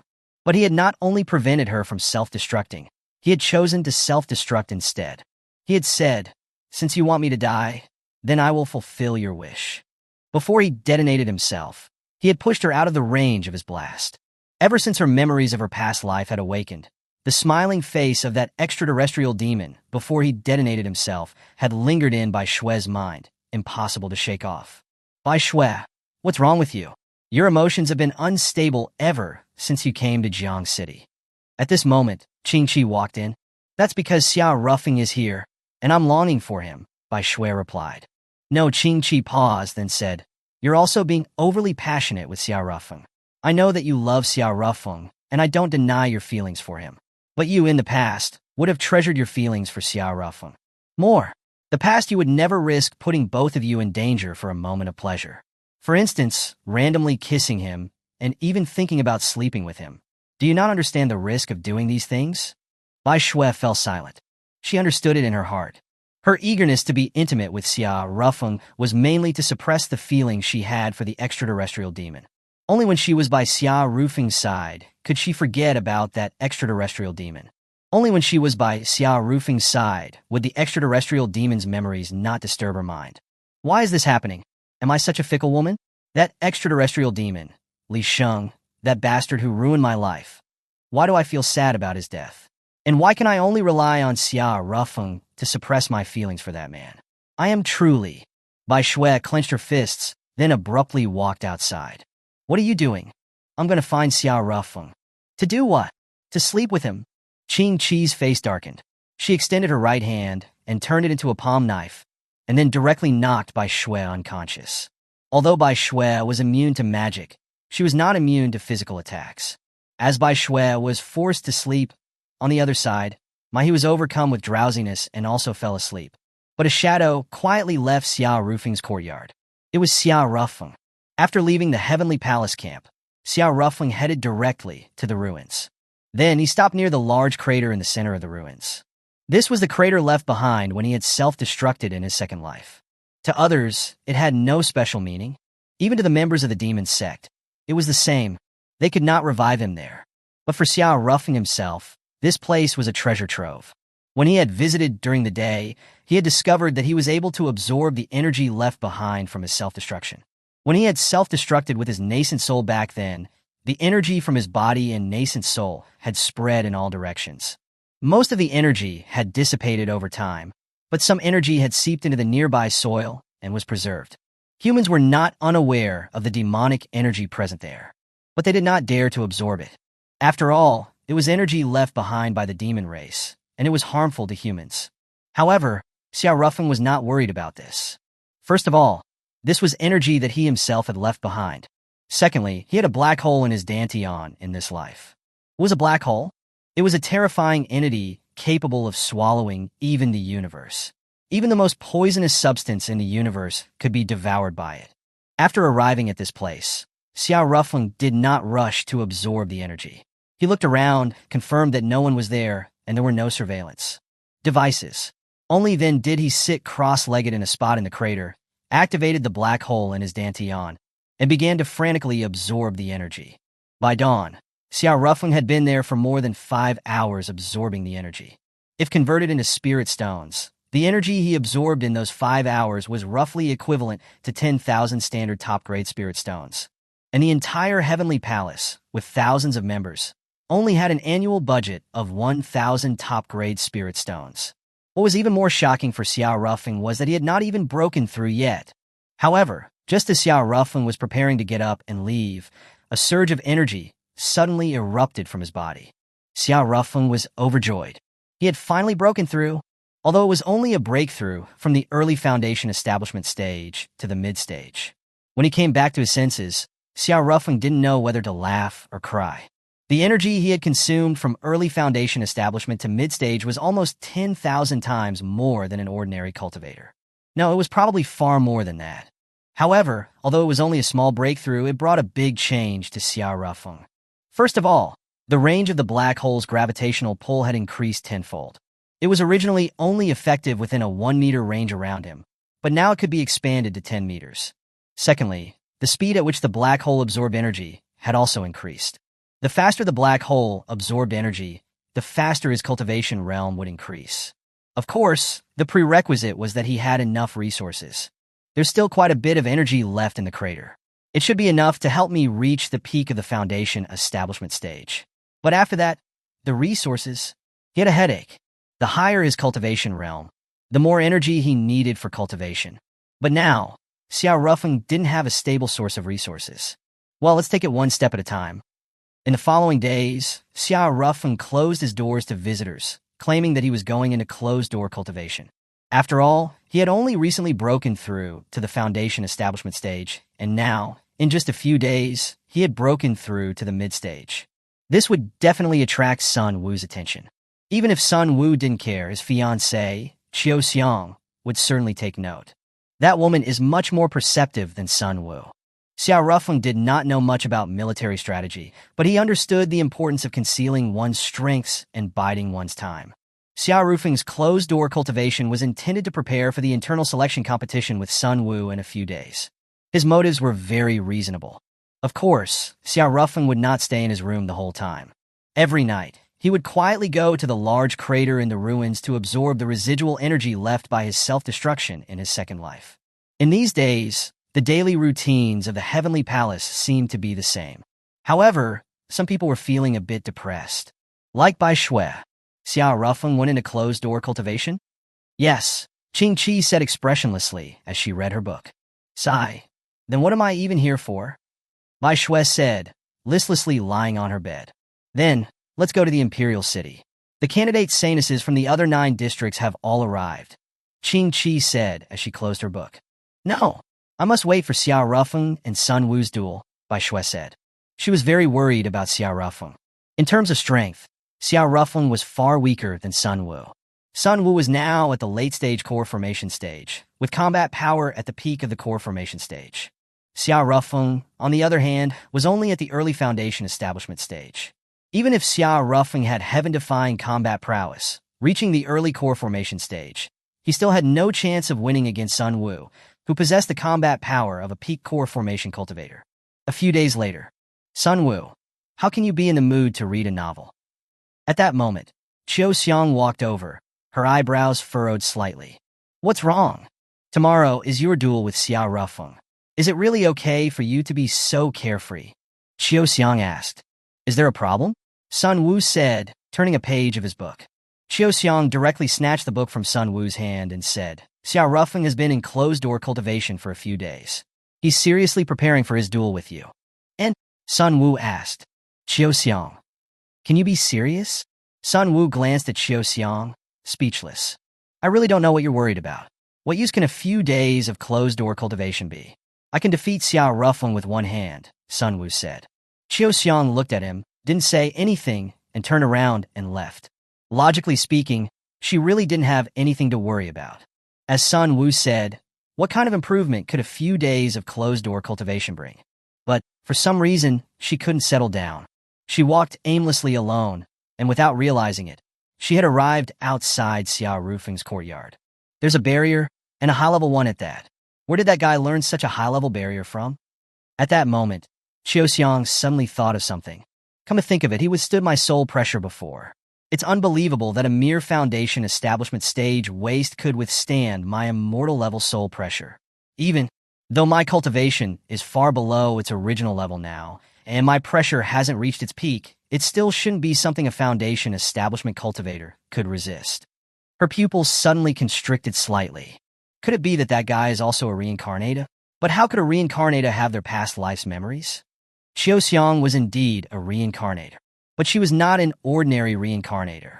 She had been reborn into this world in a manner similar to the rebirth of love in the anime Fox Spirit Matchmaker, and she had retained her memories from her previous life. Normal reincarnators could hardly retain their past life memories. Thinking of the rebirth of love, Qiu Xiang sighed. Sun Wu was her lover from her previous life. That was definitely the case. However, Sun Wu, without the memories of their previous life, was vastly different from the person she had loved in her past life. For many years, she had been trying hard to help Sun Wu awaken his memories from their past life. but all of her attempts were unsuccessful. This made her feel a little frustrated. While pondering, the courtyard gate opened. My Meow's figure appeared. Seeing Qiu Xiang outside the door, my Meow instantly became alert. What? What do you want? Who is it? Xiao Rufeng's voice rang from inside the courtyard. Qiu Xiang, Sun Wu's fiancé, my Meow replied. Does she have anything she needs to say? If so, let her in, Xiao Rufeng said. Hey, don't get all flustered just because you see a woman. You should be trying your best to conceal your cultivation right now. After saying that, my Meow realized her slip-up and quickly covered her mouth. Qiu Xiang was startled. She composed herself and asked, Can I go in? No. Let her in, Xiao Rufeng said again. My Meow then unwillingly opened the gate. Qiu Xiang had a pair of bright eyes that resembled a deep night sky, with a mature charm. Her long hair cascaded down her shoulders, her curves were alluring, and her tight-fitting clothing revealed her sexy figure. She was like a ripe fruit, full of rich color and mellow sweetness. Or like a vintage red wine, mellow and deep, making people intoxicated and unable to extricate themselves.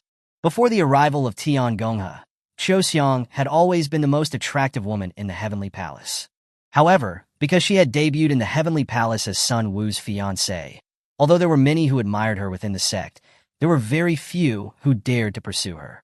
After all, Sun Wu was a genius of the Heavenly Palace second only to He Tianlei, who dared to offend him. Moreover, Qiu Xiang and Sun Wu seemed to be a devoted couple, so there was no room for others to interfere. My Meow had heard about Xiao Rufeng's title as the Wife Slayer. Many of the women he had on Planet Blue were married.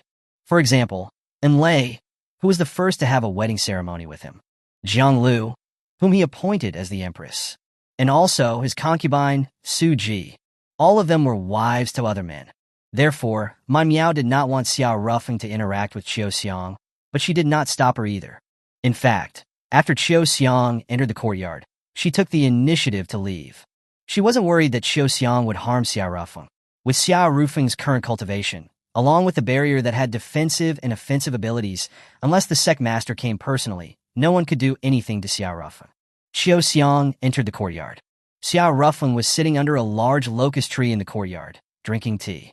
The moment Qiu Xiang saw Xiao Rufeng, her pupils suddenly constricted, and her face was full of disbelief. Peak Foundation establishment? How is that possible? Qiu Xiang was beginning to doubt her own eyes. 7 days ago, this guy had just broken through to the Foundation establishment stage. He has reached the peak of the Foundation establishment stage in just a few days. Qiu Xiang was very shocked. Although throughout history there have indeed been geniuses like that. For example, the current immortal Emperor Shan Cha in the Immortal Realm. It's said that she was already at the Void Refining Realm when she was 20. She once set a record for breaking through from the Foundation establishment stage to the Core Formation stage in 3 days. However, this Xiao Rufeng is not that kind of genius. If he were that kind of genius, he wouldn't still be in the Qi condensation stage at the age of 24.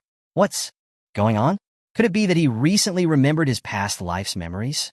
But even so, his talent in this life is mediocre. Past life memories wouldn't be of much help. There were too many puzzles and confusion swirling in Qiu Xiang's mind.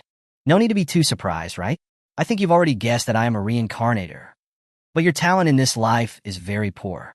Memories of your past life can at most help you master some high-level cultivation techniques, but it's not really helpful for your cultivation. Although enlightenment can raise your cultivation realm, the fact that you have remembered your past life has become a burden in that respect. Because you can't achieve enlightenment for the Tao you have already understood in the past, and without it you can't raise your cultivation realm. Qiu Xiang paused, then asked, How did you increase from the early Foundation establishment stage to the peak of the Foundation establishment stage in just a few days? Xiao Rufeng chuckled, business secret. Qiu Xiang's lips twitched, but she didn't continue to press him on the matter. Huff! Taking a light breath, Qiu Xiang looked at Xiao Rufeng and asked, Who were you in your previous life? How did you die? A hapless guy. The star system where I lived was swallowed by a black hole, Xiao Rufeng replied. This was his experience in his first life. He would not reveal the details of his second life to others so easily. Was it the old universe from the black hole in the Alpha Star system? Qiu Xiang asked. Xiao Rufeng was a little surprised. You too? No. My former master was an Alpha Star person. When the Alpha Star system was captured and swallowed by the black hole, She was not there, but her friends and her friend's husband were devoured by the black hole. Your master? She is the immortal Emperor Shan Sha of the immortal realm. I was once her maid. When she mentioned immortal Emperor Shan Sha, the expression on Qiu Xiang's face clearly became much more lively, and her eyes also lit up. It was obvious that she admired that immortal Emperor Shan Sha very much. At that moment, Qiu Xiang paused, then added, "Oh, sorry." Immortal Emperor Shan Sha became famous only after the creator god of this universe used great divine power to transfer the surviving star systems of the old universe into this one. She wasn't very famous when you were swallowed by the black hole. It's normal that you don't know about her. Qiu Xiang didn't seem to notice Xia Rufeng's expression. He had a very complex look on his face. Chapter 195, Shocking Everyone. At that moment, my meow returned.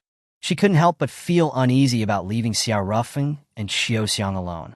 Xia Rufeng liked married women, and they always seemed to be inexplicably attracted to him. Even married women who used to be very cold and aloof would be attracted to Xia Rufeng after spending time with him. Although Qiu Xiang was devoted to Sun Wu, one could never say for sure what would happen. Seeing my meow return, Qiu Xiang also stood up. I should take my leave. Xia Rufeng looked at Qiu Xiang and then calmly said, "For tomorrow's match, I will do my best. If," he paused, then added, "if Sun Wu intends to kill me in our battle, I will fight with the same intention." Qiu Xiang didn't say anything and left directly. If anyone else had said those words, Qiu Xiang probably wouldn't have cared. Even if he was at the peak of the Foundation establishment stage, he would still be no match for Sun Wu. But Xia Rufeng was different.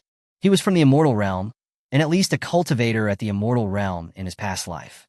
Although his current cultivation was only at the peak of the Foundation establishment stage, no one knew the extent of his combat power. She returned to Sun Wu's place. Before she even entered the room, she could hear the sound of men and women engaging in something unspeakable. Qiu Xiang didn't say anything. She kicked the door open. Inside, a completely naked Sun Wu was in the middle of some passionate activity with a naked female disciple from the heavenly palace. The female disciple was shocked to see Qiu Xiang. Her face turned pale, and she quickly grabbed her clothes and fled in a panic. Sun Wu, on the other hand, didn't care much. He looked at Qiu Xiang, lit a cigarette, and said, "Are you angry? You told me that I could be with other women. I'm not angry because of this." Qiu Xiang paused, looked at Sun Wu, and said, "I went to see Xia Rufeng just now." "Oh, so you like that kind of ma dash?" Before he could finish speaking, slap. Qiu Xiang directly slapped Sun Wu across the face. Her eyes were full of tears. "If I liked another man, I wouldn't have signed the rebirth of love agreement with you. I wouldn't have risked my life to be reborn by your side." Sun Wu was silent. Qiu Xiang wiped away her tears and said, "Xia Rufeng has already reached the peak of the Foundation establishment stage." Sun Wu's face changed slightly. How is that possible? It's only been a few days. How could he? He suddenly thought of something, looked at Qiu Xiang, and asked, "Did you help him? Aren't there dual cultivation techniques in the immortal realm? Did you dual cultivate with him?" Slap. Before he could finish a sentence, Qiu Xiang slapped him again. Sun Wu lowered his head and clenched his fists. After a moment, he suddenly raised his head, glaring at Qiu Xiang. "I've had enough. I don't need you to point fingers at my life. Even if we were lovers in our previous lives, the me in this life has no memories from that time. It's as if I am a new person, and I have nothing to do with you. Is that really what you think?" Qiu Xiang asked, with tears in her eyes. Sun Wu was a little guilty. He had mostly relied on Qiu Xiang to become the second most talented person in the Heavenly Palace. She had guided his cultivation and taught him techniques. However, he didn't want to give up his pride as a man, so he said, forcing himself to sound calm, "Yes, I see." Qiu Xiang's emotions gradually calmed down. She turned her back to Sun Wu and said, "For your match with Xia Rufeng tomorrow, if you can't win, admit defeat. Don't be reckless. Protect your life." Sun Wu immediately became agitated. "What do you mean? Are you saying that I can't defeat Xia Rufeng? What a joke. Even if he's at the peak of the Foundation establishment stage, he's still no match for me. My combat power has already reached the peak of the core formation stage." Sun Wu paused, and then added, "You keep praising Xia Rufeng as if you don't have a thing for him. You admire him so much. Why don't you go be his mistress?" After saying that, Sun Wu finally realized what he had said. His face changed slightly. Xiao also raised her hand again, but this time her slap didn't land. In any case, please be careful tomorrow. With that, Xiao left. The next day, when Xiao Rufeng stood on the arena, the whole place erupted into an uproar. Peak Foundation establishment stage? Am I seeing things? That's impossible. But it really is the peak of the Foundation establishment stage. Why did that waste manage to increase so much in just a few days? Perhaps Xiao Rufeng is a late-blooming genius? Compared to the ordinary disciples, the elders were even more shocked. Previously, when talking about Xiao Rufeng, the elders' general view was, that kid is quite strong in battle, but unfortunately, his talent is too poor, his cultivation is low, and he won't be of much use. After all, if he could never break through to the core formation stage in his entire life, then even if his combat power was heaven-defying, he would at most reach the nascent soul stage in terms of combat power. And a nascent soul stage in terms of combat power was not considered much in a 5-star sect like the Heavenly Palace.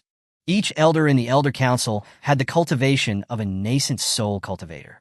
But now, in just 7 days, the ancestor actually broke through the mid-foundation establishment stage, late foundation establishment stage, and reached the great perfection of the foundation establishment stage, which is the peak of the foundation establishment stage. What exactly happened? Shi-chung was extremely shocked. There were 2 main ways cultivators could increase their cultivation realm. One was through enlightenment. The other was through absorbing spiritual energy and cultivation. But for reincarnators, memories of their past lives would become a burden. They wouldn't be able to gain enlightenment for something they already understood in their past life, since it had already become a part of their memories. As for absorbing spiritual energy and cultivating, it was a gradual process. Genius cultivators with excellent spiritual roots would absorb spiritual energy very quickly. But what kind of genius can break through from the early foundation establishment stage to the peak of the foundation establishment stage in just a few days? Shi-chung couldn't imagine it. He Tianlei, the most talented prodigy in the sect, had taken a full year to go from the early foundation establishment stage to the peak of the foundation establishment stage. Others took even longer. Xiao Rufeng was in no mood to appreciate their shock. He looked around, then sighed inwardly. So, Bai Shui and the others really did leave? After he had finished his closed-door cultivation yesterday, Xiao Rufeng heard that Bai Shui and Qing Qi had left in a hurry, not knowing what orders they had received. He had hoped that Bai Shui would come back to watch him fight today, but it seemed like his hopes had been dashed. He felt a bit empty. Compared to the others, Sun Wu, Xiao Rufeng's opponent, wasn't surprised by Xiao Rufeng's cultivation realm. After all, he had already heard about it from Xiao yesterday. Thinking about Xiao, Sun Wu instantly became irritated. Xiao and Xiao Rufeng definitely have something going on. Sun Wu took a deep breath, looked at Xiao Rufeng, and said coldly, Xiao Rufeng, today is your death day. Xiao Rufeng sighed, and his face gradually became indifferent. Because Bai Shui had left, Xiao Rufeng wasn't in a good mood. Now that Sun Wu had blatantly stated his intention to kill him, Xiao Rufeng felt even more annoyed. Then, I won't need to hold back, Xiao Rufeng said coldly. At this moment, Xiao Rufeng wore a black robe, mysterious and profound, like a dark abyss. It gave people a feeling of boundless pressure. His eyes were cold and sharp, like the blades of winter. People didn't dare to look him in the eye. He held a black longsword. The blade was flashing a cold light, as if it was telling of endless killings and death. Then, Xiao Rufeng made the first move. His sword tore through the void and slashed fiercely at Sun Wu. Sun Wu's eyes were also filled with madness. He showed no intention of dodging and stretched out his hand. Instantly, a white beam of light shot out from his palm. The white beam of light instantly turned into a brilliant arc, like a shooting star streaking across the sky, and rushed towards Xiao Rufeng's sword's glow. Boom! The white arc was unstoppable. After shattering Xiao Rufeng's sword glow in midair, its momentum didn't diminish and continued to blast at Xiao Rufeng. This scene left everyone dumbfounded. What is that technique? I've never seen it before. Does our Heavenly Palace have this kind of technique? The elders of the Heavenly Palace were also a bit confused. That's not a technique from our Heavenly Palace. Where did he learn it from? That power, it's probably at least a level A technique. Hiss! Everyone gasped. Currently, the best techniques in the Heavenly Palace were only level B techniques. I didn't think that Sun Wu had this up his sleeve. Is Xiao Rufeng going to lose? Probably. No, he will definitely lose. In the arena, facing the seemingly invincible arc of light, Xiao Rufeng had no intention of dodging either. His eyes were cold as ice, and without fear, he met the pale, white light. The long sword in his hand was swinging faster and faster. The black sword light formed a massive black vortex in the void, as if it would devour all light. Finally, the two forces collided once again. Boom! The two powerful forces intersected in midair and exploded with a deafening roar. The entire space was trembling. The scorching heat distorted the surrounding air. Before everyone could recover, Sun Wu launched another attack. Xiao Rufeng also went on the offensive, engaging Sun Wu in a match that stretched their limits. Their battle was like a contest between ice and fire. The white light and the black abyss collided, producing a huge wave of energy.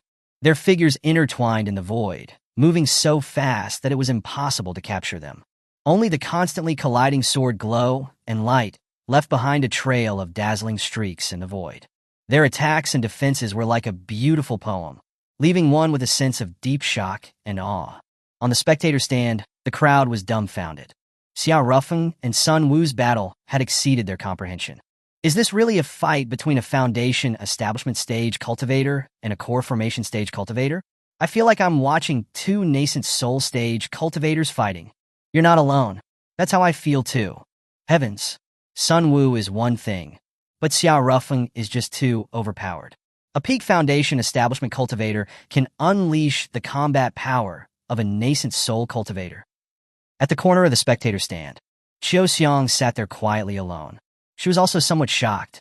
Sun Wu's combat power was originally only at the peak of the core formation stage, but the combat power that he was displaying right now had reached the early stage nascent soul stage. But even so, he still can't suppress Xiao Rufeng. The two people in the arena were obviously both bloodthirsty. Both were aiming to kill each other. On the surface, Sun Wu was barely in the lead, but Qiu Xiang still felt a bit uneasy in her heart. That Xiao Rufeng hasn't used his trump card yet, that gravitational pull technique that could devour spiritual energy. However, that technique seemed to have a range restriction. Sun Wu listened to my advice. He didn't choose to engage in close-range combat with Xiao Rufeng. Instead, he used ranged attacks, maintaining a distance from Xiao Rufeng throughout the fight. That's good. As long as Sun Wu doesn't enter that range, he'll be safe, Qiu Xiang thought. At that moment, Xiao Rufeng suddenly fell heavily to the ground. Sun Wu was overjoyed. Then, Sun Wu prepared to continue his ranged attack. But he had consumed too much spiritual energy earlier, and now he was low on spiritual energy and couldn't release his finishing technique. Then, Sun Wu took a spiritual sword out of his storage ring and descended from the sky, wanting to use his sword to pierce Xiao Rufeng's body. Seeing this, Qiu Xiang stood up abruptly, looking anxious. No, don't get close to him. Chapter 196. Widows are really annoying. In the arena, as soon as Sun Wu entered the 10-meter range of Xiao Rufeng, a slight smile appeared on the corner of Xiao Rufeng's lips as he lay on the ground. Sun Wu's heart was suddenly filled with a strong sense of danger. He wanted to escape from Xiao Rufeng's side, but it was too late. Dantian Black Hole, activate. A powerful gravitational pull instantly captured Sun Wu. Under this terrifying gravitational pull, he was unable to move his body. It was as if someone had used a body-fixing spell on him. Xiao Rufeng was able to control the gravitational pull extending from the black hole in his Dantian. He could force his opponent to be pulled towards him, or he could fix his opponent in place by controlling the gravitational pull. Sun Wu was panicking now. He wanted to break free from the gravitational pull, but he quickly found out, in despair, that the gravitational pull was so terrifying, and his spiritual energy was depleted. He simply didn't have the strength to break free. Xiao Rufeng got up from the ground. He picked up his spiritual sword and approached Sun Wu, who was being bound by the gravitational pull and unable to move. I said, I always return courtesy for courtesy. If you want to kill me, I will kill you as well, Xiao Rufeng said. No, Sun Wu panicked. Don't kill me. What do you want? I'll give you anything. Oh, do you like my fiancé Qiu Xiang? I can give her to you. Before he could finish his sentence, Xiao Rufeng directly pierced his heart with his long sword. The whole place fell silent. Qiu Xiang was also dumbfounded, staring blankly at the arena. After Sun Wu's life force had completely disappeared, Qiu Xiang finally snapped out of it. Xiao Rufeng, I will kill you. Qiu Xiang, with killing intent surging out of her, flew over from the spectator stand. Shi Cheng and Yuan Liang, seeing this, also flew over immediately and blocked Qiu Xiang. Qiu Xiang, this was a duel between men, Shi Cheng said. Moreover, it was your fiancé who made the first move with the intent to kill, Yuan Liang added. Qiu Xiang gripped her long sword and said, "Get out of my way. I'm going to kill Xiao Rufeng." "It's you who should step back," Shi Cheng said coldly. "If that's how it is?" Qiu Xiang took a deep breath, her eyes calm. She raised the long sword in her hand. Clang! The sound of the sword was clear and loud, and the sword intent was unbridled. She chanted something under her breath. Then, suddenly, sword shadows and blade glows intersected. In an instant, thousands of sword chi swept across the whole scene. The terrifying power seemed to cut through space. Shi Cheng and Yuan Liang's expressions changed slightly. That power is probably at the void refining stage. Just who is this woman? The two didn't dare to be careless. They abandoned all pretense of being respected elders of the sect and jointly attacked Qiu Xiang. Yuan Liang's sword techniques were like flowing water, continuous and ever-changing. Shi Cheng's sword attacks were like wave after wave of relentless force. Every move was with a desperate momentum. The two worked together seamlessly. However, at that moment, Qiu Xiang suddenly turned sharply. With 7 consecutive strikes with her longsword, she somehow formed a sword array, trapping both Shi Cheng and Yuan Liang within it, unable to escape. Then, Qiu Xiang wielded her sword and came in front of Xiao Rufeng and raised her longsword. But at that moment, a sudden beam of light shot over, with a surging momentum. The sound of air breaking could be heard. It was terrifyingly powerful. Qiu Xiang was forced to block the attack with her sword. Boom! The two powers collided. Qiu Xiang was forced back more than 10 meters. Is it fun to bully the weak? Xiao Rufeng turned his head and was overjoyed. He saw Nangong He flying over and standing in front of him. The nascent soul stage cultivator, after being taught the 9 Lotus Sword technique by Xiao Rufeng, now possessed the combat power of a peak deity transformation stage cultivator. Although her strength was still inferior to Qiu Xiang's, it was not a problem for her to stop her for a moment. Taking advantage of this opportunity, Shi Cheng and Yuan Liang broke free of the encirclement of the sword array. The other elders of the Heavenly Palace finally reacted and also rushed over. Qiu Xiang was trapped with no way out. "Kill that woman!" Shi Cheng shouted. Just as everyone was about to kill Qiu Xiang, Xiao Rufeng suddenly said, "It's fine." "Huh?" Shi Cheng turned his head to look at Xiao Rufeng. "What did you say?" Xiao Rufeng did not answer Shi Cheng. Instead, he looked at Qiu Xiang and said calmly, "Will Sun Wu be revived if you kill me?" "In this world, every action has a consequence. Sun Wu wanted to kill me. That was the cause. I don't think that I did anything wrong." Qiu Xiang's lips moved, but she didn't say anything. She couldn't refute his words. After a moment, Qiu Xiang took a deep breath and raised the spiritual sword in her hand. Everyone was suddenly tense. But Qiu Xiang aimed the sword at her heart. She was going to commit suicide. At that moment, Xiao Rufeng suddenly turned into a streak of light and rushed over. Then, he activated the black hole in his dantian, and the black hole's gravitational pull directly captured Qiu Xiang. Qiu Xiang's expression changed slightly. What a strange gravitational pull technique. It not only restricts the body, it can even interfere with one's consciousness. However, Qiu Xiang was, after all, a powerful cultivator at the deity transformation stage, with her combat power reaching the early stage void refining stage. Xiao Rufeng's black hole's gravitational pull could not completely control her. But Xiao Rufeng's goal wasn't to control her. As Qiu Xiang instinctively broke free of Xiao Rufeng's black hole's gravitational pull, Xiao Rufeng directly snatched the spiritual sword from Qiu Xiang's hand. The others also swarmed in, collectively casting spells and using talismans to seal off Qiu Xiang's spiritual power. With her spiritual power sealed, Qiu Xiang was now just an ordinary person. "Sect Master, how should we deal with this woman?" Someone asked Shi Cheng. "Leave it to me." At that moment, Xiao Rufeng suddenly said, "Hey, Xiao Rufeng, you don't get to speak here," an elder said. Shi Cheng glanced at him and said calmly, "Elder Guo, Xiao Rufeng might be the strongest genius of our heavenly palace." The other party immediately went silent. He didn't dare deny it. Breaking through from the early foundation establishment stage to the peak of the foundation establishment stage in just a few days was something he had never even heard of. "Does anyone else have an opinion?" Shi Cheng asked. None of the elders dared to speak. It was very obvious that the sect master, Shi Cheng, was clearly biased towards Xiao Rufeng. Then it's settled. Shi Cheng paused, looked at Xiao Rufeng, and said, I'll leave Qiu Xiang to you. Don't worry, her spiritual power has been sealed, so she poses no threat to you.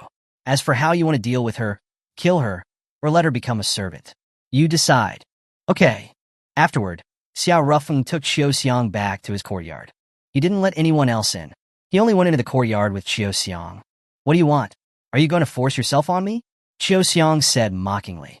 Xiao Rufeng rolled his eyes. Do you think that I'm lacking in women? Also, I don't think that those talismans from the lower realm are of any use to you. Perhaps you can unseal the talismans and recover your power right now. Then, why are you still daring to be alone with me? Sigh. Xiao Rufeng sighed and looked at Qiu Xiang, then calmly asked, Are you going to commit suicide to find Sun Wu in the next life? Unlike ordinary reincarnators, we signed the rebirth of love agreement. I will definitely find him, Qiu Xiang said calmly. How many lifetimes has it been? What? How many times have you been reborn? I don't remember. Have you ever been happy in any of them? Xiao Rufeng asked again. Qiu Xiang fell silent. Xiao Rufeng's words pierced her soul. She had been reborn many times with Sun Wu, but for some reason, Sun Wu in each lifetime was unable to become the same as what she remembered. In the repeated cycles of reincarnation, her heart had become tired and weary. Happy? Come to think of it, how long has it been since I last smiled? I've even forgotten how to smile. At that moment, Xiao Rufeng stood up, came in front of Qiu Xiang, and said calmly, Persistence is a good quality, but it isn't always. Right. I was once obsessed with a woman. I paid the price of my life for it. But until the very end, I didn't obtain her heart. Weren't you swallowed by a black hole? Xiao Rufeng was speechless. At that moment, Qiu Xiang sighed. Men's mouths are made for deceiving. It seems that I've seen through you men. It's not good to use a generalization like that. Xiao Rufeng paused, then smiled. However, you've finally shown some spirit. Qiu Xiang didn't say anything. Don't rush to find Sun Wu in this life. After all, you have signed a rebirth of love agreement with him, so he can't run away. In this life, travel alone. Treat it as a trip. At this moment, Xiao Rufeng smiled again. Qiu Xiang looked at Xiao Rufeng. After a long while, she finally said, Why? What? Why are you so nice to me? I clearly wanted to kill you, Qiu Xiang said. Xiao Rufeng chuckled, because I was once devoted to someone, so I can understand how you feel. Also, we both come from the old universe. We have a lot of things to talk about, like the story of immortal Emperor Shan Cha. You probably can't talk about this with anyone else other than me, right? That's true. Ha! Qiu Xiang suddenly reacted. She said suspiciously, You want to keep me by your side? After all, who wouldn't want to have a powerhouse whose combat power has reached the void refining stage by their side? Xiao Rufeng chuckled. Aren't you afraid that I might have a murderous intent one day and kill you? The hatred for killing one's husband is irreconcilable, Qiu Xiang said. If something like that really happens, then I guess I'll just be out of luck, Xiao Rufeng said. Qiu Xiang fell silent. After a long time, she finally took a deep breath, a resolute look in her eyes. I understand, Qiu Xiang said calmly. Soon after, when my Miao heard that Xiao Rufeng wanted to keep Qiu Xiang by his side as a maid, she became anxious. Xiao Rufeng, did your lust get to your head? Have you forgotten that Qiu Xiang wanted to kill you? If it weren't for the sect master and the others stopping her, you might have already become a ghost under her sword. My Miao paused, then added, looking resentful. Also, am I not taking good care of you? Why do you have to choose Qiu Xiang? To be honest, you're really not suitable to take care of others, Xiao Rufeng said. That was the truth. All these years, Bai Bing had always been by his side. Although nominally his adjutant, she was basically his maid. She took care of everything, his clothes, food, shelter, and everything else. And she had done every task meticulously and flawlessly. Originally, Xiao Rufeng didn't have much of a feeling about this. He was used to being taken care of by Bai Bing.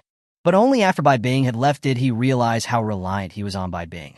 Later, although my Miao had taken over Bai Bing's job, honestly speaking, that woman was really far behind Bai Bing in taking care of people. I don't care about you anymore. You just go and rot away in the moaning of those married women, my Miao said angrily. Xiao Rufeng wiped away his cold sweat.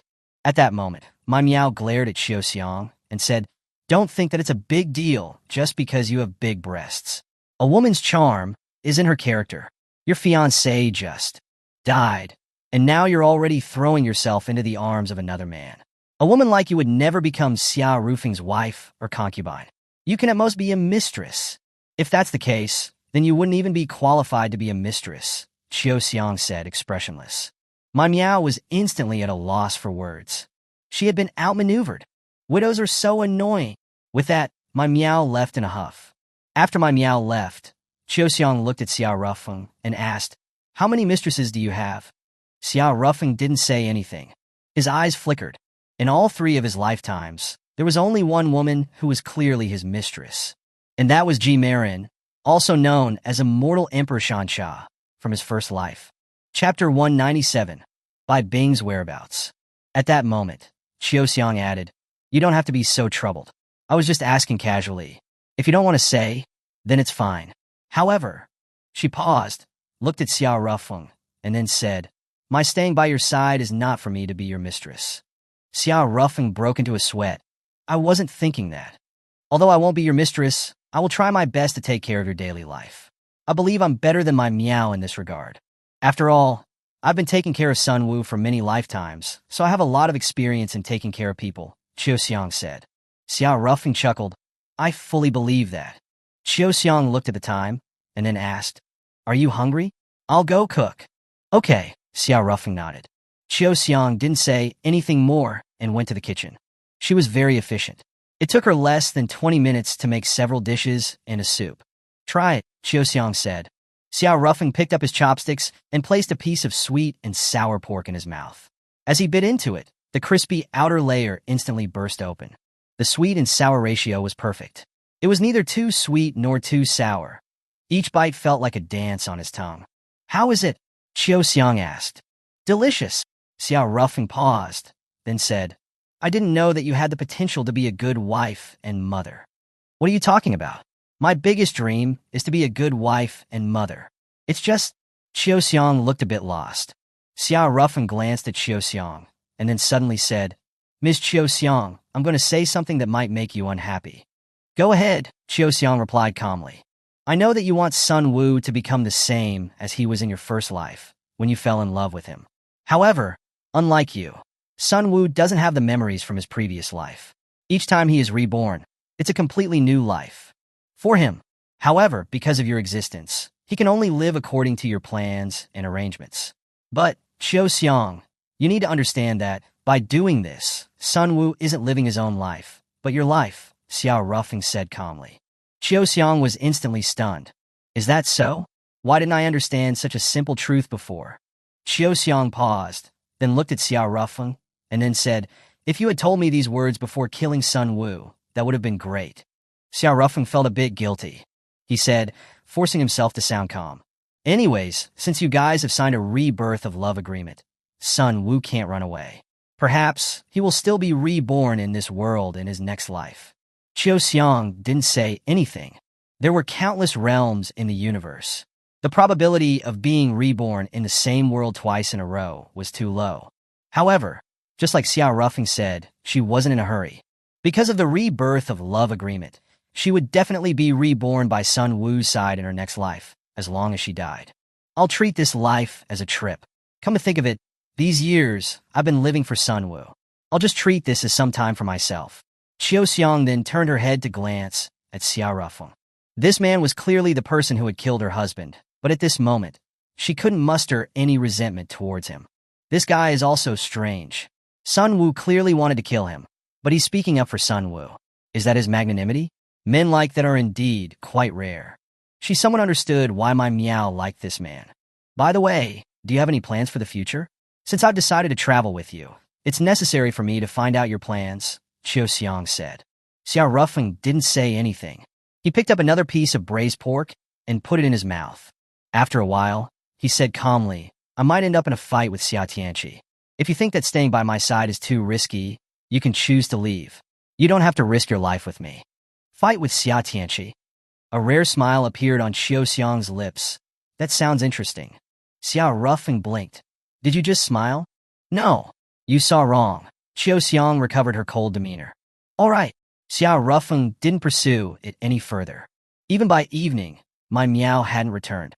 Is it okay that my Meow hasn't come back? Qiu Xiang asked. Oh, she's a core disciple of the Heavenly Palace now. The sect has provided housing for her, Xiao Rufeng replied. I see. Qiu Xiang didn't bring up the topic again. She took out a piece of paperboard and said, These are the results of today's competition.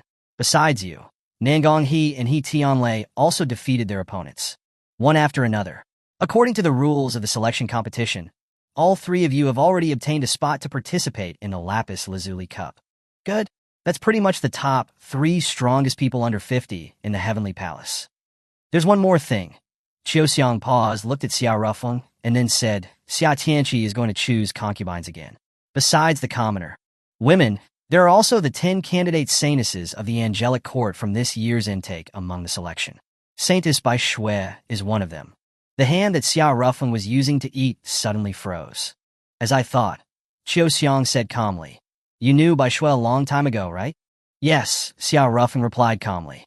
Saintess Bai Shui's visit to Jiang City a while ago wasn't for any ritual. It was just to see you, right? Qiu Xiang asked. Yes, Xiao Rufeng replied calmly again. You don't have to worry too much. Xia Tianqi is quite picky. Since his awakening a century ago, the angelic court has added 10 candidate saintesses every decade. Plus, there's the commoner selection. But Xia Tianqi has only chosen 2 concubines in the past century. One of them even came from a commoner family. Although Saintess Bai Shui is beautiful, she might not catch Xia Tianqi's eye, Qiu Xiang said. Xiao Rufeng didn't say anything. He felt a bit uneasy in his heart. But there was nothing he could do right now.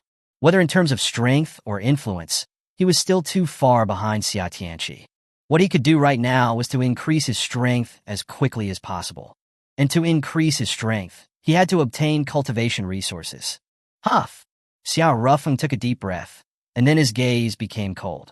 I'm planning to rob the city lord of East City, Zhao Qingquan. That scoundrel has been involved in human trafficking and has accumulated a lot of illegal wealth. It's time to punish him. After saying that, Xiao Rufeng looked at Qiu Xiang and asked, Are you going to participate?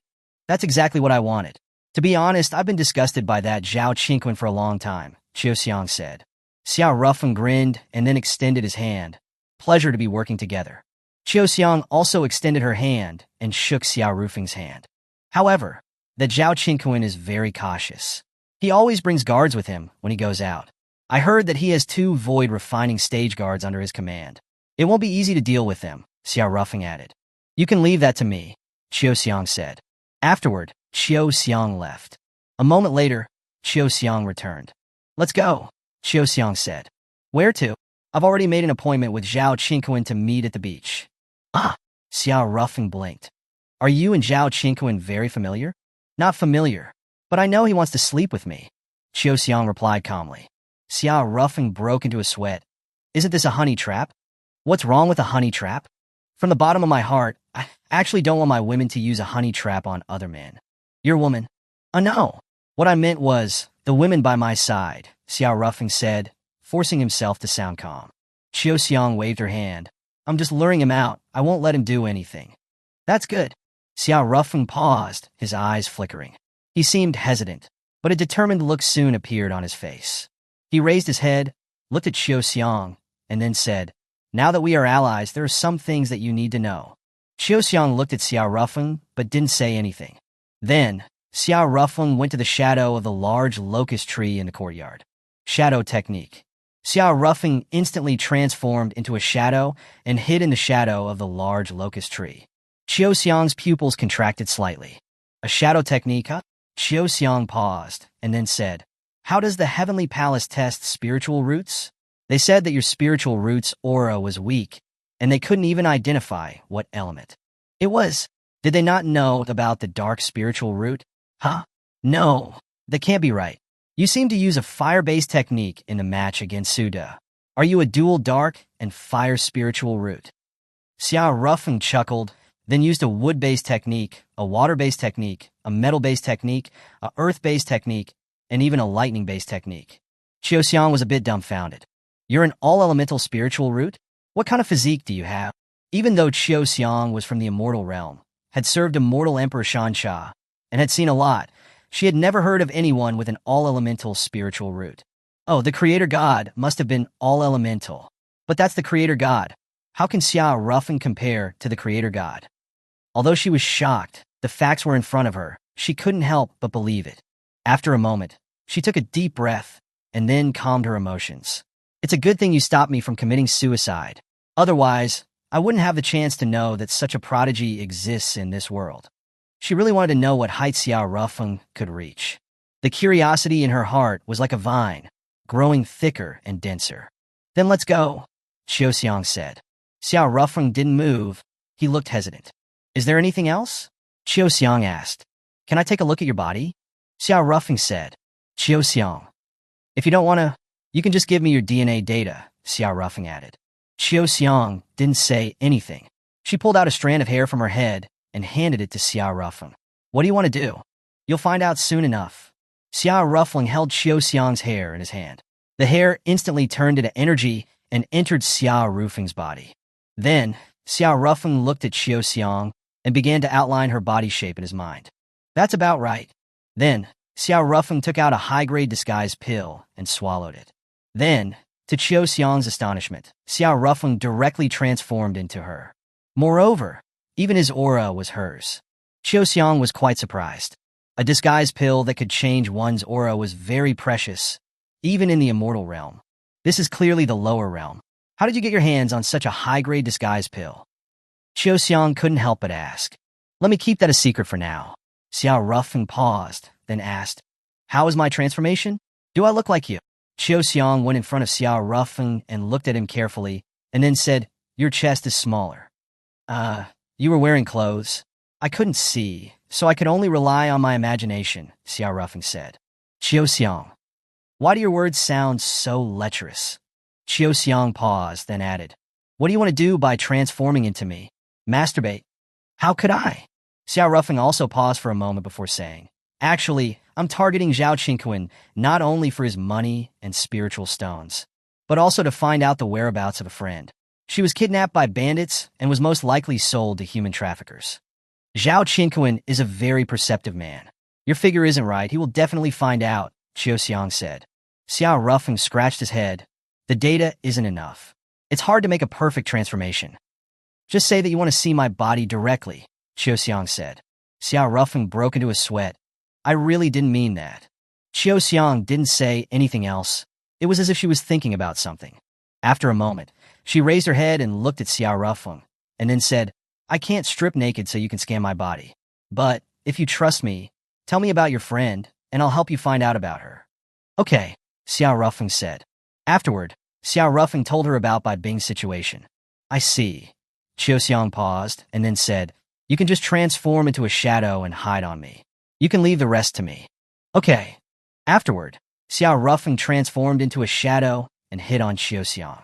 While Xiao Xiang took advantage of the night and left the Heavenly Palace headquarters and went to the beach. Jiang City was a city located by the mountains and the sea. 10,000 years ago, Jiang City had attracted many tourists with its quality coastline. But now, everything was gone. The beach was still beautiful, but there was no one there. Only emptiness remained. When Xiao Xiang arrived at the beach, a man was already there. It was Zhao Qingquan. City Lord Zhao, you've arrived early, Xiao Xiang said. Thinking about your current sadness, I couldn't wait to be by your side. Zhao Qingquan paused, and then added, Don't worry. That Xiao Ruffin killed your fiancé. I will absolutely get revenge for you. As Zhao Qingquan spoke, he reached out to put his arm around Xiao Xiang's waist. But Xiao Xiang dodged it. After you get revenge for me, I'll let you have your way, Xiao Xiang said. Zhao Qingquan gasped. Can't you give me some benefits now? Do you want benefits? Yes. It's not impossible. I want to find out about someone, Xiao Xiang said. Go ahead. A friend of mine named Bai Bing. About a month ago, she was kidnapped at a hotel near Mount Tai. It's very likely that she was sold to human traffickers, Xiao Xiang said. Zhao Qingquan's eyes flickered. I don't know much about human traffickers. Is that so? Then no benefits for you, Xiao Xiang said and turned to leave. Wait a moment, Zhao Qingquan said quickly. I used to crack down on human trafficking a few years ago. I planted an undercover agent in the group of human traffickers. Let me ask him. After saying that, Zhao Qingquan left. A moment later, he returned. Xiao Xiang, your friend is lucky. Zhao Qinquan said. What do you mean? She was supposed to be sold to the Yasen minor world, but she was seen by a commoner selection official. She's already been sent to the Imperial City to participate in the commoner selection competition. Although everyone is saying that His Majesty will choose a concubine from the angelic court, but if His Majesty doesn't find a woman he likes in the angelic court, then the commoner women will have their chance. Moreover, one of His Majesty's current 2 consorts came from a commoner family. Your friend is said to be stunningly beautiful, so there is a high chance that His Majesty will choose her as a concubine, Zhao Qinquan said. I see. At that moment, Zhao Qinquan looked at Xiao, his eyes burning with desire. Xiao, I've already found out about your friend's whereabouts for you. So about the benefits you promised. I won't go back on my word, Xiao said. Zhao Qinquan was overjoyed. His hormones instantly surged. He gasped and wanted to pounce on Xiao. Wait a moment. What is it now? Zhao Qinquan was impatient now. You didn't bring anyone with you, right? I don't want to be seen by anyone, Xiao said. Don't worry. I came alone. Really? Do you dare to swear to the heavens?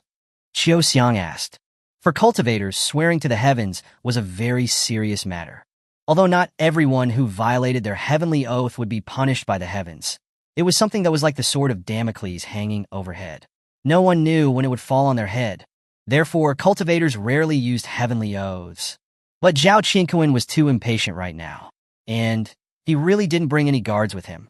He immediately made an oath without hesitation. I, Zhao Qinquan, came to the appointment alone. If I'm lying, may I be struck by lightning. After saying that, Zhao Qinquan looked at Xiao and asked, Are you relieved now? Xiao smiled slightly. Yes, I am. Then, Zhao Qinquan looked at Xiao's body, his eyes burning with desire, and pounced again. Chapter 198. Departure, Destination, the Imperial City. Xiao lay down on the sand. Seeing this, Zhao Qinquan became even more excited. He quickly stripped himself naked. He even took off the protective spiritual armor he was wearing. Xiao, I'm coming. With that, Zhao Qinquan pounced towards Xiao, and Xiao cooperated, unbuttoning the buttons of her top. In that instant, as the buttons were undone, the moonlight shone through, dispelling the darkness in her chest area. Then, Xiao Rufeng suddenly appeared from in front of Xiao's chest. Zhao Qinquan was startled. What's going on? He didn't even have time to figure out what was happening. Suddenly, a sword light flashed, and a sharp, long sword shot out of the void. An invisible force instantly swept through, compressing the surrounding air into a ball. Immediately afterward, that sword light struck Zhao Qinquan like lightning. Zhao Qinquan didn't have time to dodge. He tried to escape on reflex, but was caught by a strange gravitational pull.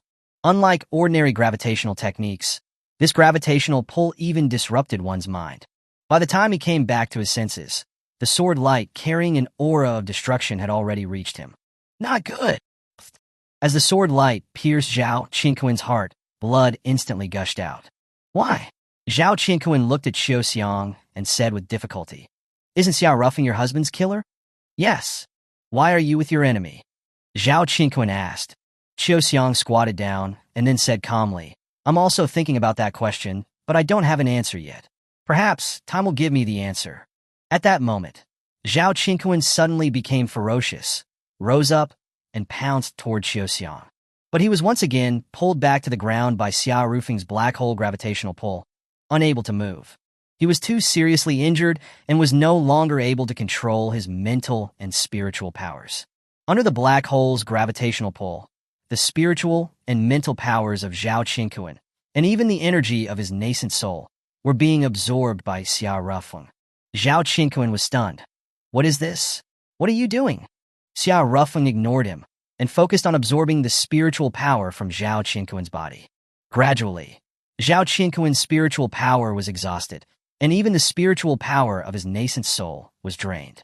Zhao Qinquan instantly turned into an old man with white hair and looked like he would pass away at any moment. Zhao Qinquan, you have committed the heinous crime of human trafficking. I will now pass down the final judgment on you on behalf of the heavenly way. After saying that, Xiao Rufeng raised his spiritual sword and directly severed Zhao Qinquan's neck. His life force quickly dissipated in the world. Xiao Rufeng smoothly collected Zhao Qinquan's storage ring and then extracted and stored Zhao Qingquan's DNA information. With the DNA data of the other party, he could simulate the other party's aura through disguise pills. This ability was more powerful than high-grade disguise pills. Although high-grade disguise pills could change a person's aura, they couldn't simulate the aura of a specific person. But Xia Rufeng's black hole had the ability to devour and absorb everything, including the other party's DNA data. With the DNA data and with a high-grade disguise pill, he could imitate the aura of a specific person. With the understanding of the black hole in his Dantian, Xia Rufeng had already developed several new abilities centered around it. After extracting Zhao Qingquan's DNA, Xia Rufeng burned Zhao Qingquan's corpse clean with a fire, and then returned to Xia Rufeng's courtyard. By the way, how did you contact Zhao Qingquan? At this moment, Xia Rufeng suddenly asked. Don't worry, I used a disposable calling card, Qiu Xiang replied. That's good. Xia Rufeng paused, and then smiled. Thank you for your hard work. It's nothing. I'm going to take a shower now. See you. Afterward, Qiu Xiang went to the washroom. Xia Rufeng was still sitting under the big locust tree in the courtyard, absent-mindedly listening to the sound of water coming from the washroom. After a moment, Xia Rufeng calmed down. He opened Zhao Qingquan's storage ring, and his eyes lit up. The space inside Zhao Qingquan's storage ring was very large, and it was filled with spirit stones, pills, and medicinal herbs. I wonder if these spirit stones are enough to help me break through to the core formation stage. After gathering his thoughts, Xia Rufeng began to cultivate in seclusion. The black hole's gravitational pull was activated, and it began to frantically absorb the spiritual energy contained in the spirit stones from Zhao Qingquan's storage ring. A moment later, Qiu Xiang came out after showering. Feeling the large amount of spiritual energy frantically pouring into Xia Rufeng's body, Qiu Xiang was also a little shocked. She had never seen the speed at which one could absorb spiritual energy. Will there be a problem? Ordinary people, not to mention not having the speed of absorption, even if they had it, their bodies wouldn't be able to handle it, right? After all, the body's capacity is limited. Continuous spiritual energy absorption can be achieved through absorption and metabolism. But if the body absorbs too much spiritual energy in a short period of time, the body will not be able to withstand it. But from looking at Xia Rufeng's current state, it seemed like there was no problem. No wonder he was able to break through from the early foundation establishment stage to the peak of the foundation establishment stage in just a few days. Qiu Xiang's eyes once again landed on Xia Rufeng. It seems like this guy still has many secrets. Qiu Xiang didn't disturb Xia Rufeng and quietly returned to her room. In the following days, Xia Rufeng remained in closed-door cultivation. But even after he had used up all of the spirit stone resources he had robbed from Zhao Qingquan, Xia Rufeng still hadn't been able to break through to the core formation stage. Are you serious? Even Xia Rufeng was speechless. The spirit stones in Zhao Qingquan's storage ring were enough to support the spending of a 5-star sect like the Heavenly Palace for an entire year. But it wasn't enough to help him break through from the peak of the foundation establishment stage to the core formation stage. Without resources, Xia Rufeng had no choice but to end his closed-door cultivation.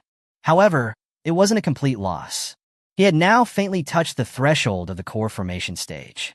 And over the past few days, he had been taking the time out for his busy schedule to carry out fishing operations in the black hole in his Dantian, and had made some small gains. During this time, he had fished out 5 spiritual artifacts. One of them was even a 3rd-grade spiritual artifact, and a defensive one at that, named Dragon Scale Soft Armor. Besides that, there was also a storage ring.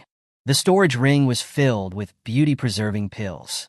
This was a very popular item in any world. After coming out of his room for closed-door cultivation, Xia Rufeng instantly felt that the atmosphere in the courtyard was a bit off. At that moment, in the courtyard, my Miao was glaring at Qiu Xiang. Did you and Xia Rufeng sleep together? If you say we did, then we did, Qiu Xiang replied indifferently while drinking her tea. My Miao was losing it. Seeing that my Miao was about to explode, Xia Rufeng quickly walked over. Ah, Rufeng! With that, my Miao ran over and hugged Xia Rufeng's arm. Why are you here? Xia Rufeng asked. It's time to leave. Leave for where? The preliminary rounds of the Lapis Lazuli Cup are about to begin. We have to gather at the Imperial City, my Miao said. The capital of the Apocalypse Empire, the Imperial City, was located in the 8th District. It was also the capital of the 8th District.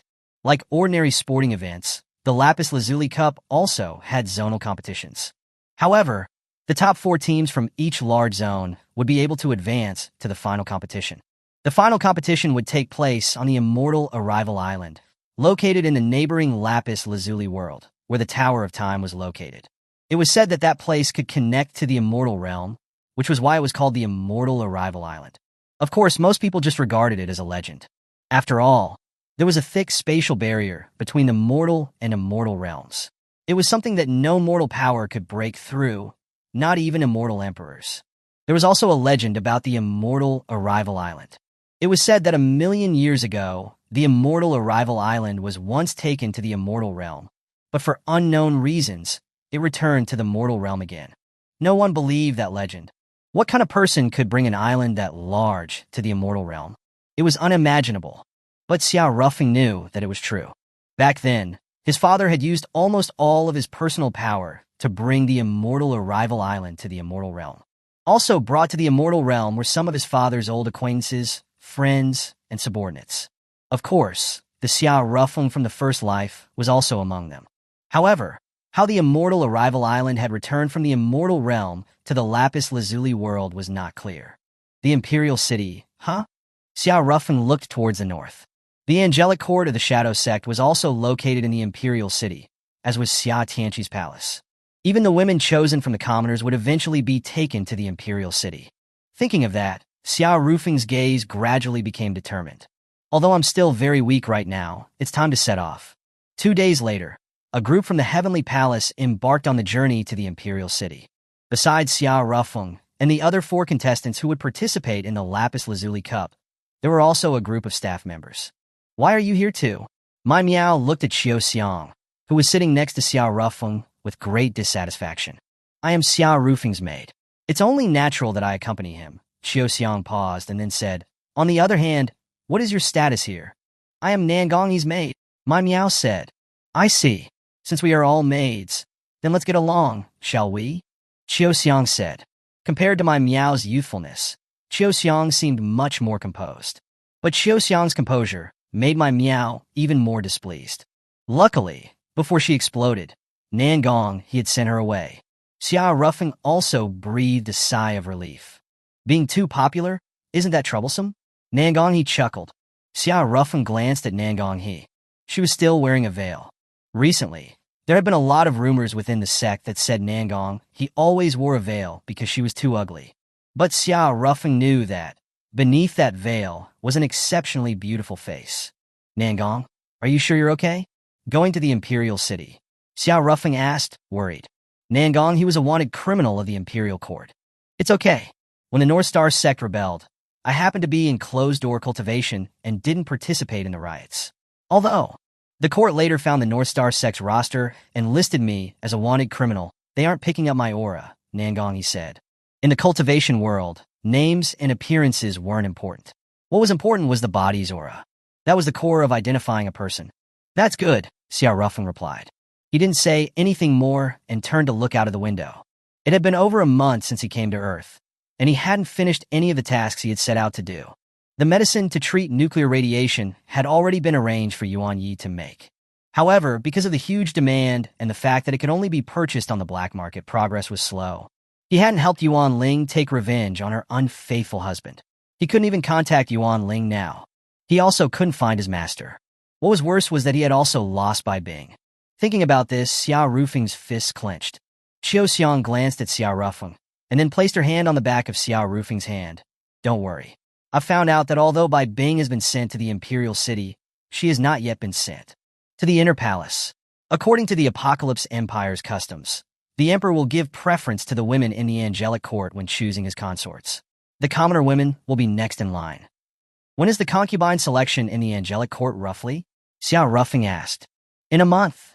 Xiao Rufeng secretly breathed a sigh of relief. A month. Although the time was still tight, it was enough for him to catch his breath. The most important thing is resources. As long as I obtain resources, I will be able to quickly improve my cultivation. Right, the beauty-preserving pill. Those noble women in the Imperial City will definitely like them. Thinking about that, Xiao Rufeng's mood became cheerful. Xiao Xiang didn't say anything. She was like a human observer, quietly watching Xiao Rufeng. Although this guy has many secrets, sometimes he's quite easy to understand.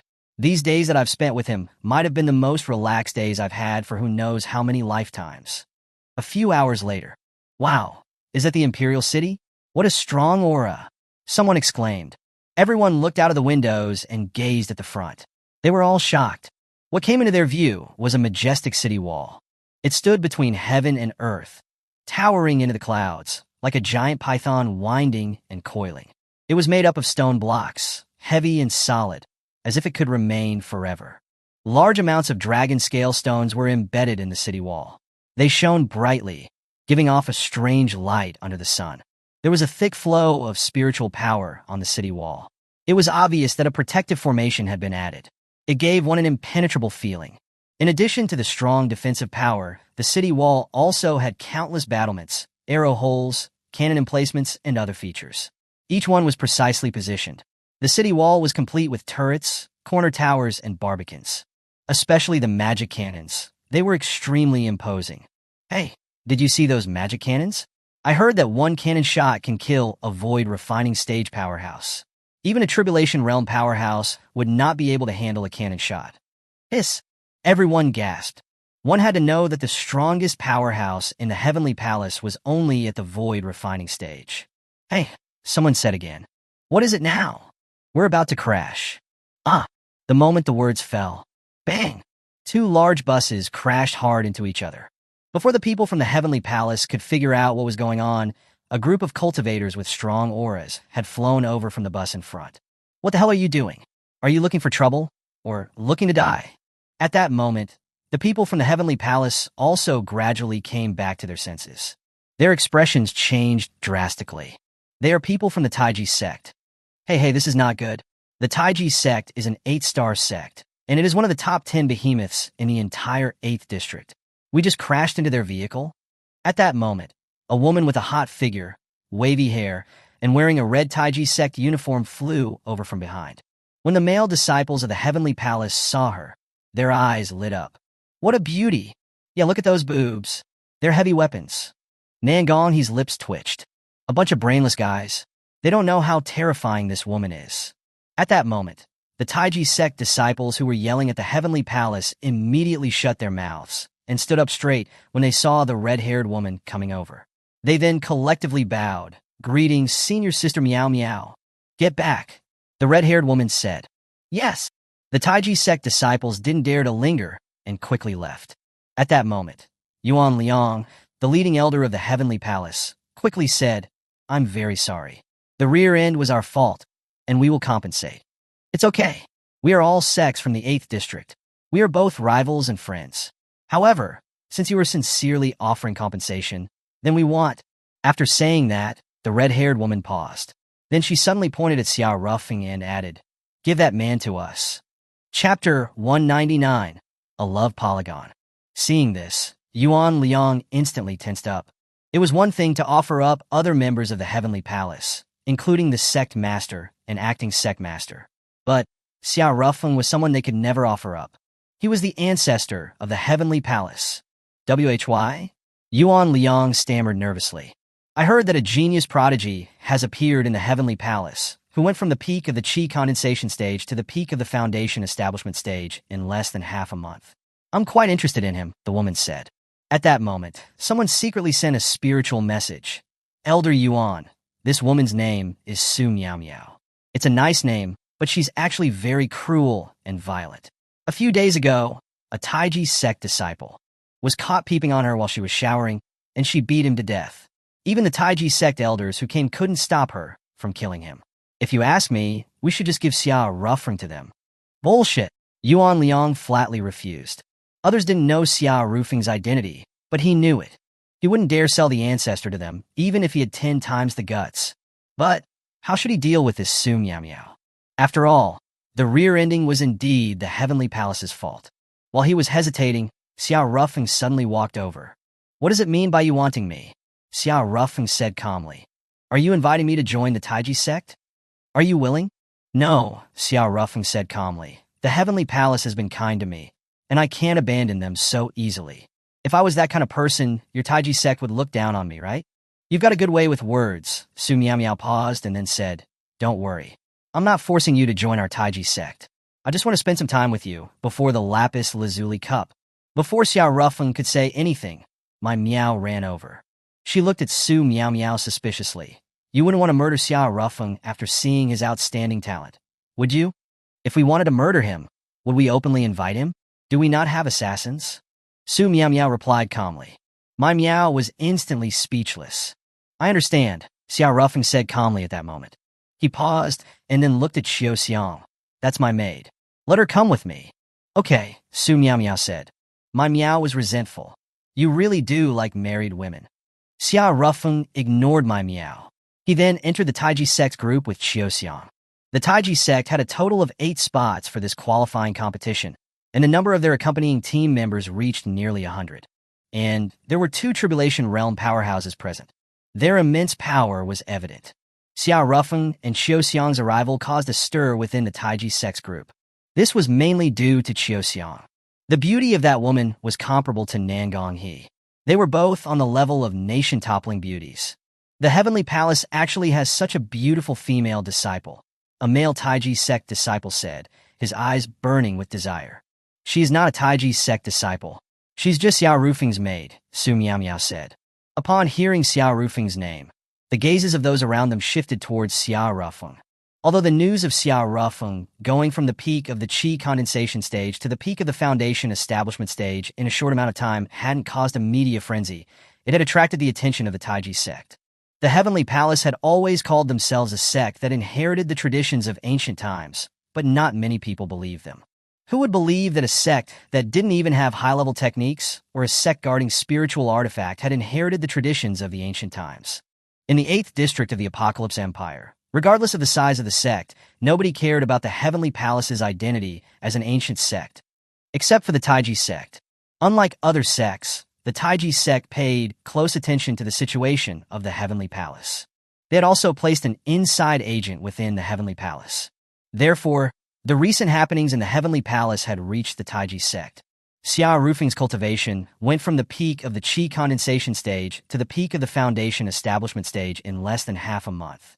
Especially, he'd gone from the early foundation establishment stage to the peak of the foundation establishment stage in less than 6 days. That cultivation speed had caused a huge uproar within the Taiji sect. Many people thought that it was fake news and didn't take it seriously. However, now that Xiao Rufeng had come, everyone naturally wanted to verify it. Xiao Rufeng, I heard that it took you less than 6 days to go from the early foundation establishment stage to the peak of the foundation establishment stage? Someone asked. That seems to be the case, Xiao Rufeng replied. Hiss. A series of gasps could be heard. How did you do it? Someone asked again.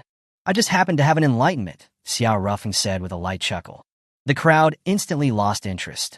Enlightenment could indeed quickly raise one's cultivation realm. However, enlightenment was something that only happened once or twice in one's lifetime, or perhaps not even once. That probability was similar to winning the lottery. Since it wasn't a stable method of breaking through, then it wasn't worth any consideration. Moreover, Xiao Rufeng looked like he was 24 or 25 years old. At that age, if it wasn't because of enlightenment, he would have just reached the early foundation establishment stage. He was basically not related to the word genius. Many people instantly lost interest in Xiao Rufeng, but some people were very interested. For example, Lu Si. Lu Si was the husband of the eldest daughter of the Yi family of Coin City, Yi Ming. He was also a disciple who had inherited the lineage of the Taiji sect. However, although he was an inherited disciple, Lu Si's cultivation level couldn't be considered high. He had only recently broken through to the mid-stage of the core formation stage. But Lu Si was very young. He was only 30 years old this year. A 30-year-old who was at the mid-stage of the core formation stage was qualified to be an inherited disciple even in an 8-star sect. Before, at the Yi Manor, Xiao Rufeng and Lu Si had had a verbal conflict, but it hadn't been serious. However, his wife, Yi Ming, hated Xiao Rufeng very much. She constantly badmouthed Xiao Rufeng to Lu Si, and even spread slander and libel. For example, she told Lu Si that Xiao Rufeng had taken advantage of her, and had peeked at her while she was showering. This had caused Lu Si to gradually hate Xiao Rufeng. Of course, there were also people who were happy. For example, Yuan Ling. When Xiao Rufeng arrived at the Taiji sex group, Yuan Ling was on another bus. When everyone was discussing Xiao Rufeng's arrival in the group chat, Yuan Ling abruptly stood up from her seat. Yuan Ling, what's wrong? A gentle and refined young man asked. His name was Fan Wensheng, and he was the top genius of the Taiji sect. He was 45 years old and at the mid-stage of the void refining stage. That level of talent would have been considered explosive even in the entire Apocalypse Empire. It's nothing. I just felt like there was a car crash in the back, Yuan Ling said. It seems so. In the cultivation era, vehicles are empowered by spiritual power. It's still quite absurd that there was a car crash, Fan Wensheng added. He paused and then asked, Do you want to go and take a look? Okay, Yuan Ling immediately said. When Fan Wensheng and Yuan Ling were together, Yuan Ling could clearly feel many hostile gazes. They were mainly from the female disciples of the Taiji sect. TCH, she's only been in the sect for a few days, and she's already hooked up with senior brother Wensheng. She's truly shameless. Don't act like you're not jealous. If you're so capable, why don't you grow a pair of boobs that big? That's definitely an artificial product. However, modifying your body goes against the laws of the heavens. It'll affect cultivation. She shouldn't be that stupid, right? You don't understand. Her goal is to seduce senior brother Wensheng.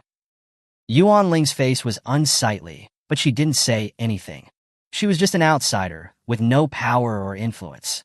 At that moment, Fan Wensheng suddenly looked at the whispering female disciples and said coldly, It's possible to alter an ugly appearance, but a heart that is ugly is beyond any help. The female disciples all lowered their heads and dared not to say another word. Fan Wensheng then looked at Yuan Ling. I'm sorry, junior sister Yuan Ling. It's because of me that you had to go through that. It's okay, Yuan Ling replied calmly. In the Taiji sect's bus that had been rear-ended, seeing Yuan Ling and Fan Wensheng coming over, Su Miao Miao's pupils also contracted slightly, and a chilly aura emanated from her body. The disciples who understood Su Miao Miao were all sweating. Su Miao Miao and Fan Wensheng were childhood sweethearts, and Su Miao Miao clearly liked Fan Wensheng. But Fan Wensheng obviously liked the new junior sister Yuan Ling. The subtle love triangle was a popular topic of conversation during the Taiji sect's breaks. Of course, no one dared to speak about this in front of Fan Wensheng or Su Miao Miao. After all, Fan Wensheng was already at the mid-stage of the void refining stage, and Su Miao Miao was already at the early stage of the void refining stage. They were the two strongest geniuses of the new generation in the Taiji sect, and they were the two most talented geniuses that the Taiji sect had had in the past 1,000 years. Without exaggeration, the Taiji sect had placed their future on these two people. However, the higher-ups of the Taiji sect were divided on how to handle the relationship between the two of them. A faction led by the sect master advocated for Fan Wensheng and Su Miao Miao to get married, as they might give birth to even more powerful offspring. But a faction led by the Grand Elders strongly opposed Fan Wensheng and Su Miao Miao's marriage. Because the Taiji sect had always implemented a two-person system where the sect master and the Grand Elders shared power. This was similar to the Heavenly Palace's prohibition on disciples from cultivating both the Nine Lotus Sword technique and Extreme Point Inch Burst. Both were for preventing the emergence of someone who was too powerful and could become a dictator. And Fan Wensheng and Su Miao Miao were almost internally decided to be the future sect master and Grand Elder. If they got married, wouldn't that be equal to concentrating the power in the hands of one faction? This was clearly a violation of the Taiji sect's system of sharing power. And Lu Suzi, who had accepted Yuan Ling as her direct disciple, was from the Grand Elders faction. The purpose of her accepting Yuan Ling into the Taiji sect wasn't simple. Besides being drawn to Yuan Ling's talent, it was more important to insert a thorn between Fan Wensheng and Su Miao Miao. Lu Suzi's plan had obviously worked. Fan Wensheng had almost fallen in love with Yuan Ling at first sight, but that had also caused Su Miao Miao's hostility towards Yuan Ling to skyrocket. Yuan Ling was no simple-minded girl. She had managed a country on Planet Blue, and she was a very smart woman. Not long after she had entered the Taiji sect, she had understood what was going on. But knowing was one thing. She didn't have the ability to resist. In this 8-star sect that was filled with powerhouses, Yuan Ling was like a rootless duckweed. Any small wave was enough to capsize her. These days, the person she thought about the most wasn't her ex-husband, but Xiao Rufeng. Although Xiao Rufeng didn't remember her from the time he had taken her in the hot spring and her attempted seduction on the night before they left for Earth had failed, the days she had spent with Xiao Rufeng were still the most unforgettable days she had ever had.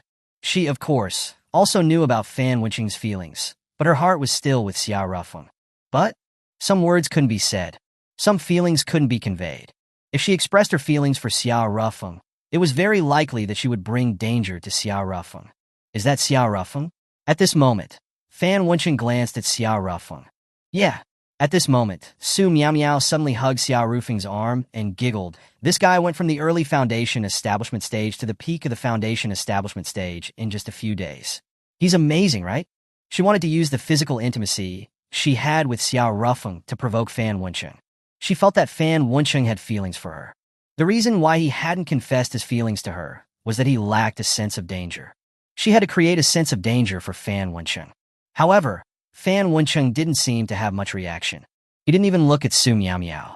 His gaze was always on Xiao Rufeng. Was the increase in cultivation from enlightenment?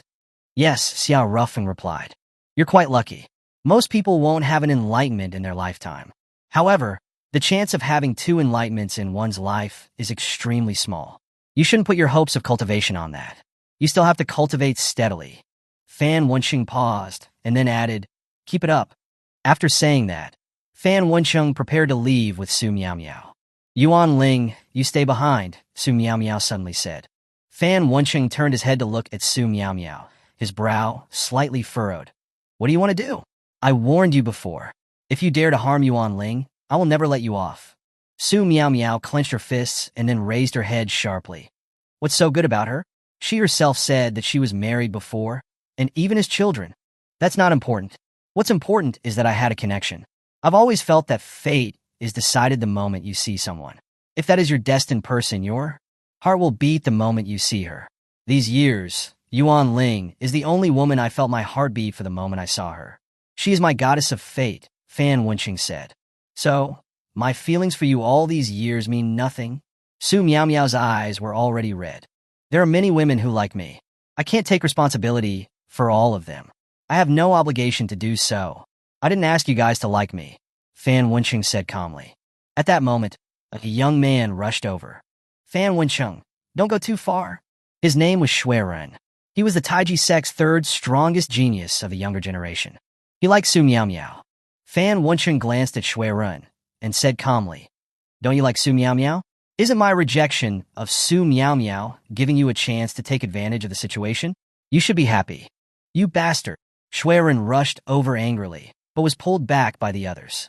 Xiao Rufeng and Xiao Xiang, who were standing on the side, both twitched their lips. In their hearts, they were almost simultaneously saying the younger generation of this Taiji sect is a total mess when it comes to relationships. Enough! At that moment, a middle-aged man flew over. There are outsiders here. Are you not ashamed? This was a Tribulation Realm powerhouse, and was one of the 2 elders of the Taiji sect who were leading the group into the Imperial City. The presence of a Tribulation Realm elder was very powerful, including Fan Wenchen. None of them dared to say anything more. If there's nothing else, we'll go back first, Xiao Rufeng said at that moment. He wanted to take advantage of the presence of the Taiji sect elder to seize the time to leave. He didn't want to continue to be used by Su Miao Miao to stir up hatred. The Tribulation Realm elder looked at Xiao Rufeng and then said calmly, go ahead. Xiao Rufeng was overjoyed. Just as he was about to leave, Su Miao Miao suddenly said, the Lapis Lazuli Cup official opening is still a while away. In the meantime, I want to be with the people from the Heavenly Palace. Xiao Rufeng. His head was starting to hurt, but there was no way he could refuse. Joking aside, they were talking about a powerhouse at the void refining stage. Even Yuan Liang, the elder who was leading the Heavenly Palace's team, couldn't refuse. In the cultivation world, strength was paramount. The Tribulation Realm powerhouse glanced at Su Miao Miao and then said, whatever. Yuan Ling's expression was complex. She also wanted to go to the Heavenly Palace's side, but she was just a pawn in the Taiji sect, and she didn't have the power to make demands. However, since Xiao Rufeng is also in the Imperial City, there will definitely be a chance for us to talk. Thinking of that, Yuan Ling's mood suddenly became much more cheerful. On the other side, when Xiao Rufeng took Su Miao Miao back to the Heavenly Palace's bus, everyone from the Heavenly Palace was stunned. Su Miao Miao from the Taiji sect was a famous genius in the entire 8th district. Even in the Heavenly Palace, that name was very well known. No way? Why did Su Miao Miao come here with us? Speaking of which, just now I heard them arguing about something. Is it related to that? Who knows? Hey, Aren't you going to try and chat with her? This kind of opportunity is hard to come by. Maybe you'll be able to get her contact information. Two of the braver male disciples wanted to chat with Su Miao Miao, but they were intimidated by the cold, murderous glare from Su Miao Miao. Nobody dared to try to talk to her anymore. Su Miao Miao turned her head to glance at Xiao Rufeng, who was sitting beside her, and then asked, "Do you have a girlfriend?" "I have a wife," Xiao Rufeng said with a light chuckle. Su Miao Miao was a little surprised. "I haven't heard of that." "She's back home," Xiao Rufeng replied. "I see." Su Miao Miao paused and then sighed, then asked, "Am I ridiculous?" "I don't think so," Xiao Rufeng said calmly. "In love, some people are pitiful, some people are tragic, but nobody is ridiculous. People who are serious about their feelings aren't ridiculous." Su Miao Miao was stunned. "I didn't expect you to be so eloquent despite how dull you looked." Xiao Rufeng chuckled. "Thank you for the compliment." After a moment of silence, Su Miao Miao suddenly asked, "Xiao Rufeng, how can I take Wenqing's heart back from that woman? Yuan Ling? If I kill Yuan Ling, will Wenqing come back to my side?" Xiao Rufeng's expression remained calm. "As for the second question, you already know the answer in your heart. As for the first question," Xiao Rufeng paused and then replied calmly, "I can't give you any good advice." Su Miao Miao's face darkened. "Are you intentionally teasing me?" "Sigh." Xiao Rufeng sighed. "Vent your anger on me won't help you win back Fan Wenqing's heart." Su Miao Miao didn't say anything else. About an hour later, the Heavenly Palace's bus arrived at their lodgings. It was a private homestay in a secluded area. Although it wasn't a fancy place, Xiao Rufeng actually liked it quite a bit. The homestay was located in the midst of green hills, surrounded by mountains, and shrouded by clouds and mist. There was a small lake nearby. The sunlight shone diagonally on the lake, causing ripples to shimmer. The water was crystal clear and as smooth as a mirror. The lakeside was filled with green grass, and the scent of flowers permeated the air.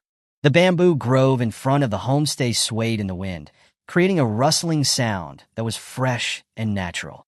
Xiao Rufeng and Qiu Xiang took their luggage to their bedroom. Since Qiu Xiang was Xiao Rufeng's maid, it was fine for them to stay in the same suite. But they didn't expect Su Miao Miao to follow them in. Chapter 200. Xiao Rufeng. Remember this. This old woman doesn't like you anymore. Unlike my Miao, Qiu Xiang didn't try to drive Su Miao Miao away. Instead, she asked gently, "Miss Su, do you need something?"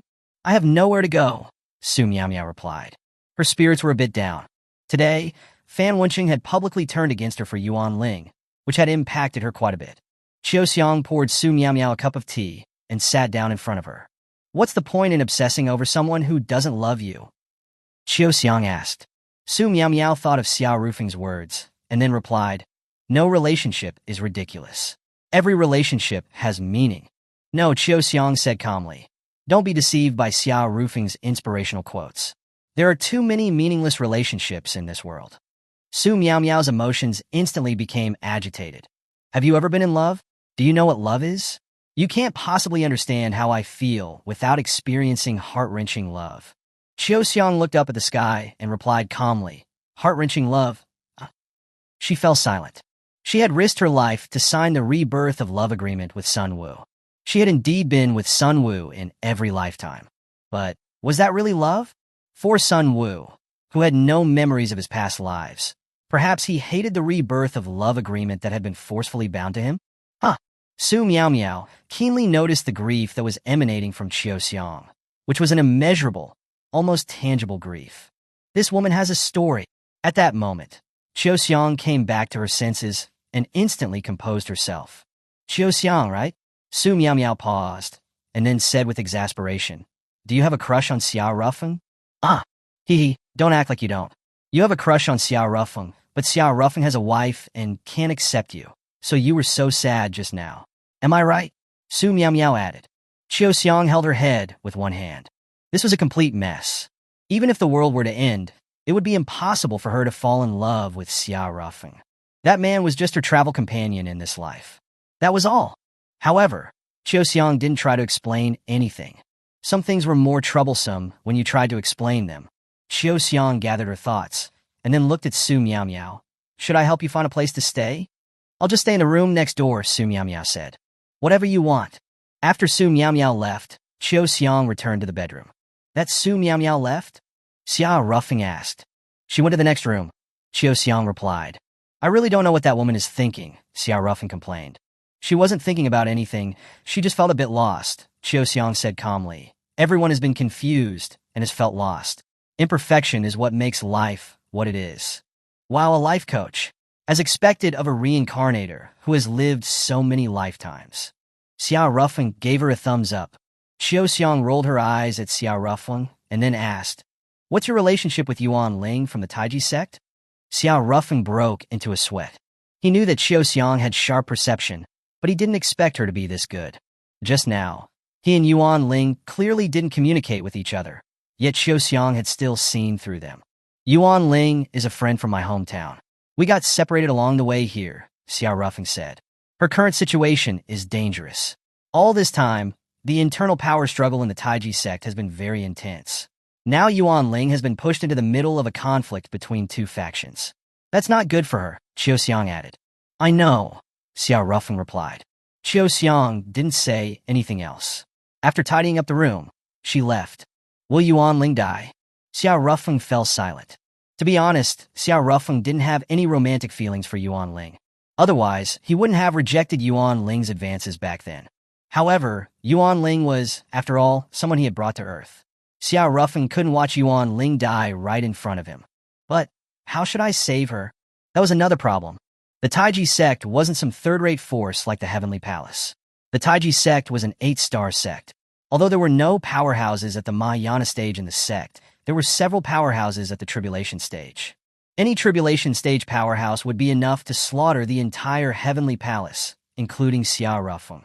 He didn't have the ability to fight against a Tribulation stage powerhouse. Even if he could win over Su Miao Miao, it wouldn't help.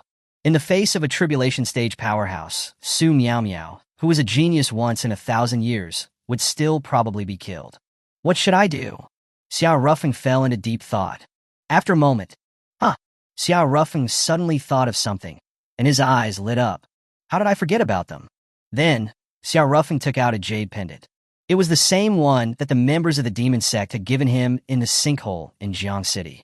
If I remember correctly, they said that this jade pendant could detect members of the demon sect within a certain range, and it could also command them. In the Apocalypse Empire, the demon sect was considered a heretical sect. Their size wasn't small, but they were not very harmful. Unlike the Heavenly Silkworm organization, the demon sect rarely attacked the Empire's army or its affiliated armed forces. The demon sect only had one goal, which was to revive the extraterrestrial demon from 10,000 years ago.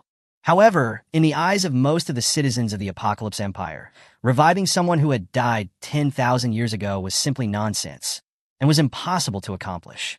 Even in the cultivation world, one had to abide by the laws of the universe. Reviving a dead person was obviously against the natural laws and the order of the universe. It was impossible to succeed. Therefore, including the imperial family, everyone knew that members of the demon sect might be nearby, but they didn't pay much attention. The Imperial Enforcement Unit, the Black Roses, focused their efforts on the Heavenly Silkworm organization, and they also left the demon sect alone. Therefore, when Xiao Ruffin activated the Jade Pendant and saw that red dots were all over the Imperial City, he was stunned. He didn't expect that there would be so many heretics in the Imperial City. The Jade Pendant was very powerful. Not only could it detect the exact locations of members of the demon sect, it could also select a member for direct communication. And according to the size of the red dots, he could also judge the position of the believer in the demon sect. The larger the red dot, the higher the rank. At this moment, Xiao Ruffin noticed that a red that was moving quickly and then stopped nearby. Judging by the size of this red dot, the person is probably at least a cardinal. In the power structure of the demon sect, the extraterrestrial demon was a godlike figure. Below him were the actual power holders. The first in rank was the Pope. The Pope of the demon sect was said to be a Mahayana stage powerhouse, but his exact identity was unknown. Below the Pope were the 4 cardinals, who were all at the peak of the tribulation realm. Below the cardinals were the archbishops. Below the archbishops were the bishops. Below the bishops were the deacons. Below the deacons were the ordinary priests. Below the priests were the believers. The power structure was roughly like this: extraterrestrial demon, Pope, cardinal, archbishop, bishop, deacon, priest, believer. The overall strength of the demon sect was comparable to a 9-star power. There are a total of 4 cardinals in the demon sect. The guy wearing the demon mask that I met at the sinkhole in Jiang City before should have been one of the cardinals. So the person now is... Xiao Rufeng's eyes flickered, and he ultimately decided to go and take a look. He used the shadow technique and quietly left the homestay where the Heavenly Palace was staying. About 20 minutes later, using the location from the Jade Pendant, Xiao Rufeng found his target. He was fishing at a nearby lake. However, what shocked Xiao Rufeng was that he had met this person before. He was the Taiji sect's lead elder who had stopped Su Miao Miao and Fan Wenqing from arguing earlier that day. He seemed to be called Sun Ji. Huh. Seeing Xiao Rufeng behind him, Sun Ji frowned. Why are you here? Oh, our Heavenly Palace is staying at a homestay nearby, Xiao Rufeng replied. I see. Sun Ji paused and then added, Don't disturb me while I'm fishing. After saying that, Sun Ji ignored Xiao Rufeng and continued to focus on fishing. Xiao Rufeng took out the jade pendant and checked it again. The location of the red dot on the jade pendant was the exact location where Sun Ji was. There's no mistake. This Sun Ji is actually a cardinal of the demon sect. This was something Xiao Rufeng had never thought of. An undercover agent of the demon sect has actually made it to the high levels of an 8-star power. Their infiltration skills are truly strong. At that moment, Sun Ji seemed to sense something and abruptly turned his head around. Seeing the jade pendant in Xiao Rufeng's hand, Sun Ji's pupils instantly contracted. Why do you have that thing in your hand? Sun Ji's aura surged, and the killing intent coming from him was almost tangible, pulsating like a living thing. From the look in his eyes, as long as Xiao Rufeng's answer was slightly unsatisfactory, he would kill Xiao Rufeng. A man wearing a demon mask gave it to me, Xiao Rufeng replied. Why would he give it to you? Sun Ji asked. Facing Sun Ji's killing intent, Xiao Rufeng didn't seem to be afraid at all. He placed his hands behind his back and said with a slight smile, I also don't know what's going on. He said that I am the vessel for the reincarnation of the demon lord. Sun Ji was stunned. The demon-masked man was the most loyal to the extraterrestrial demon in the demon sect. That was why the jade pendant that should have been kept by the Pope was given to the demon-masked man. That man was usually very cautious and prudent. If he didn't have solid evidence, he would definitely not give the jade pendant to someone else. Stand there. Don't move. I'm going to make a call. Then, Sun Ji made a call. Crap. Why didn't you tell me such an important thing? All right, I understand. Hangs up. After hanging up the phone, the killing intent on Sun Ji's body disappeared. The look in his eyes as he looked at Xiao Rufeng became much gentler. You're called Xiao Rufeng, right? Sun Ji asked. Yes. Do you know what vessel means? Sun Ji asked again. I know. Xiao Rufeng paused and then added, when the demon lord is fully recovered in the future, he will descend on me. As for me, I'll probably die. It's not probably, you will definitely die. Your soul will be devoured by the demon lord, and your body will become the demon lord's body, Sun Ji replied calmly. Yeah, I know. But for the demon lord, I don't mind offering my life. Xiao Rufeng said. His words were strong and powerful. Sun Ji was a bit moved. What a great spirit of sacrifice. He put down his fishing rod and came in front of Xiao Rufeng and then added, If you need my help with anything, please ask. I actually do, Xiao Rufeng said. Go ahead. To be honest, Yuan Ling, the female disciple from your Taiji sect, is a friend of mine. However, she is currently in danger in the Taiji sect. I want to bring her by my side, Xiao Rufeng replied. But Sun Ji hesitated. You should also know that Fan Wenqing likes Yuan Ling. If he misunderstands you and develops murderous intent towards you, you will be in danger. That's why you need to persuade Fan Wenqing, Xiao Rufeng paused, and then added, I have a suggestion for you. Tell me, Sun Ji said. Xiao Rufeng then whispered something to Sun Ji. Okay, you can leave the rest to me, Sun Ji replied. After saying that, Sun Ji put away his fishing rod and left. A semi-mountainous private villa in the imperial city. This was the Taiji sect's property and also where the Taiji sect's representatives for the Lapis Lazuli Cup were staying. At a window in a room, Yuan Ling sat by the window, looking out. The wind blew up her long hair, and it looked very beautiful. Yuan Ling stretched out her hand, and a slight smile appeared on her face. The summer wind is indeed very comfortable. At that moment, someone knocked on the door. At the same time, a man's voice rang out. Yuan Ling, it's me. It was Fan Wenqing. Yuan Ling hesitated for a moment, and then opened the door. Senior brother Wenqing, what is it? Yuan Ling asked, smiling lightly at the door. She had no intention of inviting Fan Wenqing into the room. You're just going to make me stand by the door? Fan Wenqing said with a wry smile. Yuan Ling put her palms together and then said, I'm sorry. If I let you into the room, I'm afraid that the female disciples of the sect will rip me apart. Do they dare? Fan Wencheng was instantly filled with killing intent. Although he seemed gentle and easygoing in front of Yuan Ling, Fan Wencheng wasn't that gentle of a man. He was actually very domineering and forceful in front of others. As the future successor of the Taiji sect, Fan Wencheng wasn't allowed to be too kind or lenient. Otherwise, he would find it difficult to lead an 8-star sect. I understand your concerns, but can't I have a woman I like? Fan Wencheng said calmly. Yuan Ling's lips twitched, but she didn't know what to say. If you really like Yuan Ling, then let her leave. Sun Ji suddenly walked over. Fan Wencheng's pupils contracted slightly. Elder Sun Ji, what do you mean by that? Fan Wencheng, the Elders' Council has almost reached a consensus. What consensus? Fan Wencheng pointed at Yuan Ling. She's a siren. She'll bring catastrophic disaster to our Taiji sect. Therefore, some of the elders have proposed. He paused and then added calmly, to kill her. Fan Wencheng's hands were suddenly clenched.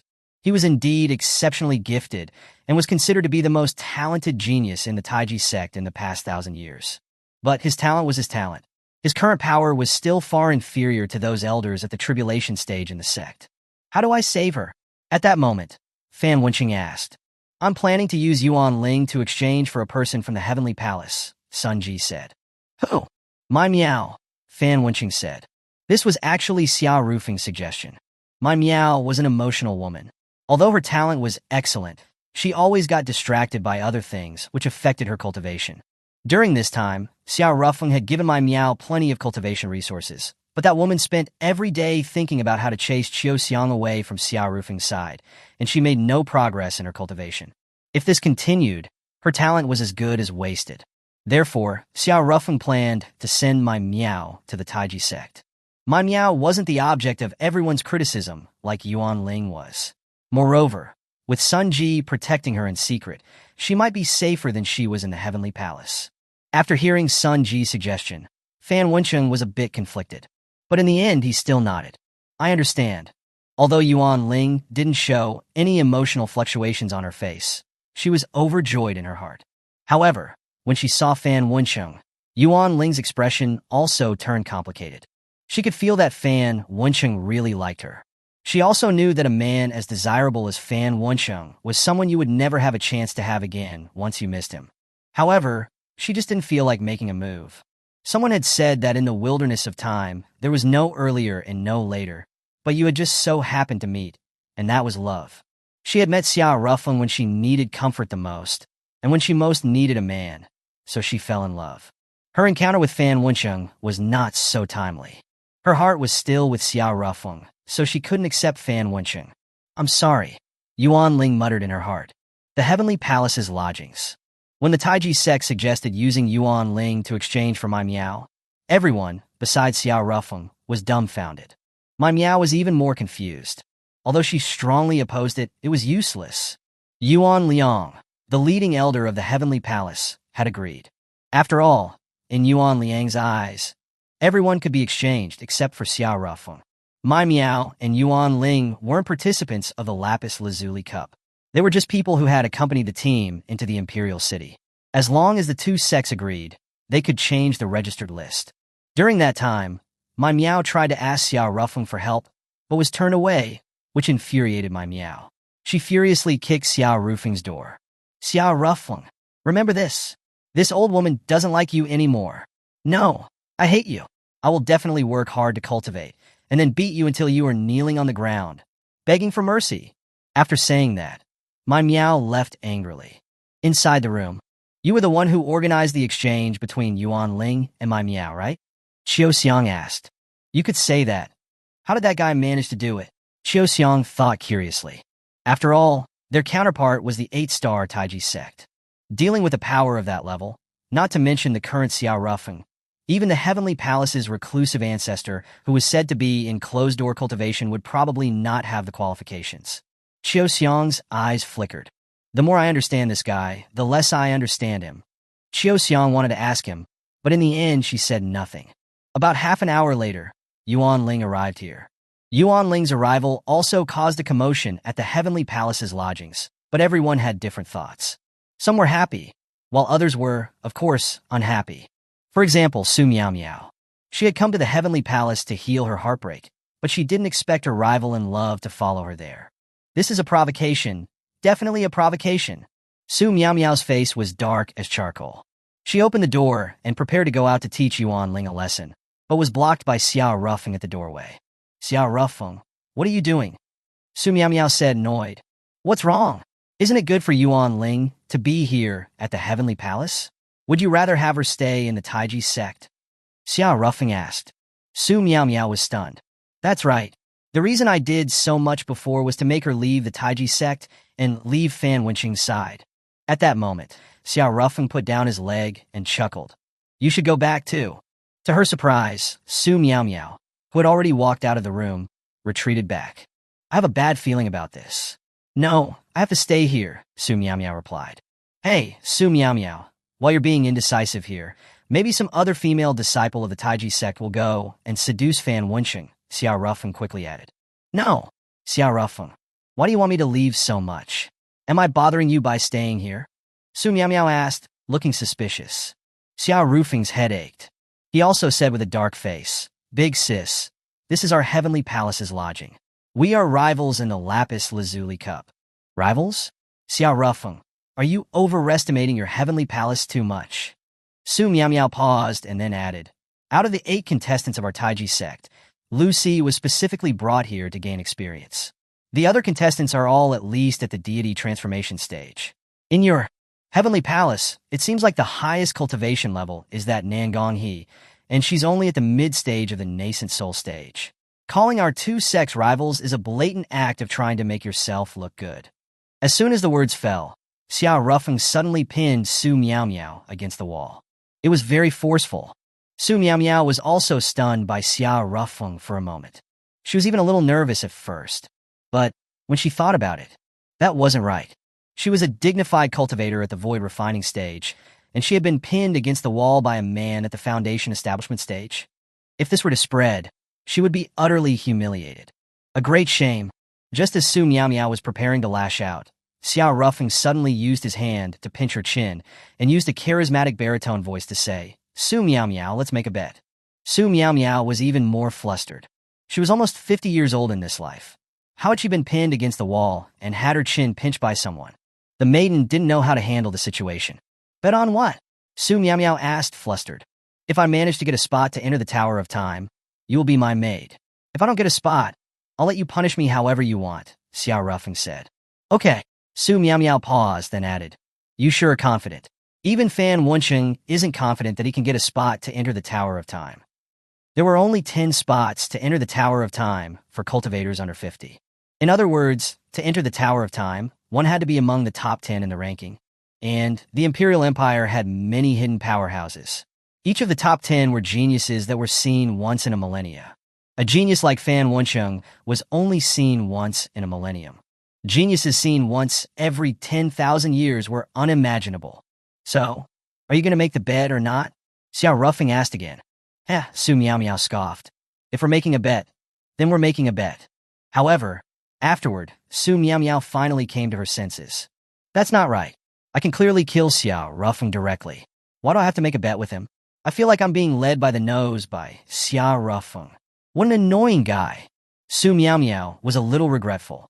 But she had already made a bet with Xiao Rufeng, so she couldn't kill him.